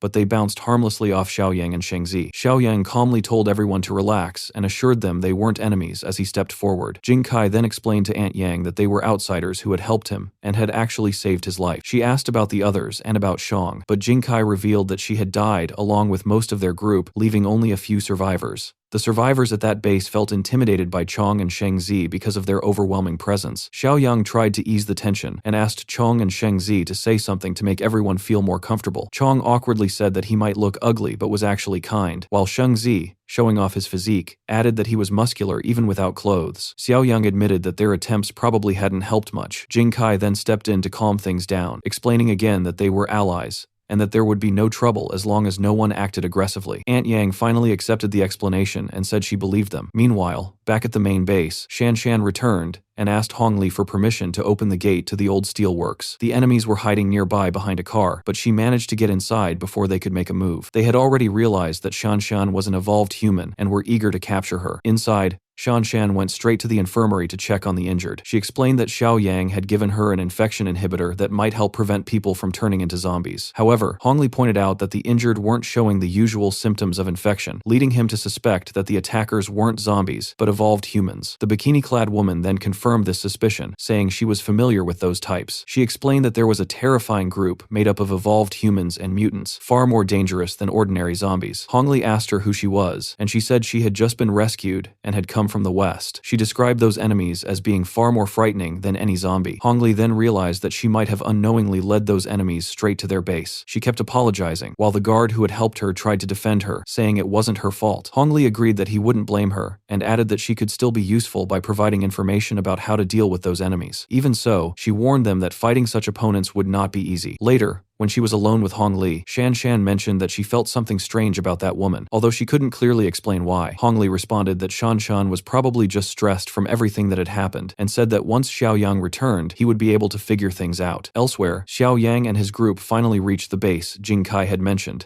located near the forest. The entire area was covered in that same strange mist. Aunt Yang questioned why they had chosen this base when there were better options available. Jing Kai explained that the disaster in this city was very different compared to other regions. Aunt Yang then commented that regardless of that, this was still the safest place they had managed to find. Jing Kai added that only the 10th floor of the building was clear enough of the mist to breathe normally. Finally, they went upstairs to meet the leader of that survivor group, Professor He, the person Jing Kai had mentioned earlier and who had deeper knowledge about those plant creatures. After explaining everything in detail, including the issues with zombies and mutants, Xiaoyang asked Chong and Sheng Zi to come inside with him. Even though their presence was intimidating, the residents of the base didn't seem afraid of them. Xiaoyang got straight to the point, explaining why they had come and showing the core he had taken from the creature. He asked Professor He what exactly it was. Professor He examined it carefully and explained that it was actually a tuber from those plant creatures. Technically, he said, it was even edible. Aunt Yang and the others had already been harvesting these tubers as food, and Xiao Yang mentioned that he was aware of them. The professor clarified that they had only recently discovered them and were still studying their properties. He added that they were an excellent survival food source, highly nutritious and easy to store. Suddenly, one of the guards rushed in with an urgent report that the plant creatures were surrounding the building. There were a large number of them, especially the versions with flowers, which were far more dangerous. Professor He immediately became serious and explained that the creature known as the flower cart was the most threatening among them. If they failed to deal with it, everyone inside could die. Without wasting time, he began organizing everyone. Those who couldn't fight were told to move to the higher floors, while those capable of fighting had to stay and resist together. In his view, it was better to die fighting than do nothing. When he suggested that Xiao Yang should also go upstairs since he was too young to risk his life, Xiao Yang replied that he was actually curious and wanted to see these creatures up close. He wanted to understand what kind of monster had frightened everyone so much. Professor He then explained that their top priority was to eliminate the flower monster, since it acted like a leader and controlled the entire horde of plant creatures. Taking it down first was the key to stopping the rest. Xiao Yang didn't hesitate. He opened a window, pulled out his AK, and decided to test whether the creatures became stronger near the flower. When he fired, he noticed that they regenerated rapidly, almost as if they hadn't been hit at all. It took an entire magazine just to bring down a single one. Xiao Yang commented that needing a full magazine to kill one creature was definitely alarming, and he now understood why Professor He was so desperate. Even so, he remained calm and said it wouldn't be a problem. He then took out several boxes of Molotov cocktails from his inventory, saying they would handle the remaining threats. Professor He tried to process what he meant, but before he could react,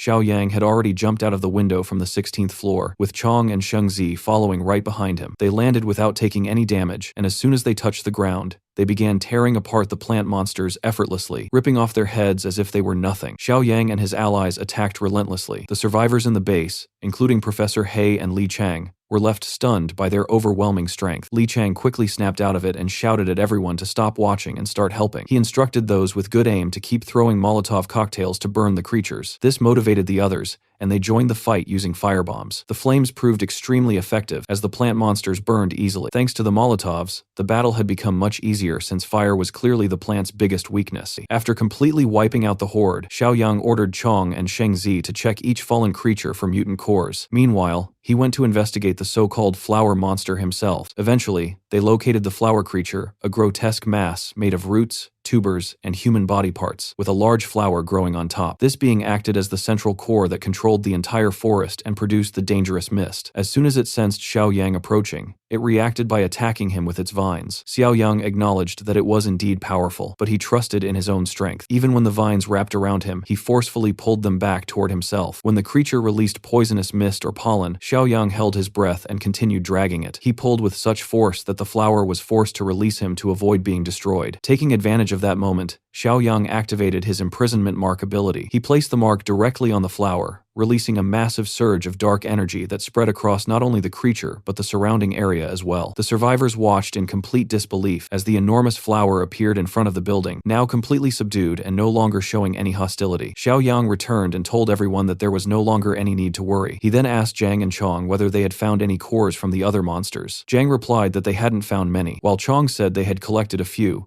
which would at least be enough for analysis. Professor He then asked what had happened to the flower creature. Xiaoyang calmly explained that it had become an ally, which shocked everyone present. When they moved closer, they saw that the flower no longer attacked anyone. Xiaoyang even said they could touch it safely. Curious, Professor He asked how he had managed to do that, but Xiaoyang avoided the question and said it wasn't important. Instead, he asked the professor to explain what the creature was made of, given his knowledge of botany. Professor He explained that despite its extreme mutation and the fusion with human remains, the creature still retained many characteristics of a normal plant. He went on to describe how plants also compete intensely. Just like animals in a food chain, they fight for sunlight, nutrients, soil, and space. At the top of this chain are aggressive parasitic plants that absorb all available resources and prevent anything else from growing nearby. He believed that this particular flower had become so powerful during mutation by absorbing all nutrients around it, destroying other plants, and even eliminating animal life in the forest. While he was explaining, the flower slowly extended its tendrils toward Xiaoyang, causing the others to panic and fear another attack. However, Xiaoyang calmly reassured everyone that there was no danger anymore. In reality, the flower inserted one of its tendrils into Xiaoyang's neck, sending something directly into his brain. At that moment, Xiaoyang confirmed that the professor's theory was correct. There had been a massive conflict among the mutant plants in the city, and the defeated ones had fled the forest, turning into zombie-like entities that began feeding on humans and other zombies to survive. Since this flower had absorbed all the nutrients and become dominant, and now that it was under his control, Xiaoyang decided to take responsibility for it. He then asked the flower to reveal its core, and the core fused directly into his body. Li Chang found this strange, and questioned what was happening, so Xiaoyang explained that he was undergoing a symbiotic process with the plant. After that, he tested his new abilities and was able to launch incredibly powerful vines, even stronger than Zhang's tentacles, which made Zhang feel a bit jealous. Shortly after, the system acknowledged this achievement and unlocked a new title for him called Gardener, rewarding him with 150 points and bringing his total to 153. Meanwhile, back at Xiaoyang's base, the bikini-clad woman finished off another victim. A guard who had been flirting with her earlier came to see her late at night, bringing her food. To thank him,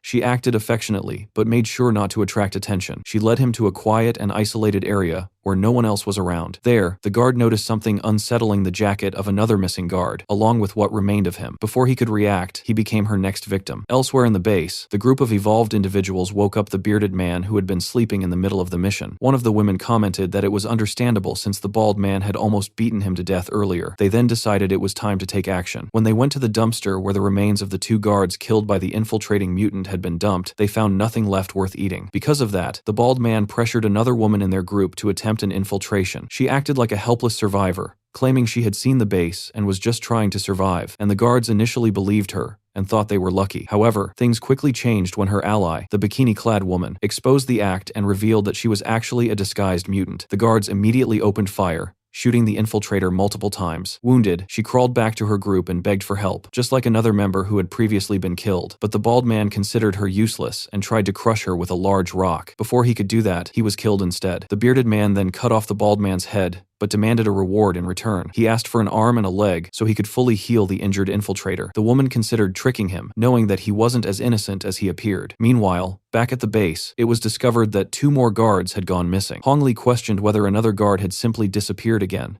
and Shan Shan decided to investigate the situation. She eventually found a trash bin containing the remains of the missing guards. One of the guards recognized the clothes. Shan Shan quickly concluded that there were no signs of an external attack, meaning the enemy was already inside the base. She then stared directly at the new girl and asked if she had anything to say. The infiltrator questioned why Shan Shan was looking at her like that, but Shan Shan didn't hesitate and immediately threw a knife at her, initiating a fight. Realizing she had been exposed, the mutant quickly grabbed a guard and took him hostage. Shan Shan warned her that killing the hostage wouldn't help her escape alive. The infiltrator mocked her, saying that a short-haired girl like her couldn't possibly stand against her. The situation became tense, but the mutant managed to escape while still holding the hostage. Before letting him go, she shot him in the leg to buy herself time, even though Shan Shan had already wounded her by shooting her in the back. Despite her injuries, the mutant successfully fled. Shan Shan wanted to chase after her using a motorcycle, but Hong Li warned her that they didn't know how many allies the enemy might have, making it too risky. Shan Shan agreed with that assessment and decided not to pursue immediately. Instead, she ordered that any potentially infected survivors be placed in quarantine. She left that responsibility to Hong Li, while she, Grandpa Shan,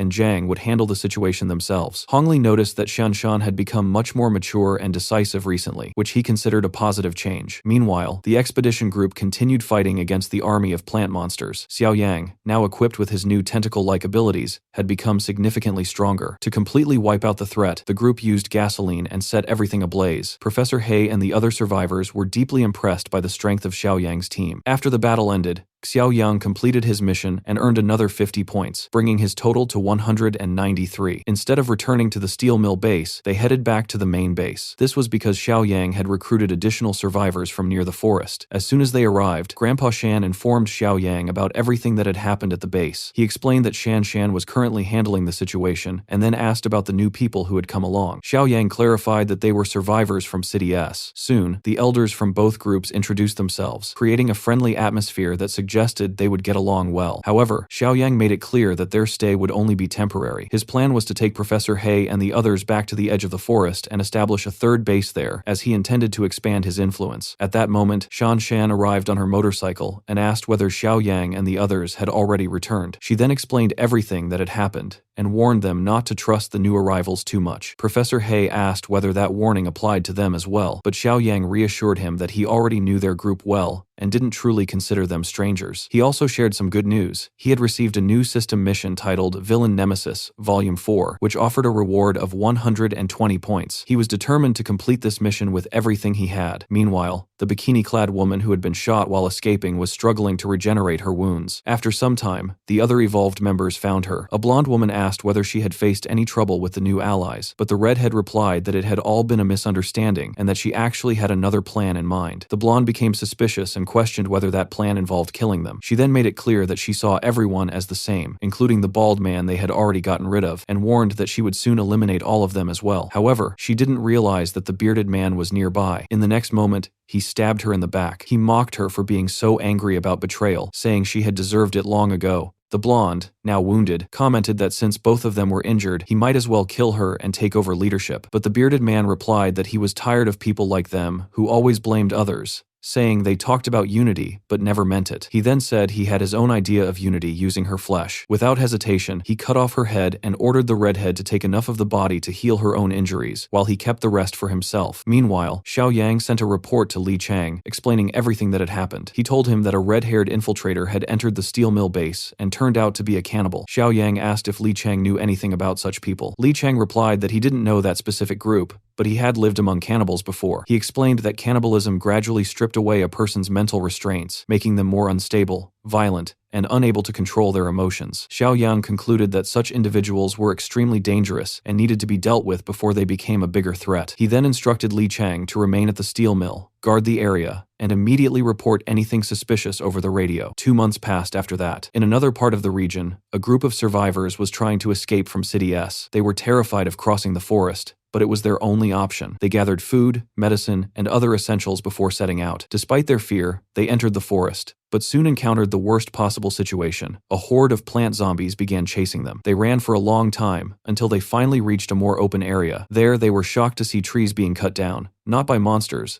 but by a group of people using chainsaws and wearing helmets, behaving as if it was completely normal. The survivors soon recognized Jing Kai among them and asked what was going on. Kai explained that they were now living in City M and asked why the survivors had taken so long to arrive. Before they could answer, another zombie appeared, and they explained that those creatures were the reason for their delay. Kai dismissed the threat, saying it was just a group of plants, even though the survivors insisted that half of their team had died because of them. He then radioed in, reporting that a small horde was approaching, and instructed everyone to wait for the squad that was already on its way. Curious, the survivors waited, and soon they saw a group approaching equipped with flamethrowers. Realizing it was a plant extermination squad, they were amazed at how efficiently the group eliminated the creatures. Li Chang commented that dealing with such monsters had become so easy that it was no longer worth the effort. The survivors then asked how strong they had become during this time. Kai explained that much of their growth and evolution was thanks to Chief Xiaoyang. One of the survivors became even more frightened upon seeing mutant zombies, but Kai reassured him that those creatures were also part of their group. He then promised to take them to meet Chief Xiaoyang. They all headed toward the forest base, which had undergone massive development over the past 2 months. Buildings were being constructed everywhere. There was a huge vegetable garden,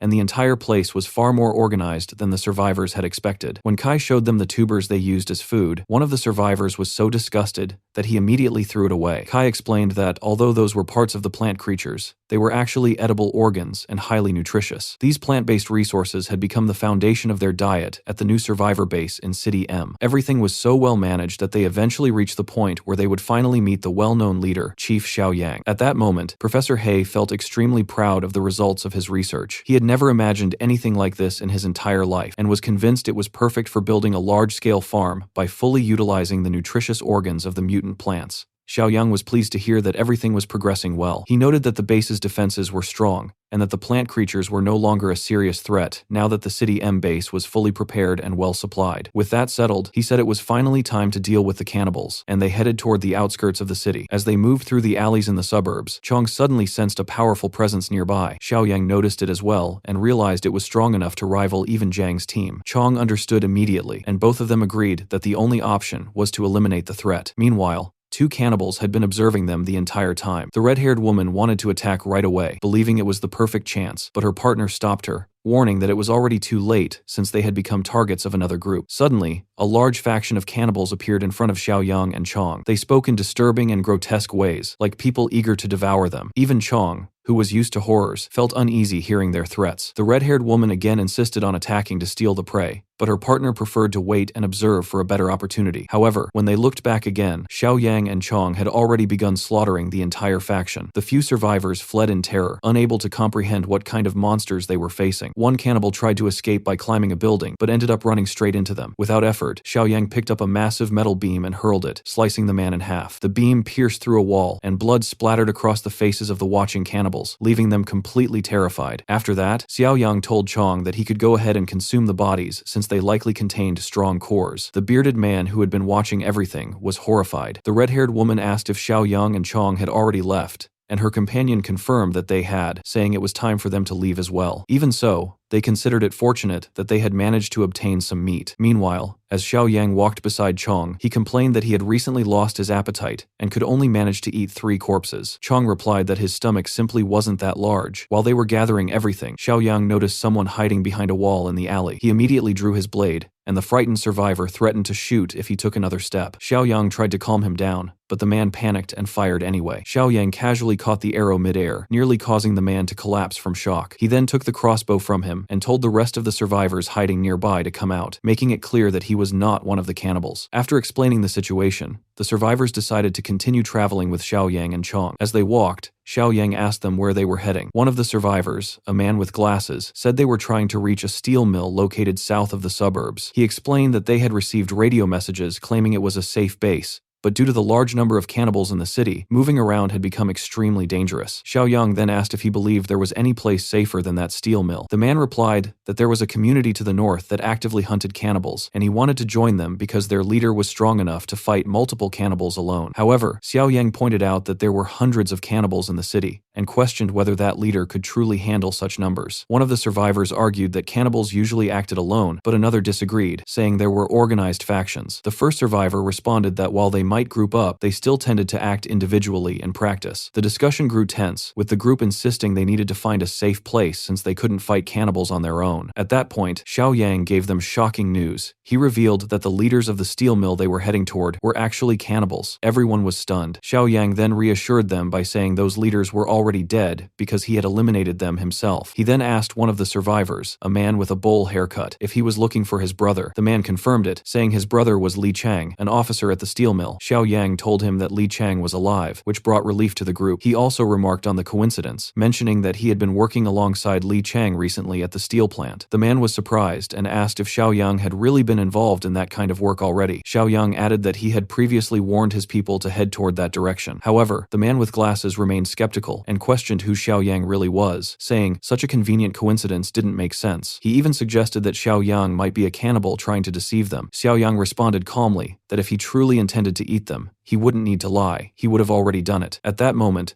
a dangerous situation almost occurred when one of the survivors accidentally fired a shot, claiming his finger had slipped. The noise immediately attracted nearby threats. Whether zombies or cannibals, it was no longer clear which was worse. Xiao Yang remained outside, while the man with glasses questioned whether he planned to stay there and die, arguing that no one could face a large group of cannibals alone. Xiao Yang reminded him that he himself had said cannibal groups often fought among themselves. The man admitted it, but said that after killing Xiao Yang, they would simply divide his body. Terrified, the man ran inside the warehouse, shouting that he didn't want to die and ordering the doors to be shut. The survivors quickly moved upstairs to the second and third floors to hide. Outside, Xiao Yang stood completely alone while the cannibals slowly closed in on him. One of them found it strange that there was only a single person waiting there, while another commented that Xiao Yang didn't look like ordinary prey, and that eating him would be equivalent to consuming 10 normal survivors. Inside the warehouse, the man with glasses watched through the window and confidently declared that Xiao Yang was already surrounded and doomed, insisting that not even his bones would remain. However, the moment the cannibals rushed toward him, Xiao Yang calmly swung his machete and tore off one of their heads without hesitation. He then provoked the rest, telling them to attack all at once. The cannibals were angered by being looked down on. Xiao Yang then told Chong that he could expend some energy here since he would recover later by eating. Chong agreed without concern. When the first cannibal charged, Xiao Yang avoided the attack with an enormous leap. The man with glasses was stunned, questioning how anyone could jump that high,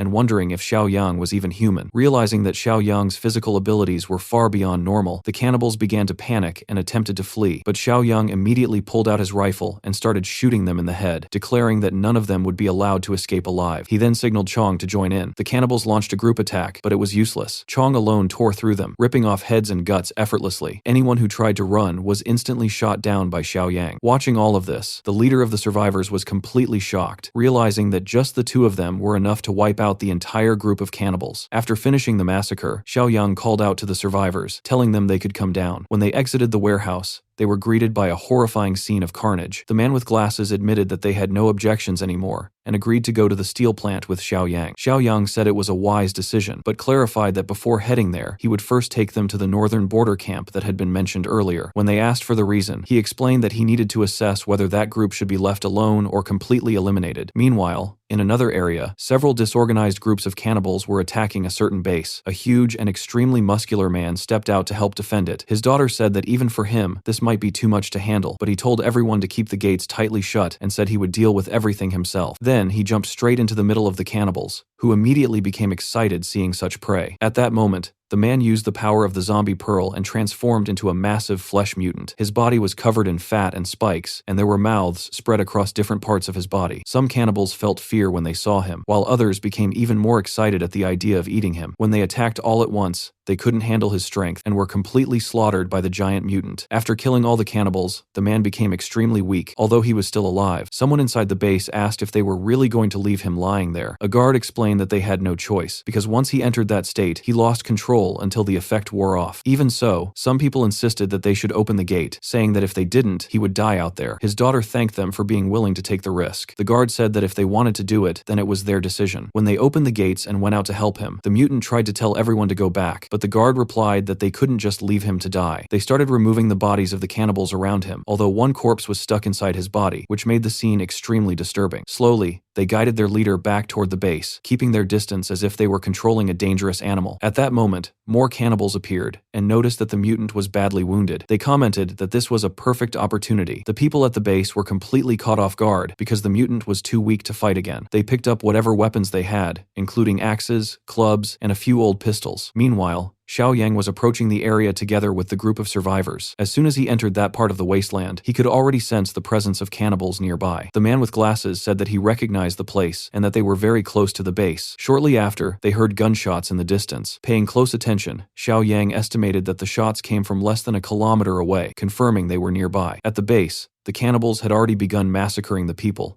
The mutant's daughter tried to defend herself by firing her pistol, but she was quickly disarmed. A cannibal approached her, completely crazed and ready to eat her. But before he could do anything, the mutant, her father, split him in half. However, during the attack, he accidentally struck his own daughter with his claw. The cannibals were shocked that the monster was still standing and decided to finish him off completely. The daughter became desperate, while the main guard said they needed to retreat or everyone would die. The mutant continued being beaten until suddenly, someone threw a huge stone toward the cannibals. It was Xiaoyang. The guard wondered if this was another group of cannibals arriving, as if things weren't already bad enough. But another man looked closely and said that he didn't look like a cannibal. Instead, he looked weak, almost dried out, like a zombie. Xiaoyang looked at Chong, trying not to laugh. The cannibals began wondering if the newcomer was also an evolved. Xiaoyang simply told them to come and try to grab him, then called Chong to act. Chong complained that he always ended up doing the dirty work, but still stepped forward and immediately crushed the neck of the first cannibal. At that moment, the people at the base realized that the two of them were incredibly powerful. The man with glasses approached the guard and explained that they were allies. The guard was confused, saying that he had always believed their own leader was the strongest evolved. Meanwhile, the cannibals couldn't understand why someone who looked like a zombie was so strong. Some started thinking that if they managed to eat him, they would become even stronger. One suggested that they should all attack together, but no one had the courage to make the first move. Before they could decide anything, another group of cannibals that was already there rushed toward Xiaoyang. He pierced one of them straight through the heart with his bare hand and split him in half without any effort. The rest tried to run away, screaming that he was even stronger than the mutant zombie, but they didn't get far. Xiaoyang used the power of undead plants, causing roots to pierce through the hearts of every cannibal. In just a few seconds, all of them were killed. The guard at the base, terrified, said that Xiaoyang was a demon. The man with glasses disagreed, and the leader of the survivors confirmed that he was actually an ally. At that moment, the base chief, still in his mutated form, suddenly attacked Xiaoyang instinctively and tore his arm with a strike. Xiaoyang reacted immediately, binding the mutant with vines and roots. He found the creature disgusting and was already thinking of slamming him into the ground to kill him. Just before he could do that, the girl screamed, saying that the monster was her father. Xiaoyang stopped instantly. She begged him not to kill him. Xiaoyang asked if that mass of flesh was really still alive. The girl said yes, that he was still her father, but in that form, he completely lost control. Xiaoyang questioned whether she truly believed he could return to human form. Even so, he decided to help. He threw several bodies near the mutant so that he could feed on them. Even Chong felt disgusted watching this, and Xiaoyang commented that Chong handled things better than him. A guard wearing a cap then told everyone to follow Xiaoyang and said to leave Brother Fang there for now. He explained that after feeding, he would return to normal. Later on, everyone at the base expressed deep gratitude to Xiaoyang, telling him that if it hadn't been for him, they would all have died.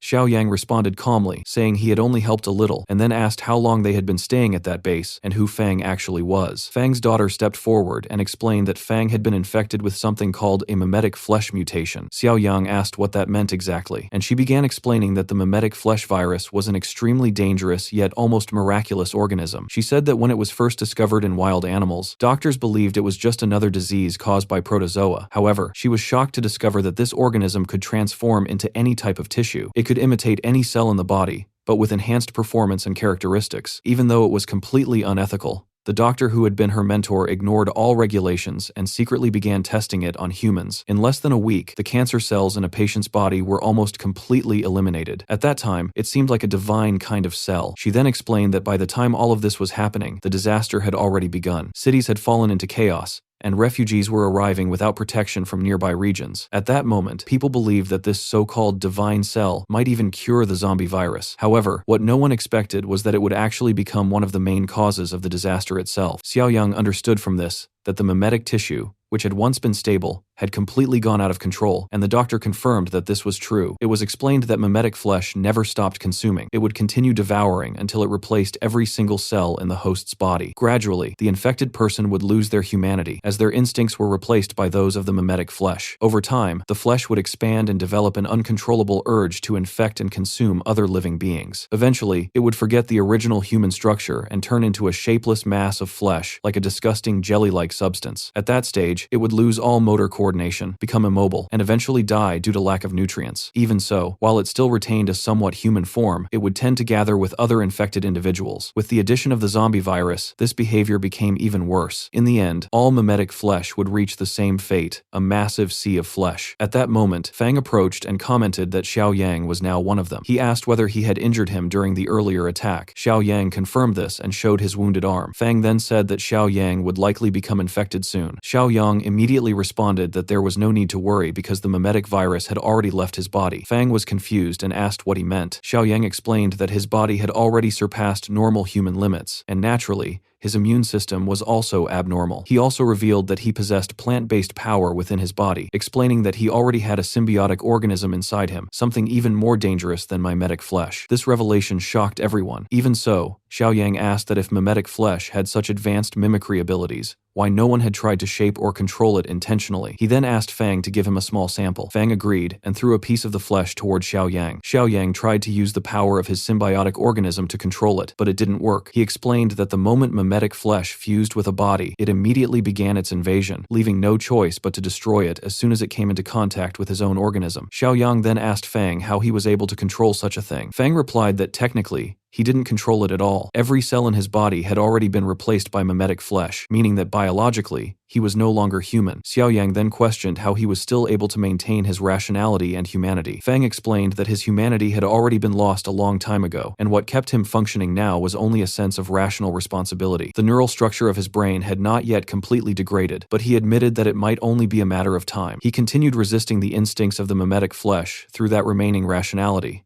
but he knew that eventually, he might not even be able to maintain a human form anymore. Because of that, Fang asked Xiao Yang that when that moment came, he should take care of his people. Hearing this, Fang's daughter refused to accept the idea of losing her father. At that moment, Xiao Yang received a notification from the system. He had unlocked a new series of missions called Disaster Types, which were connected to the title Disaster Collector. The objective of these missions was to learn about as many different types of disasters as possible. Specifically, he needed to investigate hyperphase viruses, adaptive spores, and aggregated mimetic protozoa. As a reward, he would gain 300 points. Xiao Yang quickly realized that the hyperphase virus was the cause of the zombie outbreak in the small town, while the adaptive spores were responsible for the plant infection in City S. That meant the mimetic protozoan referred to the mimetic flesh inside Fang's body. Xiao Yang then asked Fang whether his final fate would also be to become part of the Sea of Flesh. Fang confirmed that it would, and admitted that he could already feel that his time was approaching. Hearing that, Xiao Yang said that it worked perfectly for him, and that he would accompany Fang when the time came. Fang asked where they would go, and Xiao Yang replied that he wanted to see the Sea of Flesh with his own eyes. As for the people at the base, Xiao Yang handled the situation with a simple phone call. He contacted Zhang and asked if he was available. Not long after, Sheng Zi arrived at the base, accompanied by his son. Shuai commented that it was good to see him again. Xiao Yang then asked why Sheng Zi had brought his son along, and whether his mother had agreed to it.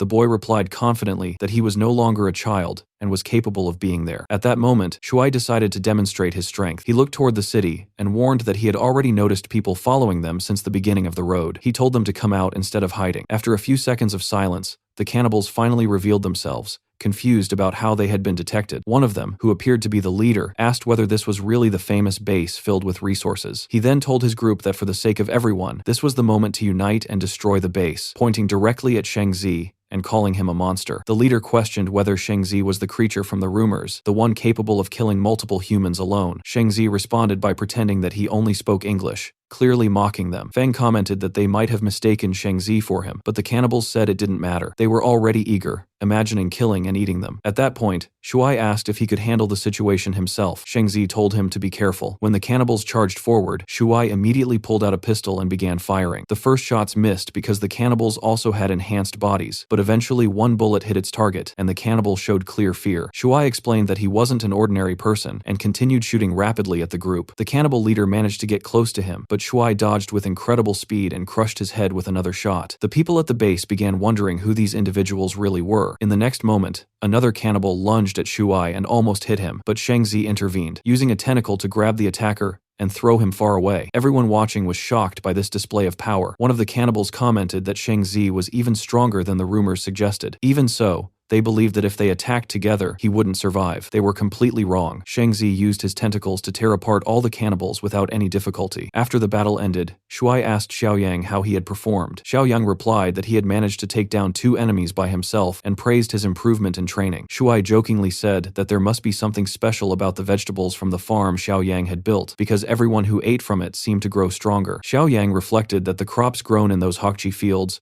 were still technically plant-based entities. While they weren't as powerful as the wild plant creatures from City S, they still carried evolutionary energy, making it an unexpected advantage. Shengzi then asked what was really happening overall. Xiaoyang explained that a large pattern of disasters seemed to be forming. There were zombies, plant-based organisms, and now this mimetic flesh. He demonstrated Fang's condition, explaining that each region appeared to have its own type of apocalyptic virus, its own unique disaster. He began to wonder what other kinds of threats they might encounter in the future. Meanwhile, in another place, the army was struggling against a massive horde of infected insects that were huge, incredibly strong, and extremely dangerous. People were being devoured within seconds, unable to resist them. Back at the base, Xiaoyang commented that as long as Shengzi and his son stayed there, the base would remain safe, since the 2 of them could easily handle 20 to 30 cannibals at once without any difficulty. As Xiaoyang walked through the base, he passed by a room where a cannibal was tied up. Fang explained that they used that man to identify individuals infected with mimetic flesh. He had discovered by accident that cannibals did not feel any hunger toward people infected with mimetic flesh. Not everyone could resist the instincts like he did, and in fact, those infected were even more dangerous than cannibals themselves. Because of this, they had been secretly infecting healthy cannibals to carry out their tests, relying on Fang to identify the infected ones. The bound cannibal, after hearing everything, said that there was no need for any test that day because he would reveal who was infected himself. He explained that since he was already close to losing his humanity, he was curious whether he would still feel sadness over his daughter's death. Then he revealed that his daughter was already infected. As for who had infected her, he said there was no need to explain further. The girl then revealed that she had a small wound from when she had been thrown away earlier by her own father. Fang was filled with rage, but what troubled him even more was the realization that he wasn't angry at himself. His daughter Ping was infected, and yet his heart wasn't in turmoil as it should have been. That made him understand that he had already reached the end. He said it was time for him to throw himself into the sea of flesh. Then he begged Xiaoyang for help. He admitted that he was no longer what he used to be, but he still wanted to finish what he had started. He asked Xiaoyang to at least try to cure Ping and remove the mimetic flesh from her body. Xiaoyang replied that he wasn't sure if it would work because he couldn't use his own immune system to treat another person. Someone asked if that meant Ping would end up like Fang. Ping answered that it didn't matter because the world had already become like this and there was nothing left worth holding on to. When she realized she might eventually lose control, she said she hoped Xiaoyang would have the courage to kill her if necessary. Even so, Xiaoyang told her not to give up. He explained again that his own immune system wouldn't work on her, but there was still one thing they could try. He then took out a syringe. It was an infection blocker originally used against the virus from City M, and he believed it might also work against mimetic flesh. With no other option, Ping injected herself. The cannibal presence inside her mocked the idea, saying it was impossible and that Xiaoyang was just being delusional. But within a few seconds,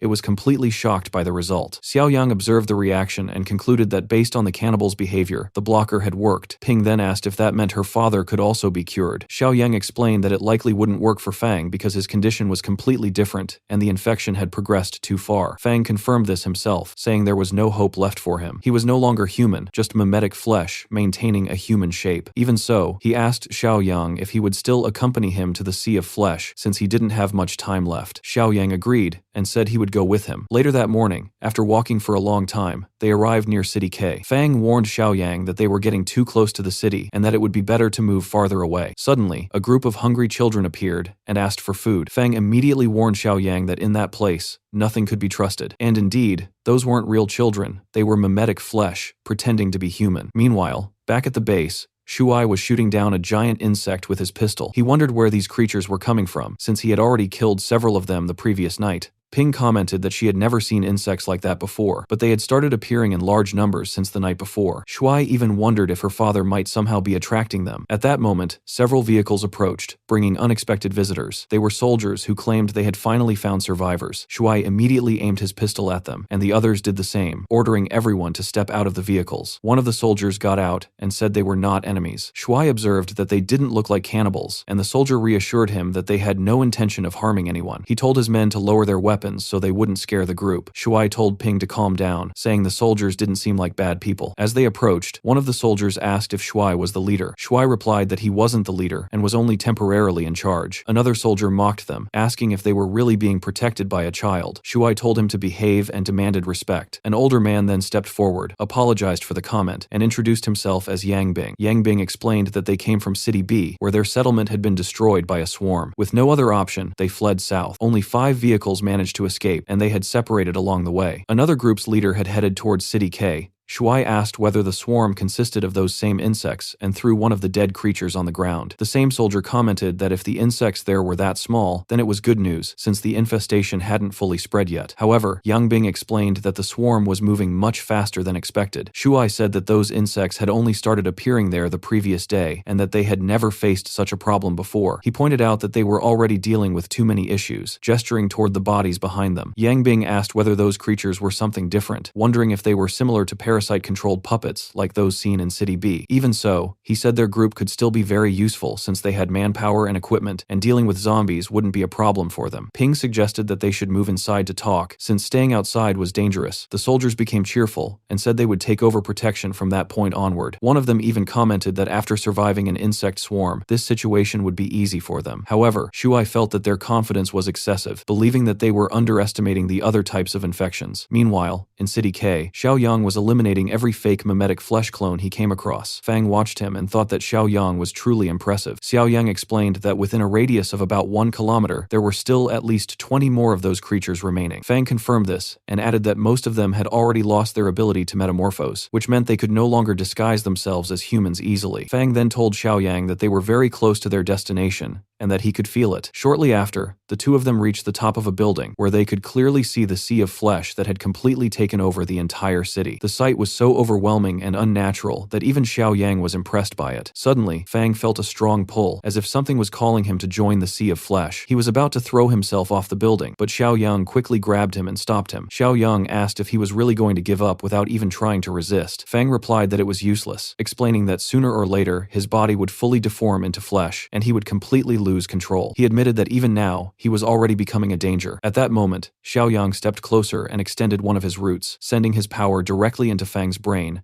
or whatever remained of it. He explained that what Fang lacked was structure, and that he could provide that using his symbiotic power. Xiaoyang then focused and began creating something new inside Fang's body. After some time, Fang became exhausted and asked what exactly Xiaoyang had done to him. Xiaoyang explained that he had implanted an adaptive spore inside Fang. This spore would help maintain the current structure of his brain, preserving its form. During the process, Xiaoyang also gained a deeper understanding of Fang's condition, identifying it as aggregated mimetic protozoa, which he referred to as mimetic flesh. This discovery was part of his mission, and he earned additional points for uncovering another type of disaster. Xiaoyang then explained that aggregated mimetic protozoa had a major flaw: memory loss, which was not part of their original design. The sea of flesh itself was just a desperate method of survival. It constantly needed to consume new life forms to obtain nutrients, or it would eventually die. As it expanded, it would consume all life around it, and once nothing remained, it would begin consuming itself. In areas with little biodiversity, it could even die due to a lack of nutrients. Fang then asked whether the adaptive spore could restore his lost humanity. Xiaoyang clarified that it didn't restore anything, it only preserved what still remained. The spore would continuously replicate his current brain structure, maintaining balance and acting like a new immune system that would fight against the protozoa. However, this would only work as long as Fang continued reinforcing his identity by remembering who he was. If he lost that sense of self, the system would fail. Xiaoyang compared it to an eggshell protecting the yolk. Fang then asked if that meant he could live as a human forever. Xiaoyang replied that unless something unexpected happened, it was possible. Fang thanked him sincerely, but made it clear that this was only maintaining his current state. It would be an ongoing struggle, and he wasn't sure if he could endure it until the end. After that, Xiaoyang stepped to the edge of the building and explained that this was part of another test he wanted to conduct. He asked Fang to jump into the sea of flesh, saying that he would go with him. Meanwhile, the military group that had separated and moved toward City K stopped at an abandoned gas station to refuel. One of the soldiers was casually smoking near the fuel pumps, acting like it was no big deal, and complained that he didn't want to stay stuck in that city any longer. Another soldier immediately warned him that they were still refueling and told him to put out the cigarette. Realizing his mistake, The soldier quickly extinguished it and then asked where exactly they were. He was told that they were most likely already inside City K. The commander commented that he was concerned about how Yang Bing's group was doing, but another soldier informed him that their walkie-talkie was probably broken since it had been damaged during the chaos, and its internal components were no longer working. The commander complained that they should have brought spare parts, but the soldier reassured him that it wasn't a big issue, and that Yang Bing's group would likely be fine. The plan was to finish refueling and then follow them shortly after. At that moment, a group of supposed survivors approached them, asking if they could join and share some supplies. One of the soldiers asked if they were locals, and whether they had seen any of the insect creatures. A woman in the group replied that there were no insects around, and said they also had some supplies to offer. However, that woman was not actually human, she was mimetic flesh. The soldier grew suspicious and tried to ask the commander what they should do, but before he could react, the creature suddenly opened a massive mouth and tried to devour him. Back at the building, Fang asked Xiaoyang again if he truly wanted him to jump. Xiaoyang confirmed that he did and reassured him that he would jump together with him. Then,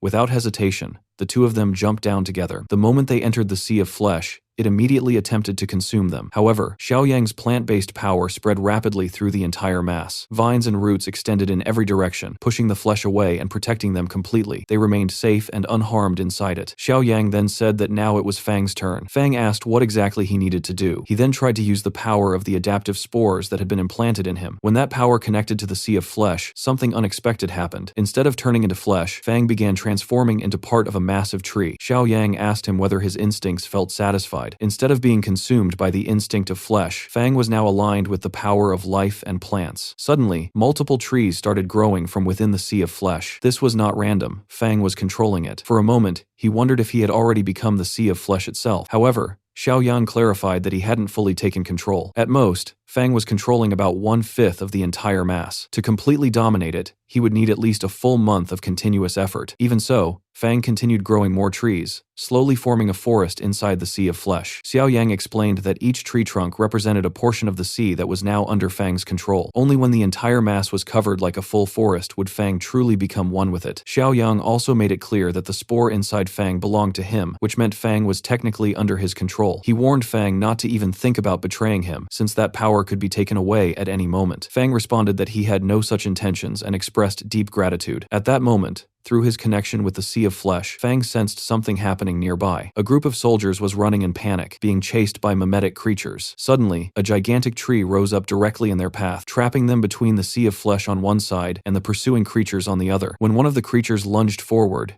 it was instantly crushed, not by weapons, but by the sea of flesh itself, which turned against it and absorbed it into the mass. The soldiers were left completely stunned. After a few seconds, one of them asked if they were safe. The commander told everyone to stay quiet and said they would leave silently. At that moment, Fang's voice echoed around them, warning them not to act foolishly and saying that he could see every movement they made. He then formed his body in front of them, which frightened them even more. Soon after, Xiaoyang appeared and told them to calm down, asking how they had ended up there and demanding an explanation. Meanwhile, back at Ping's base, the military group was explaining the situation they were dealing with. They described a swarm of parasitic insects, including crawling creatures, giant wasps, and insects capable of shooting corrosive venom. Some of them acted as parasites, attaching themselves to people's heads and turning them into puppets, similar to zombies. Using her knowledge, Ping explained that these creatures seem to belong to a eusocial species, similar to ants, bees, termites, or wasps. These species function as massive colonies, where individuals have almost no personal will and instead act under a shared collective consciousness. She explained that such creatures were extremely intelligent and had incredible coordination. Yang Bing then asked if everyone now understood what his group had gone through. Before anyone could respond, noises started coming from outside. More cannibals were approaching. Yang Bing was confused and asked what they meant by cannibals, wondering if they actually ate humans. Shuai confirmed that they did, and said that now they were beginning to understand what kind of enemies existed in that place. Soon, a female cannibal appeared and said that one of her scouts had seen their leader heading towards City K, meaning the base was currently without its strongest protection. She proposed that if they surrendered, they wouldn't kill everyone immediately, since that would be a waste. Instead, they would only require a few sacrifices in exchange for letting the rest live. Shuai asked if they were trying to domesticate them. The cannibal told him not to be so aggressive and gave them 30 minutes to decide, warning that if they refused, a massacre would begin. Yang Bing responded angrily, insulting her and calling her shameless, then showed their assault rifles, asking if the cannibals understood what that meant. The cannibals were clearly surprised, as they hadn't expected such weapons. However, they suddenly jumped down from the buildings, landing without injury, displaying superhuman abilities. The soldiers were shocked and realized how serious the situation was, immediately opening fire, but the bullets passed through the cannibals with little effect. Yang Bing asked what they were supposed to do now, but before anyone could respond, one of the cannibals was suddenly torn apart by Sheng Zi's tentacles. The cannibals were stunned and asked what kind of creature that was. The female cannibal looked at her subordinate and questioned whether he had lied, since he had claimed the leader had already left. The guard simply told her to look more carefully. It became clear that Sheng Zi was far beyond anything they had encountered before. Realizing this, the cannibals tried to flee immediately, but Sheng Zi chased them down with ease. With a single strike of his claws, he split them apart, killing them instantly. Yang Bing and the soldiers were completely shocked by what they had just witnessed. Shuai then asked Yang Bing if he still thought that place was less dangerous than the insect swarm. Yang Bing could only nod silently, accepting the truth. Later, Xiao Yang received the same explanation about the insect horde that had destroyed City B. He asked whether the disaster there was different from what they were currently facing. At that moment, the system alerted him again, informing him that he had discovered a new type of disaster, an insect horde. Xiao Yang thought that if every new disaster type he discovered and eliminated gave him points, then this was definitely a good thing. One of the soldiers then explained that their original plan had been to pass through City M and continue heading south. Fang commented that his base was located in that direction. A soldier asked in surprise if they actually had a base and whether they still needed one. Xiao Yang replied that they did, because there were still things important to him that he needed to handle. Fang, looking down, said that he was now already part of the Sea of Flesh, and that there was no turning back for him. He asked Xiao Yang to take care of Ping. Xiao Yang replied that it wouldn't be necessary, because he planned to go there himself and bring the rest of the base over to this location. Fang said that wouldn't be possible, as it would be far too dangerous. Xiao Yang then asked if Fang hadn't noticed that the nature of his body had already started to change. He explained that because of the adaptive spores, the Sea of Flesh now had access to a much more efficient and sustainable energy source. It no longer needed to hunt constantly to survive. Instead, it was as if a kind of internal farm had been created within it.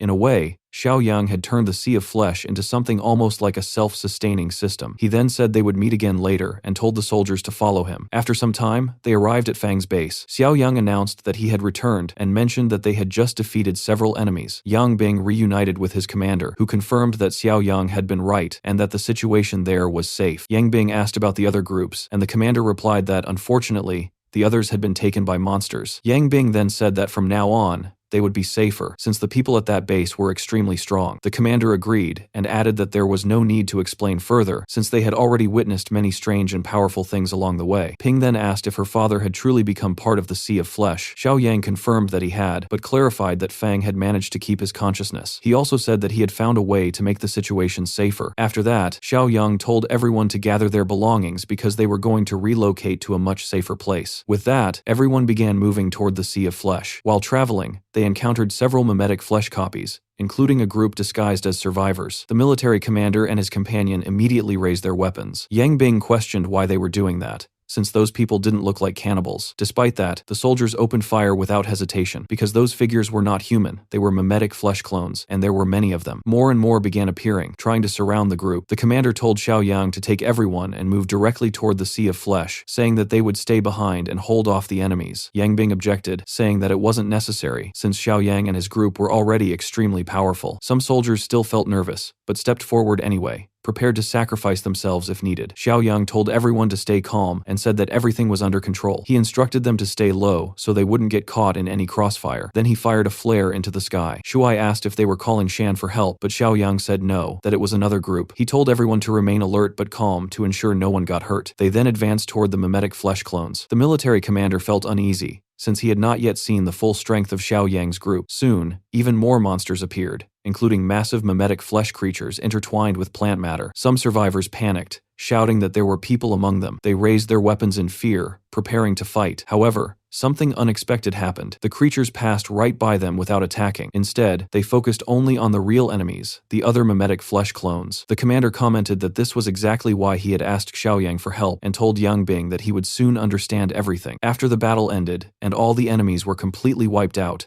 the Sea of Flesh began pulling back all the remaining clones. Xiao Yang followed the tentacle-like movements along the ground. When Yang Bing arrived at the location, he was stunned and asked what that enormous tree was. Ping asked if her father was there. Xiao Yang confirmed that he was, and called out to Fang, who then emerged from within the mass of flesh. When Ping tried to run toward him, Xiaoyang stopped her for a moment. Fang explained that although he was conscious, the sea of flesh was still unstable. Because of that, he asked everyone to keep their distance for now. Xiaoyang then announced that from that moment on, they would set up camp there under the protection of the sea of flesh. However, they would need to maintain a safe distance. As long as they respected that boundary, they could benefit from its protection without any risk. Finally, Xiaoyang asked Fang if he had already found a suitable location for relocating the base. Fang replied that a few kilometers away, there was a factory situated between the city and that area. He had already cleared all the creatures there, so it was completely empty and would be an ideal place to establish their new base. Meanwhile, at another base, Li Chang was finishing the process of burning bodies to prevent further problems. These were the remains of creatures that had been infected by spores. Zhang commented that those plant-based infections had been spreading a lot recently. Professor He replied that situations like this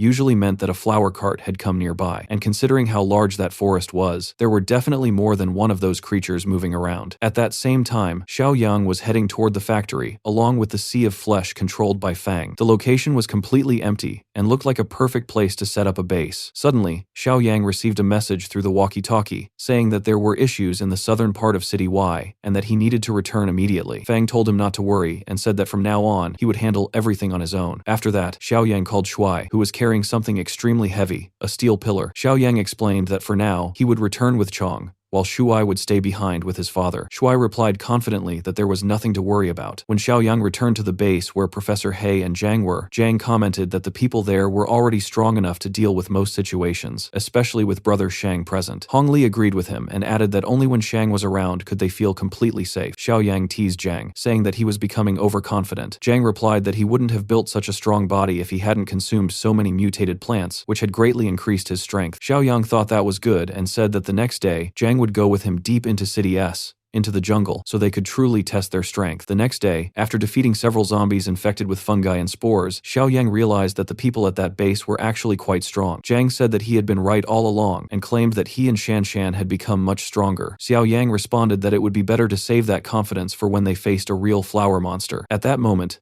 Li Chang noticed something unusual and pointed it out to Xiaoyang. It looked like someone had been cutting down trees in the area, as if a lumberjack had passed through, because all the trees along the path had been chopped down. Xiaoyang said that it couldn't have been their group, since they had never gone that far into the region. He then asked everyone to stay quiet and focused his hearing. After a moment, he confirmed that there was movement nearby. Soon, they discovered a group of lumberjacks actively cutting trees with chainsaws. At one point, a tree suddenly fell on one of the workers, crushing his leg. Even while injured, the man panicked and kept insisting that he could still work for 2 more days. Suddenly, plants began growing over his body, and his head exploded. The other workers were terrified, realizing that the same thing could happen to them. Even so, one of them told everyone to stop staring and continue working. They tried to ignore what had just happened. At that moment, Xiaoyang's group stepped forward. The workers asked if they were survivors. Zhang pointed out that instead of being relieved, the workers seemed surprised to see other people. A worker with short black hair greeted them in a friendly manner. He explained that they had a large settlement that was well protected and safe, but they were currently lacking manpower. He suggested that Xiaoyang's group could join them. Zhang replied that he had many companions and wasn't sure yet if he was interested. Xiaoyang, seeing an opportunity, interrupted and said that they had recently argued with their own group and ended up separating. He asked whether that settlement would truly accept them. The lumberjack answered that of course they would, explaining that conflicts were normal in the apocalypse and that everyone lived under constant stress. He even suggested that they could bring the rest of their group later, since having more people would make them stronger. Xiaoyang agreed, saying that it made sense. After that, they followed the group of lumberjacks. The man who appeared to be their leader guided them forward. As they moved deeper, Xiaoyang's group noticed that the vines and trees around them were clearly connected to the power of the spores. However, the guide smiled and claimed it was just a misunderstanding, saying that those were harmless mutant plants that didn't attack humans. Xiaoyang responded by saying that they could walk through the plants themselves and check. After moving through a dense part of the forest, the group eventually came across a gigantic tree, so massive that it didn't seem natural for something like that to exist. Professor He commented that something of that size must be as powerful as the entity that had once entered his body, and asked Xiaoyang if he agreed. Xiaoyang replied that in terms of size, the tree definitely surpassed anything they had seen before. Even compared to the flower cart fields, nothing came close to it. However, before he could fully analyze the situation, everything suddenly went out of control. All at once,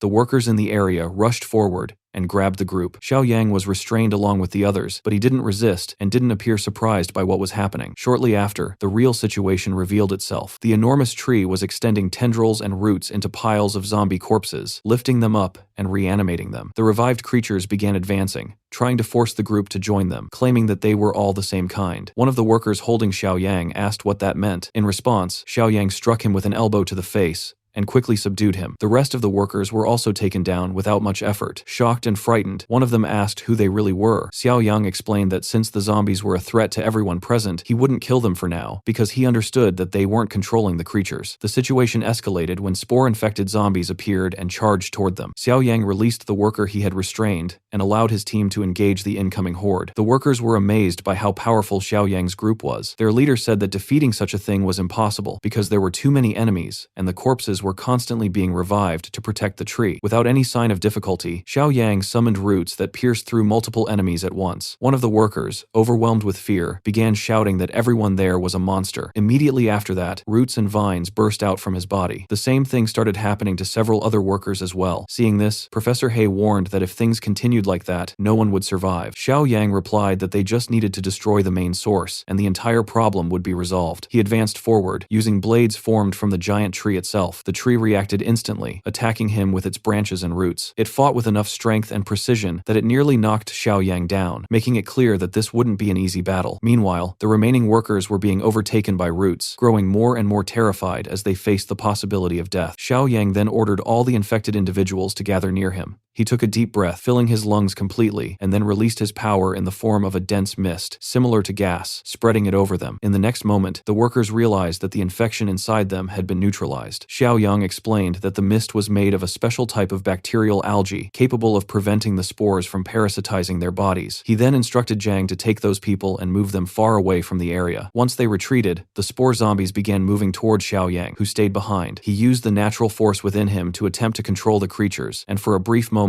it worked, causing the horde to stop. Xiao Yang remarked that the force of nature had done its job well. Professor He then asked whether the voice they had heard earlier had come from the giant plant, and if it truly possessed consciousness. Xiao Yang explained that adaptive spores had already evolved structures similar to neurons, so developing consciousness was simply a natural outcome of that evolution. He said they would discuss it later, and for now, retreating was the best option. Li Chang asked if they weren't going to destroy the tree. Xiao Yang replied that fighting something of that size at that moment wasn't worth the risk. The force of nature then surged outward again, pushing the monsters back and buying time for the group to reorganize. After that, Xiao Yang decided that Zhang, Shengzi, and the others would return to defend the flower cart fields and prepare for large-scale attacks from that massive plant entity. Li Chang questioned whether that would leave the other area unprotected. Xiao Yang explained that the region was already guarded by a powerful force. Zhang then asked if that force was stronger than him. Xiao Yang replied that if Zhang wanted, he could come along and compare their strength directly. Zhang accepted immediately, confident that since he had defeated a powerful creature before, he could defeat this one as well. Finally, Xiao Yang said that Professor He should come along too,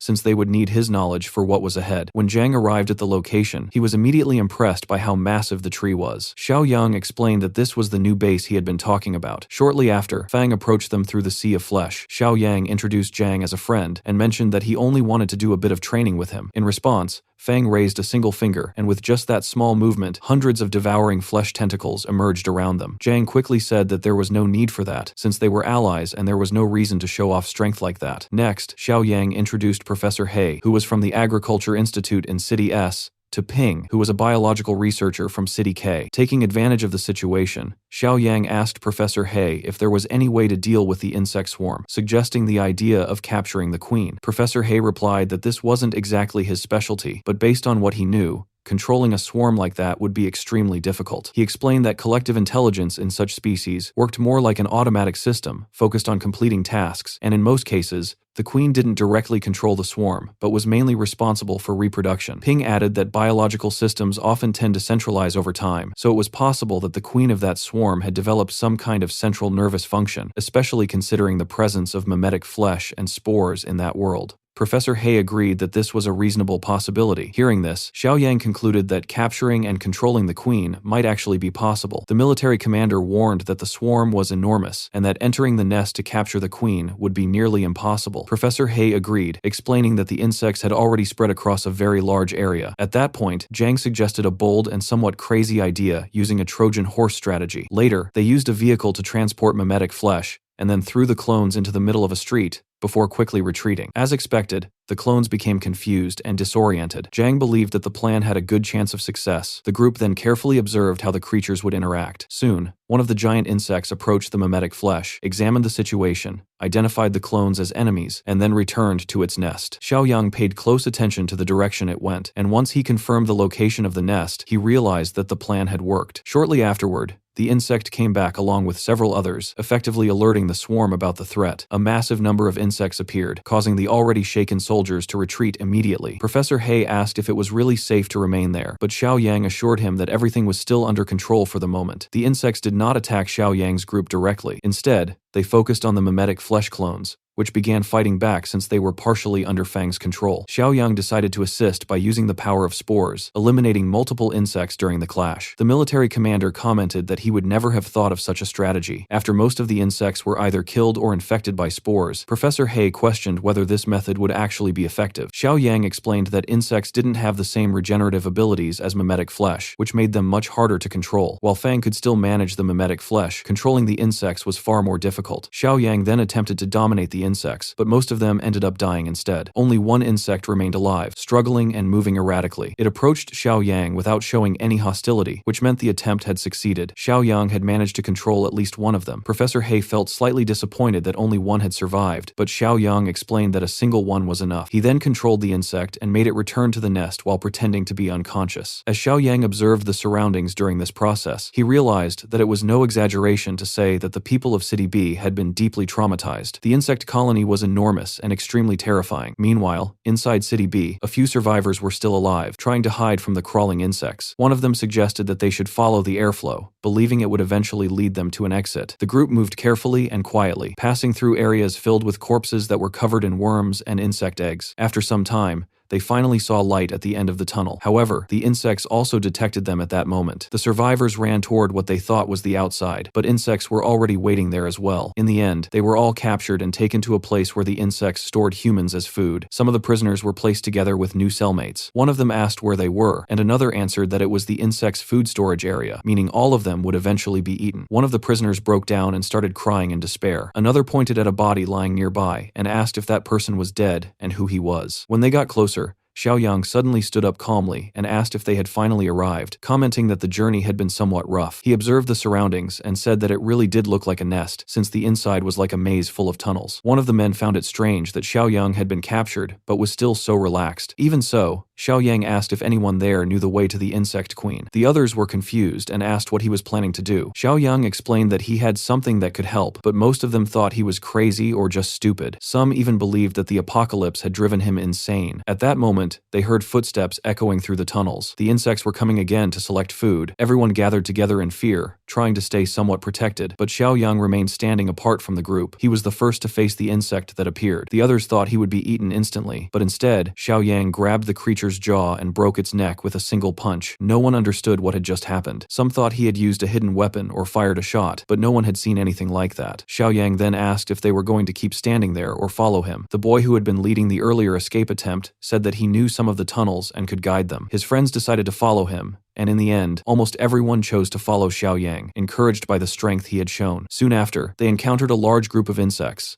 Some people immediately thought about running away again, but that changed when they saw Xiaoyang step forward to fight. He killed the insects using only his fists, combined with the power of spores, and also created blades of different shapes to cut them down. After finishing the fight, Xiaoyang explained that the insects were coming from a specific direction, which likely meant the queen was located there. The boy agreed that it made sense. Further ahead, Xiaoyang noticed an insect that looked different from the others and asked if it was the queen. Although it resembled the others, it had a much larger structure at the end of its tail. The boy explained that it wasn't the queen, but an antenna insect. The structure at the end of its body wasn't a stinger, but an organ used to detect other living beings across the city. Xiaoyang understood that it acted as a scout for the swarm. The boy warned everyone to stay quiet, because if the creature sensed anything unusual, it would alert the entire swarm. At that moment, Xiaoyang decided to act. He used the power of spores, sending tentacles toward the antenna insect, which made some of the survivors question whether he was even human anymore. Immediately after that, a large number of insects began moving in to attack. Xiaoyang responded by spreading vines and branches across the walls and ceiling of the tunnel, trapping and restraining all the insects with ease. Watching this, one of the men commented that he no longer knew who the real monster was in that place. After focusing for a moment, Xiaoyang killed the antenna insect. Even though he wasn't able to control it, he managed to extract the information he needed about the location of the queen. After that, he spread his roots throughout the entire cave. Some of the insects that were only feeding were caught completely off guard and were instantly crushed by the roots. While Xiaoyang created chaos across the entire nest, he told the group that the process was complete and that he would now face the queen directly. He then stomped on the ground with great force, causing the floor to collapse. Everyone fell down to a deeper level of the nest, which turned out to be the queen's chamber. At first, the queen didn't appear. It was only after Xiaoyang struck the ground again that she finally emerged. She was enormous, living buried underground, with multiple legs, massive mandibles, and a monstrous body. As soon as she made a call, more and more insects started gathering around her. One of the young men panicked and said that escaping was impossible because there were simply too many insects. Once again, Xiaoyang used his abilities to protect the others. He created a cage made of vines and roots around the group and told them that he would block all interference while they stayed inside. With no other option, everyone accepted it. As the insects approached, they were struck back by powerful lashes from the vines. However, some insects acted like artillery units, spitting a thick, glue-like substance. Xiaoyang remarked that eliminating a few more wouldn't be a problem. He threw a stone, which exploded and wiped out an entire line of those artillery insects.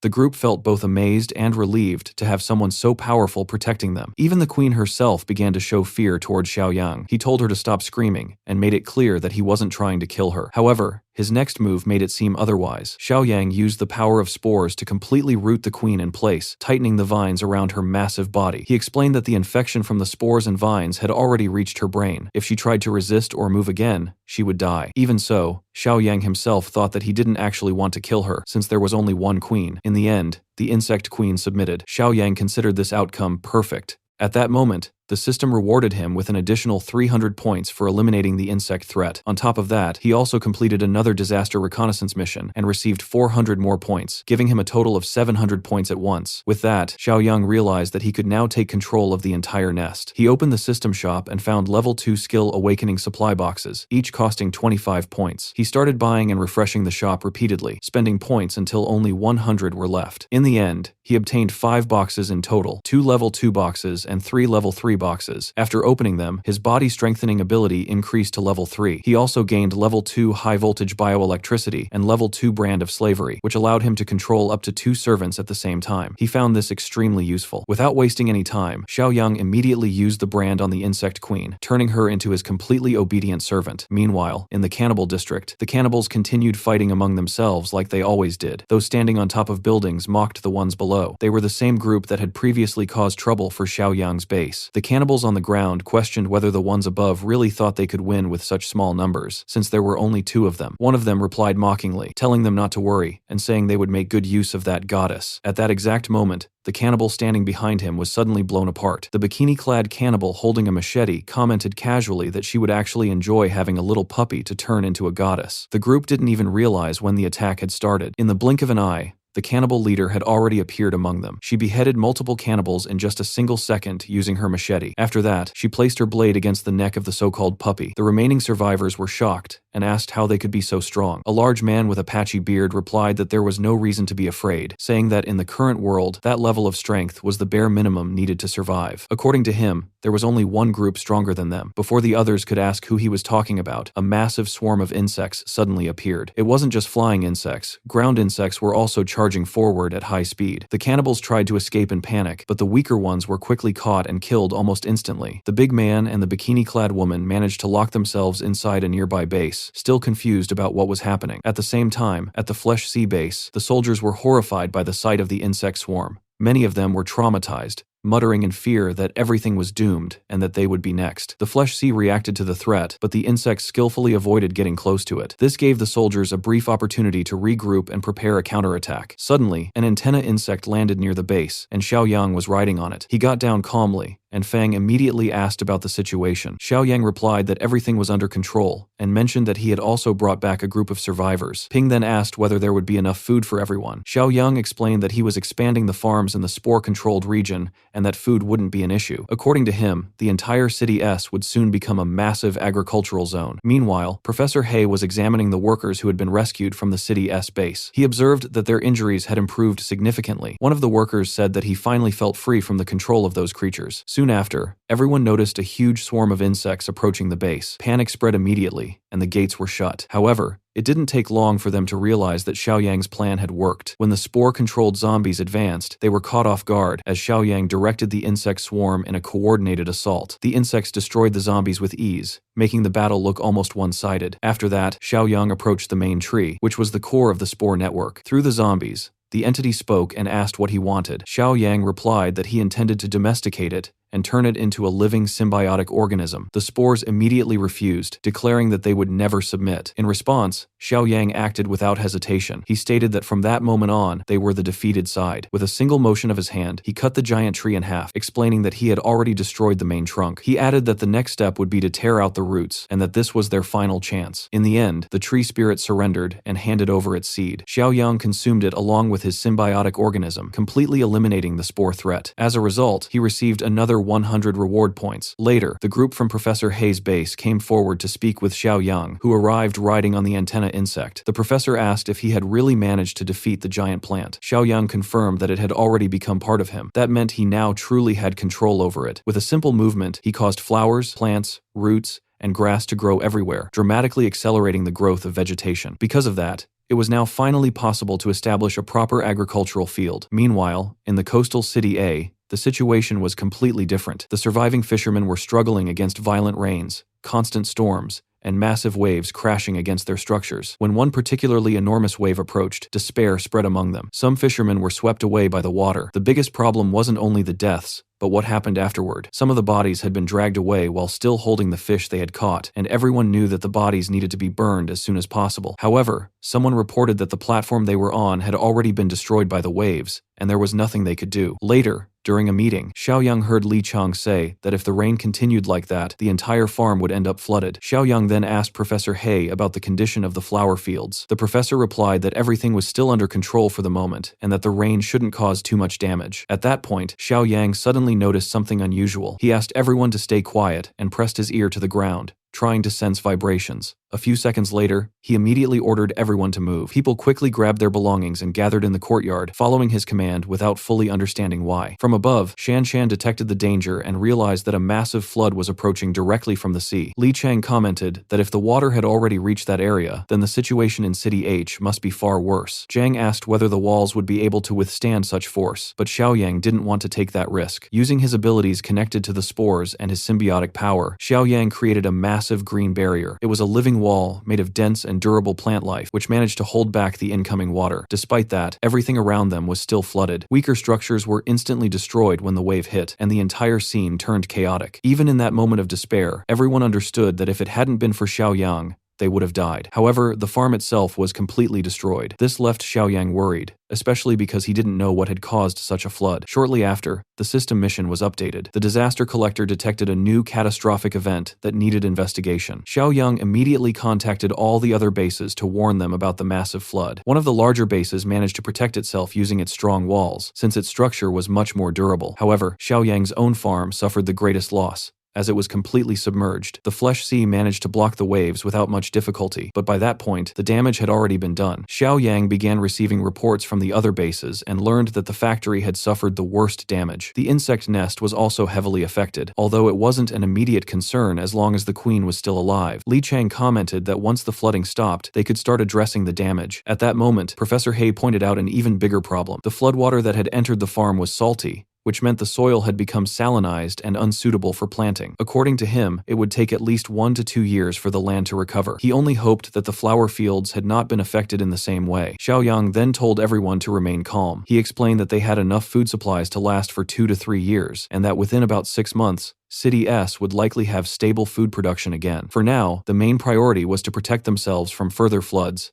and to find out what was causing them. Meanwhile, the survivors in the coastal city were facing an even more desperate situation. It wasn't raining anymore, but the water level had already risen so much that it was almost swallowing the building they were staying in. One person asked if it might be safe to go down since the water looked calm. Another replied that there was no point, because the bodies below had probably already turned into drowned zombies. A fisherman questioned whether that could really happen in just one night. A boy answered that it could, saying he had heard something moving in the water the previous night and told everyone to stay alert. An older fisherman said he couldn't see anything and that the water looked empty, but another person insisted they couldn't keep waiting like that. The available space was shrinking, and if zombies appeared inside, no one would survive. From a nearby taller building, someone shouted that they needed to cross over there or they would die. The group started arguing about what to do until one man stepped forward and said he would try to make the crossing, claiming it was their only chance to survive. He then took off his clothes to swim more easily and tied a rope around his body. He told the others that if they spotted any zombies, they should pull him back immediately. After that, he jumped into the water. The moment he entered the water, he came face to face with a horde of drowned zombies. He resurfaced in panic and shouted for them to pull the rope, but before they could react quickly enough, the zombies grabbed him. The pull from above was too weak and too slow. He was dragged down,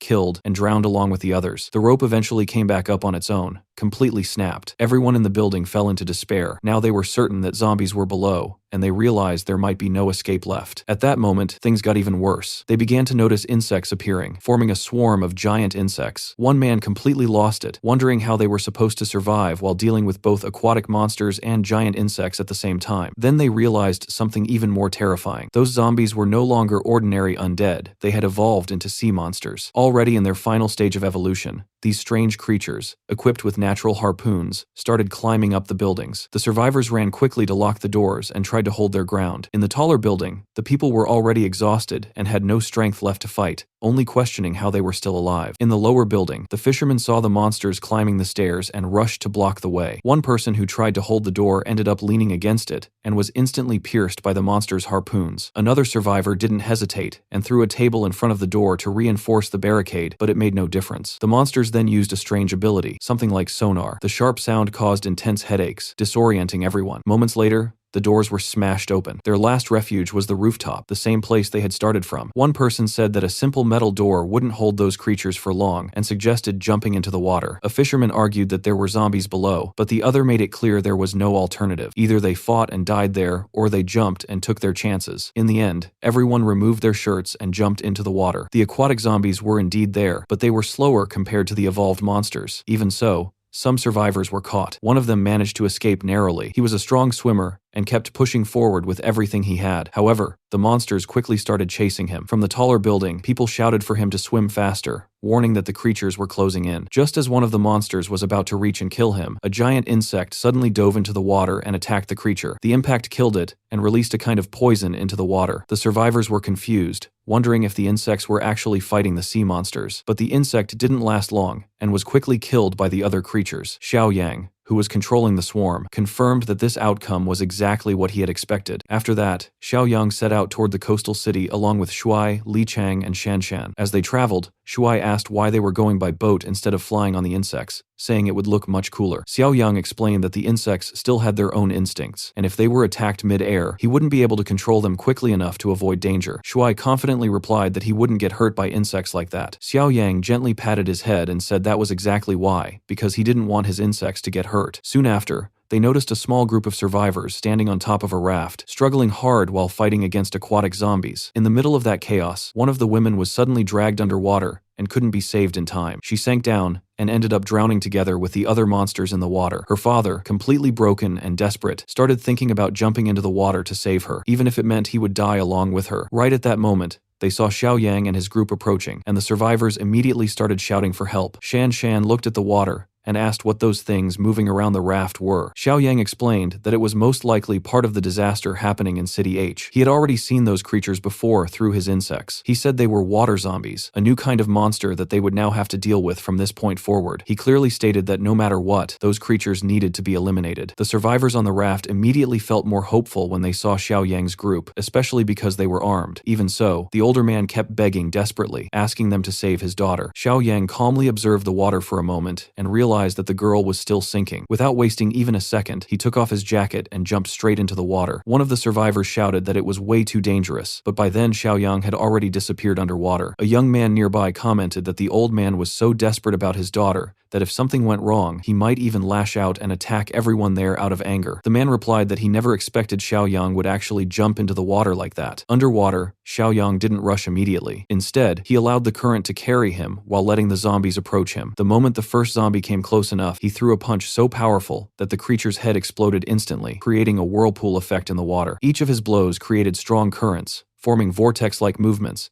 and within a very short time, he managed to clear a path through the entire group of aquatic zombies. Soon after that, Xiaoyang came back up to the surface, holding the girl, and handed her over to the survivors on the raft. He returned completely unharmed. Not only that, but he had gone in without any weapons, and still managed to wipe out the entire group of aquatic zombies by himself. He immediately told them to save the girl. They quickly started performing cardiac massage and gave her mouth-to-mouth breaths. After a few moments, she suddenly coughed. Xiao Yu was alive. The man kept thanking Xiaoyang again and again, saying he didn't even know how he could ever repay such a huge debt. Meanwhile, one of the younger men in the group, still feeling suspicious, asked Xiaoyang who he really was. Xiaoyang explained that he was a survivor from City M. Since the flood had also reached that place, he had come there to investigate what exactly was happening in that region. This explanation made the survivors even more impressed, and they started praising how easily he had dealt with those dangerous creatures. One of the women then asked if he could help them escape using the boat. Right after that, she suddenly remembered the sea monsters and said they could appear again at any moment. She also recalled the earlier attack Xiaoyang had carried out using one of his insects, and asked if those sea monsters were the same type of creatures. Xiaoyang pointed toward the horizon, where several creatures were approaching at an extremely high speed, almost around 90 kilometers per hour. The survivors immediately confirmed that those were indeed the same monsters. One of the young men panicked and shouted that they needed to grab the boat immediately, because if they delayed even a little, none of them would survive. Another person asked whether everyone would even fit in the boat, while a woman said in fear that she didn't want to die there. Xiaoyang found their panic strange, and calmly asked what the issue was, saying that they just needed to kill those creatures as well. One of the men replied that Xiaoyang clearly didn't understand how serious the situation was. Those monsters were far stronger than normal zombies, and fighting them while being in the water made it almost impossible to win. Before he could even finish his sentence, one of the monsters suddenly leaped forward with a harpoon, aiming directly at Xiaoyang. Xiaoyang caught the weapon in midair, pulled the creature closer to himself, grabbed it by the neck, and strangled it until it died. Another monster then attacked Shuai. Shuai managed to dodge it, but commented that those creatures were clearly faster than cannibals. Xiaoyang replied that it was obvious they would be faster since they were inside the water. At that moment,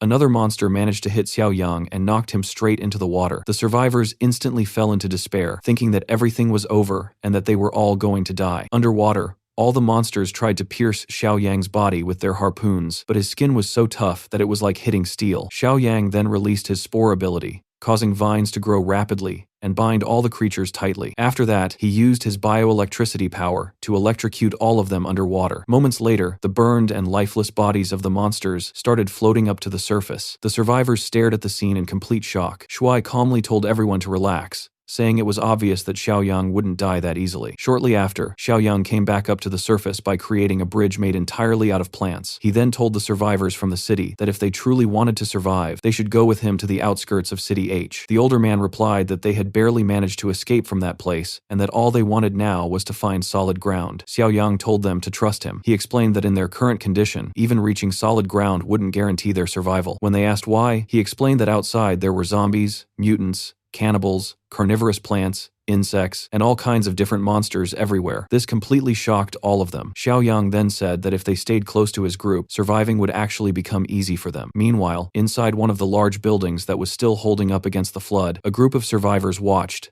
as several sea monsters surrounded the structure, circling it and waiting for the right moment to strike. One of them said that for now, everything seemed fine since the building was big and still standing, but another pointed out that even so, they were completely trapped inside, with no way to escape. At that moment, they noticed Xiaoyang approaching with his boat along with the raft, and someone commented on how large the building was. The survivors immediately shouted at him not to come any closer, warning him that there were monsters nearby. Xiaoyang asked why they had chosen to hide inside such a tall building, and one of the younger survivors explained that those creatures couldn't stay out of the water for too long, so if they tried to chase them inside, they would eventually suffocate, which meant the higher they stayed, the safer they would be. Xiaoyang then asked if forcing the monsters out of the water would make things easier, and the survivor replied that it would, but questioned how he was planning to do something like that. Meanwhile, others kept shouting that he wasn't listening, and that the monsters were already getting closer. Xiaoyang calmly ordered the boat to stop at that spot, and warned everyone not to move closer to the building, saying they didn't want any friendly fire. When they asked what he was about to do, he said he was going to do something not very ethical. Then he suddenly moved forward quickly, using nearby structures to attach his vines and spread them throughout the water, and once everything was set, he released high-voltage bioelectricity, instantly killing all the creatures within a large area. The few monsters that were smart enough to escape rushed into one of the nearby buildings, and Xiaoyang commented that once outside the water, those creatures became much weaker and more vulnerable. Right after that, a swarm of insects appeared in the sky, and Xiaoyang casually said it was time for dinner. The insects immediately attacked and started devouring the sea monsters without hesitation. With the area cleared, Xiaoyang and his group quickly climbed into the building, and he personally approached the survivors, telling them to relax and assuring them that he wasn't a monster. One of them pointed toward the sky and asked about the insects, and Xiaoyang simply made a small hand gesture, causing all the insects to instantly disperse. Then he asked them to explain what exactly had happened there. The survivors explained that everything had started with a massive tsunami, which had killed many people instantly when it hit, destroying several structures while flooding the remaining ones. In the end, only the tallest buildings stayed above water, allowing a few people to survive, but those survivors were now trapped at the top, waiting desperately for help that never came. Their resources ran out quickly since most supplies were washed away, and whatever little food and water remained was scattered across different floors, forcing them to risk entering dangerous areas controlled by monsters just to retrieve them. Every person who drowned ended up turning into a zombie, and Xiaoyang pointed out that the two types of creatures must be connected somehow. One of the survivors confirmed that the zombies were actually created by those monsters, explaining that although he didn't know exactly how, something in the monster's blood turned victims into aquatic zombies, basically drowned corpses that kept moving. Hearing that, Xiaoyang noted that the monsters seemed to behave like organized hunters, rather than mindless creatures. One of the survivors then told him that he seemed strong enough to possibly eliminate all those monsters, and explained that the creatures had their own territories where they reproduced, which made Xiaoyang even more interested. The man continued, saying the monsters were highly intelligent and cooperative, always hunting in groups, and that after killing someone, the first thing they did was tear out the victim's lungs. If there were too many victims, they wouldn't kill them immediately, but instead drag them underwater to what they called monster farms, which were located on small islands that had survived the flooding far away from the coast. And wherever there were still survivors, those places became sources of fresh lungs for the monsters to feed on. Meanwhile, on one of those islands, inside one of the maritime monster farms, a stealthy survivor quietly approached the other prisoners and began cutting the ropes, binding them using a sharp stone, explaining that they could try to escape using a raft, even though he wasn't sure it would work, but it was their only chance to get out alive, and he told everyone to stay completely silent while freeing themselves. However, as soon as he returned to his boat, a monster suddenly pierced him with a harpoon and dragged him back to the farm. The other prisoners watched helplessly as he was carried away, his body going limp like a lifeless sack of meat. After that, every other survivor who attempted to escape was also killed in the same way, having their lungs ripped out. Only those who didn't try to flee were left alive. Then something even more horrifying happened after their lungs and internal organs were removed. The corpses stood up on their own and deliberately walked into the water, turning into drowned zombies. At that moment, the remaining survivors understood the terrifying truth that the monsters were not only intelligent, but were doing all of this intentionally to instill fear and keep them under control. Meanwhile, Xiaoyang unlocked a new disaster entry on the mission screen. This new disaster was called Progenitor Merfolk, clearly referring to those maritime monsters. He then asked the survivor how he knew so many details and whether he had really seen all of that himself. The man confirmed that he had indeed witnessed everything with his own eyes, explaining that he had survived and managed to escape from those monsters. He then shared something even more terrifying, saying that the monsters had an extremely high learning ability. Whenever humans managed to escape from them, the monsters would never fall for the same trick again. Instead, they would adapt and prepare countermeasures. Some of them had even learned how to operate boats. The survivor explained that he himself had escaped from one of those islands using a speedboat. Xiaoyang then asked if he knew the location of that island, and the man replied that he had a rough idea. Xiaoyang asked if he had the courage to go back there to rescue the remaining survivors. The man said that he would never go alone, but if Xiaoyang was going with him, then he would accept without hesitation. Xiaoyang nodded and said it was settled they would leave in 2 days. During that time, he would help rebuild the current base, and for that, he needed guards. As he said that, he looked toward the bodies floating in the water. Right after that, Xiaoyang released his spore symbiote seeds, which spread out and attached themselves to the corpses, wrapping them in roots. The bodies began reacting and were reanimated in a completely different way. They climbed back up to the top of the building, causing panic among the survivors. However, this time,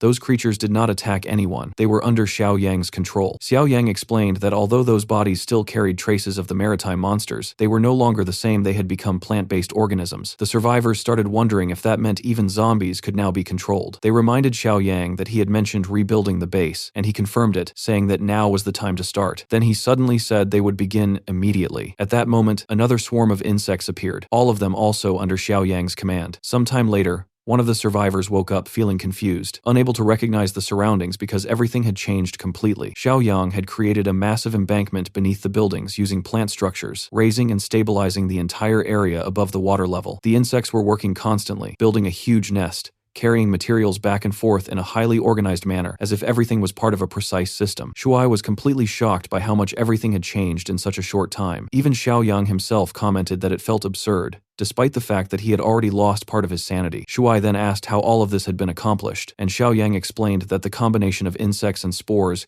created a perfect synergy. He then invited everyone to come closer and observe the progress. Leading them inside, he showed them the location of the queen. He explained that the queen acted as a catalyst, enhancing both the spore power and the insect system simultaneously. The queen had already started producing insects specifically adapted for water environments, and those insects were beginning to spread into the nearby ocean. Over time, this system would continue evolving into something far more efficient. Shan Shan commented that it was starting to feel like they were slowly turning into villains in this world. 2 days later, a boat carrying several survivors approached a massive and unusual island. One of them said it was impossible for humans to have built something that large, while another speculated that it might be a maritime monster nest, though he quickly dismissed the idea, reasoning that, if it were, they would have already been detected. Shortly after, someone spotted monsters approaching, and panic spread across the boat. One of the monsters jumped forward to attack, but before it could reach its target, an insect intercepted it mid-air and blocked the strike. The survivors were completely confused about what was happening. The monsters then turned their attention toward the insects, but before they could react properly, an entire swarm of aquatic insects appeared. Within moments, the monsters were overwhelmed and chased down relentlessly. The insects outnumbered them by a huge margin. One of the survivors asked if those strange insects had saved them and wondered if they themselves might become the next prey. However, when they returned to the surface, they realized that the insects were actually guiding the boat toward the island. They assumed that it must be some kind of insect nest, but as they got closer, they saw something even more unbelievable: humans living together with monsters. When they finally stepped onto land, Xiao Yang was there to greet them. He told them not to be afraid, and explained that the monsters were under control, and that the base was being rebuilt to provide shelter for human survivors. Everywhere they looked, everything seemed designed to support human life. Other survivors reassured them as well, saying there was nothing to fear. The insects would not attack humans, and neither would the plant-controlled creatures. They even offered to guide them and show them around the base. Later, Xiao Yang told his group that it was time to visit one of the monster farms, since there was no longer any reason to avoid it now that the base was secure and protected by insects. Shuai said he was ready to go, but Xiao Yang refused,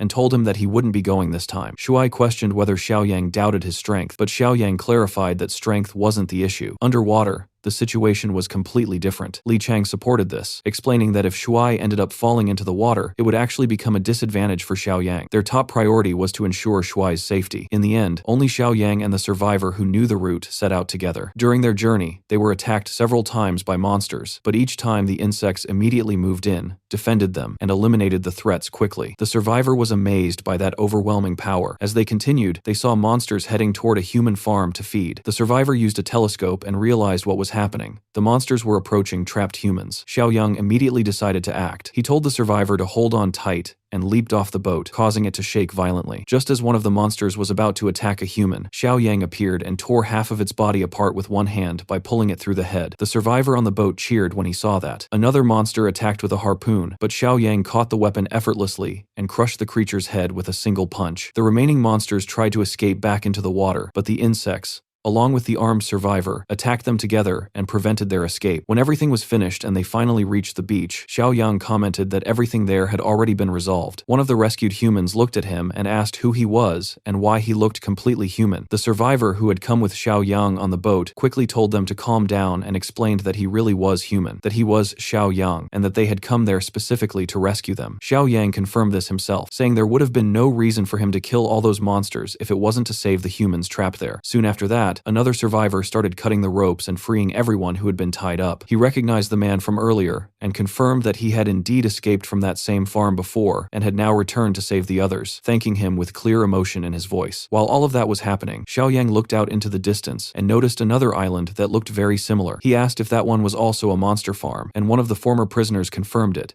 explaining that the island actually had even more guards and that the monsters rotated shifts to maintain control. Xiaoyang commented that with such a massive ocean, completely wiping out that species would be an extremely difficult task, so he decided that the best option for now was to return to the base and think things through more carefully, planning to use aquatic insects as part of a strategy to deal with the monsters. Later, everyone made their way back to the plant settlement. Shuai commented that the whole mission hadn't even taken a full day and felt way too easy, asking if that was really all there was to it. Xiaoyang replied that yes, and explained that the people they had just rescued were among the toughest survivors, the ones who had managed to endure life in the monster farms. Shuai then said he would act as their guide, and told everyone to follow him. Xiaoyang then asked Li Chang and Shan Shan to send a message to Ping and Professor He, saying he would need their help to come up with a proper plan. As they approached the other base, Li Chang and Shan Shan noticed something important. The water level was finally going down. It had taken time, but the flood was slowly receding. When they returned and shared this information, the atmosphere became much lighter, especially when Shan Shan explained Xiaoyang's intentions. However, one of the guards reported that Professor He had gone to the Sea of Flesh to handle an unexpected situation, possibly because someone had fallen ill. Li Chang said that was fine, and that they would still go and find them. Meanwhile, Professor He was examining Ping herself. She had developed acute pancreatitis,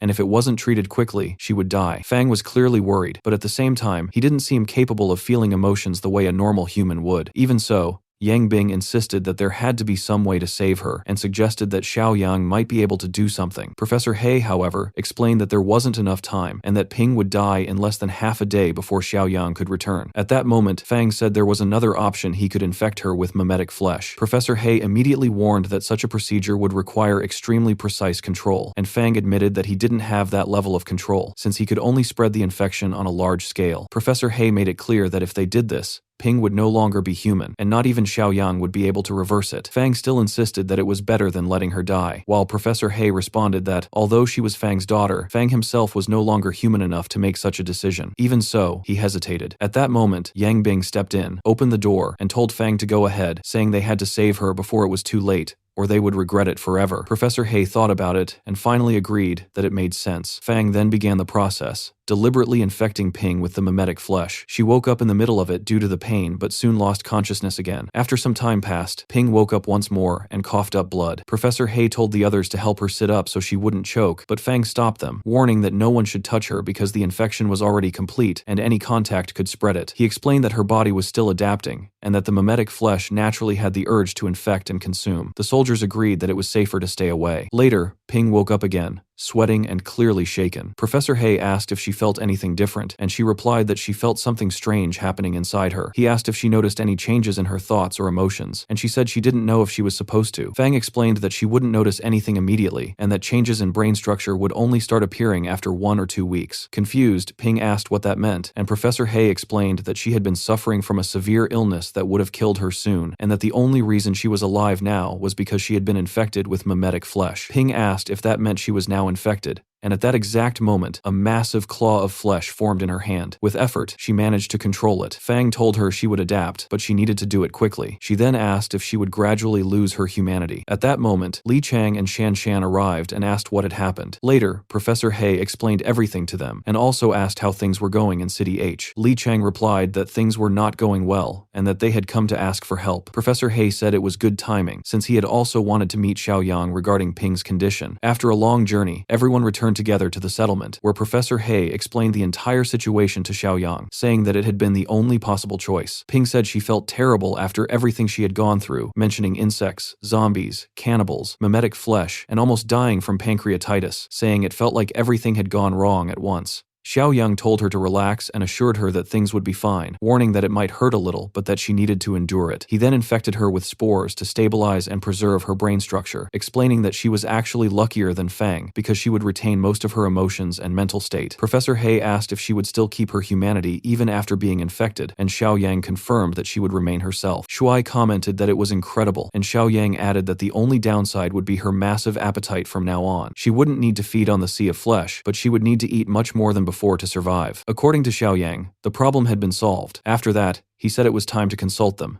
explaining that he needed their knowledge about a specific species and their experience. He then laid out his entire plan, describing in detail what he intended to do with the underwater insects. At that point, Ping came up with an idea and asked if Xiaoyang knew how beekeepers dealt with wasps, suggesting that they could use a similar method to handle the monsters. If you are enjoying the story, leave a like and subscribe to the channel to keep following it. This helps a lot and encourages bringing more chapters.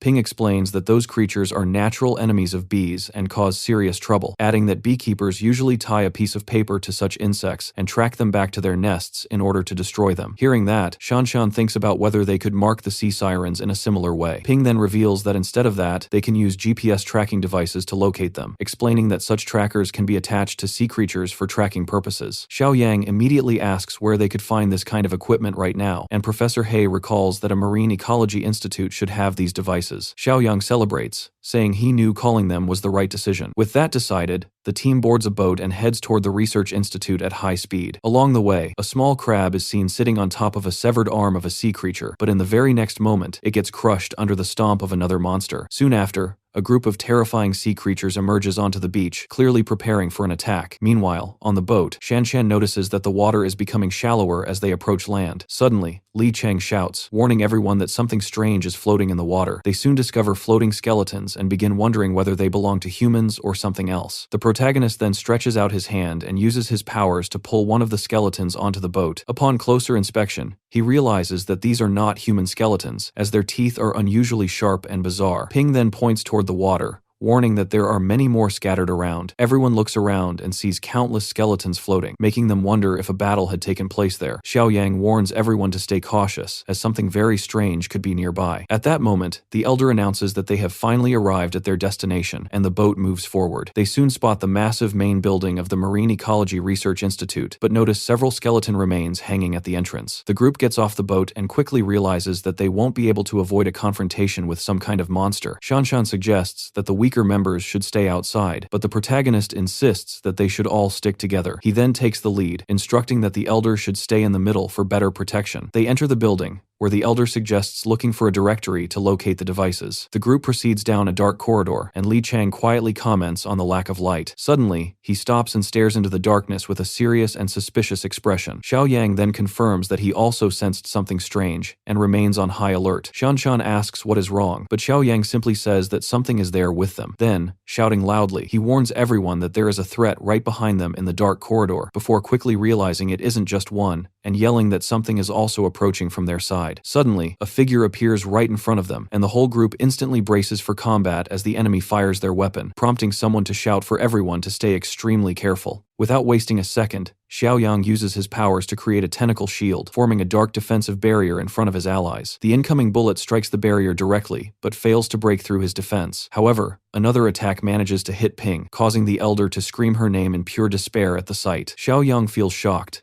unable to understand why the enemies are using firearms. At that same moment, another enemy shows up and rushes toward them through the dark corridor, while Li Cheng warns that more adversaries are also approaching from behind. Growing angry, Xiaoyang prepares to fight, declaring that the enemies are simply looking for their end. The monster charging from behind moves at high speed and crashes straight into Xiaoyang's vines, which instantly wrap around the human-like creature and trap it tightly in the middle of the corridor. At the same time, Li Cheng faces another enemy head-on, quickly realizing from the clash that the creature possesses immense strength. Despite that, he manages to land a powerful kick, sending the monster crashing downward with precision. The creature slams into the water with force, creating a massive splash of foam. Nearby, Shanshan shields the professor, telling him to stay behind her for safety. Out of nowhere, Ping gets captured by a rope, shocking the professor, who immediately cries out in despair as he watches her being dragged away by a mysterious creature. With a brutal pull, the enemy grabs her hair, making her scream in pain. Shanshan grows furious, realizing their friend has been captured. Then suddenly, the creature speaks,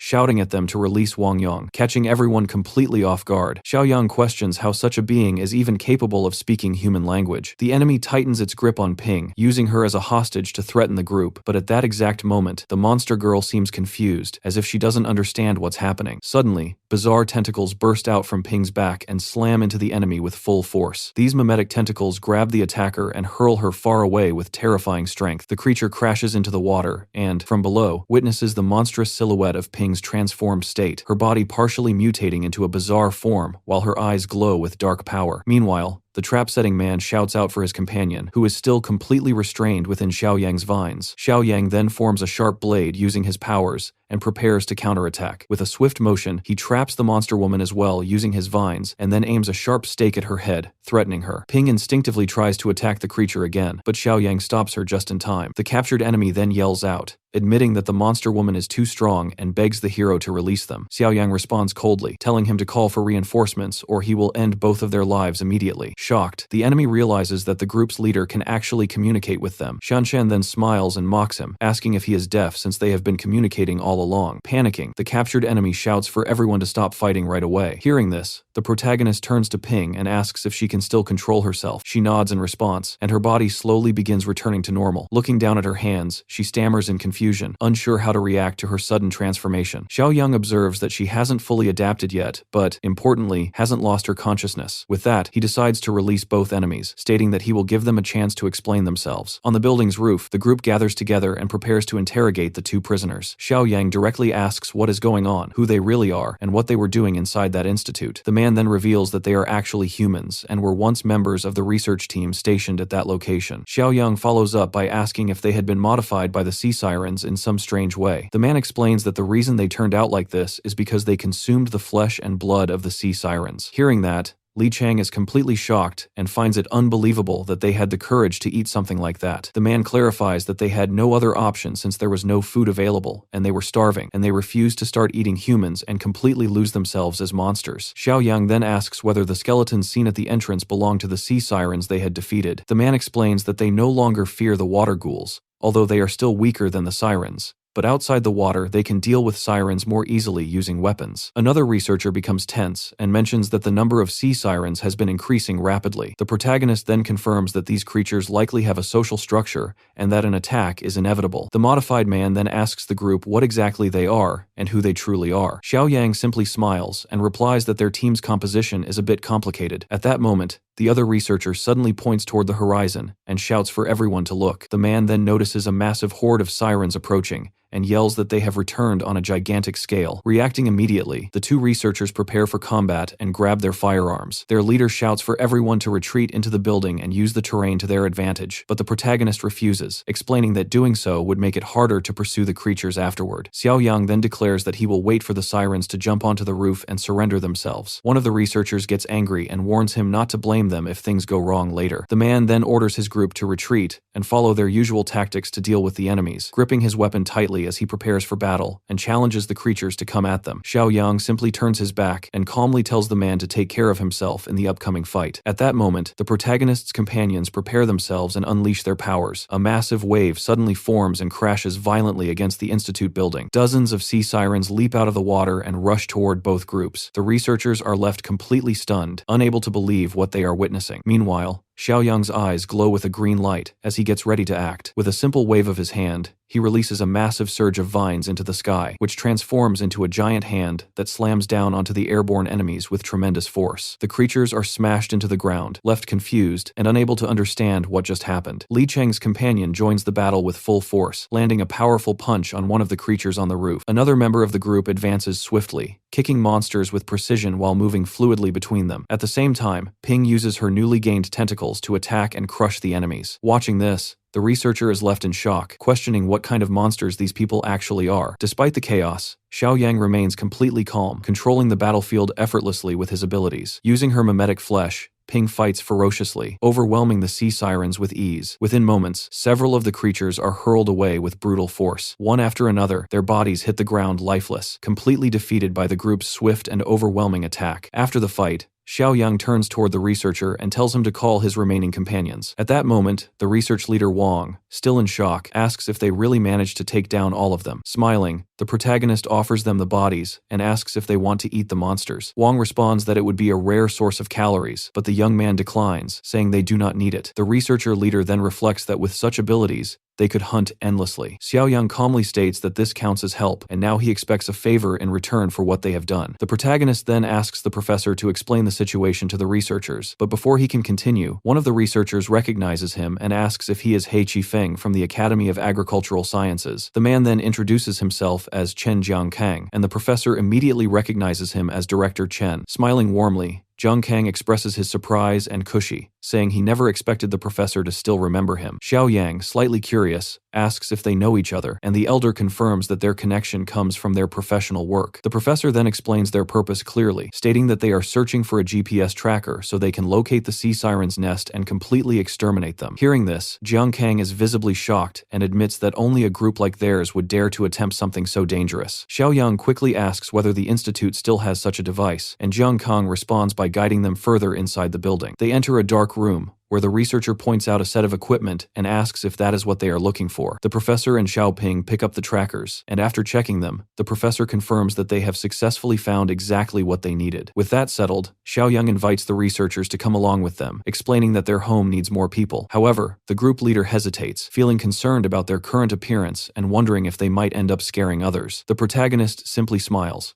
acknowledging that the concern makes sense, and then firmly tells everyone to come along with him. Meanwhile, at the base, Shuai is relaxing, but suddenly starts wondering why the flying insects have begun moving. His attention shifts toward the horizon, and he is instantly shocked by what he sees, unable to believe the scene unfolding in front of him. A massive horde of sea creatures is rapidly advancing toward his island. Without wasting a second, the kid grabs the radio and shouts a warning that they are under attack by a swarm of sea sirens. On the building's roof, a group of people prepares for the incoming battle. Holding their weapons tightly, they shout that the enemies have arrived, and that they must fight with everything they have. Shuai picks up his weapon as well and, with a confident smile, remarks that the monsters are overestimating themselves. He explains that before reaching them, the creatures will first have to pass through a swarm of insects. Right after that, the aquatic insects dive into the water and charge toward the invaders with full force. However, an army of giant, muscular sea sirens suddenly rises from the water, each holding a spear. These creatures immediately launch a fierce attack, pushing aggressively against the island's defenses. Massive explosions erupt underwater as both sides collide in a brutal and chaotic battle. The sea sirens engage the insects in an intense underwater fight, with continuous explosions shaking the water as the clash escalates. Someone asks about the situation, and Shuai responds that the insects do not have the advantage, although they have managed to injure a strong enemy. At that moment, one of the monsters charges forward with its spear, attempting to destroy the insects beneath the surface. The creature reveals its sharp and bizarre teeth as it roars angrily in the middle of the ocean battle. It then strikes one of the insects with precision, using its long weapon deep underwater. Suddenly, its eyes begin to glow with a terrifying power, making it even more dangerous. The enemy swims forward at high speed, preparing to deliver a decisive blow to the defenders. Leaping out of the water, the giant sea creature raises its spear and attempts to strike the humans standing on the building's roof. In response, the flying insects gather in the sky and launch attacks from every direction. The sea monster counters by using its sharp blades to create a powerful energy slash, aiming to cut down the insects mid-air. A massive wave of energy crashes across the water's surface, making the defenders realize that this enemy is unlike anything they have faced before. At the same time, 3 more sea creatures rush through the water at high speed, charging forward with full force to support their allies. In a sudden turn, the blue giant moves swiftly, blocking incoming attacks and using its spear to strike back against its own kind, forcing them all back underwater. At the bottom of the sea, the monster looks upward, trying to make sense of the situation. Completely caught off guard, the blue creature realizes that it has been stopped by one of its own kind and is left confused, unsure of what to do next. Watching from the roof, Shuai decides to intervene in the fight, saying it's been a while since he found someone to stretch his muscles. With that, the kid tells the others to back off and give him space to use his full strength.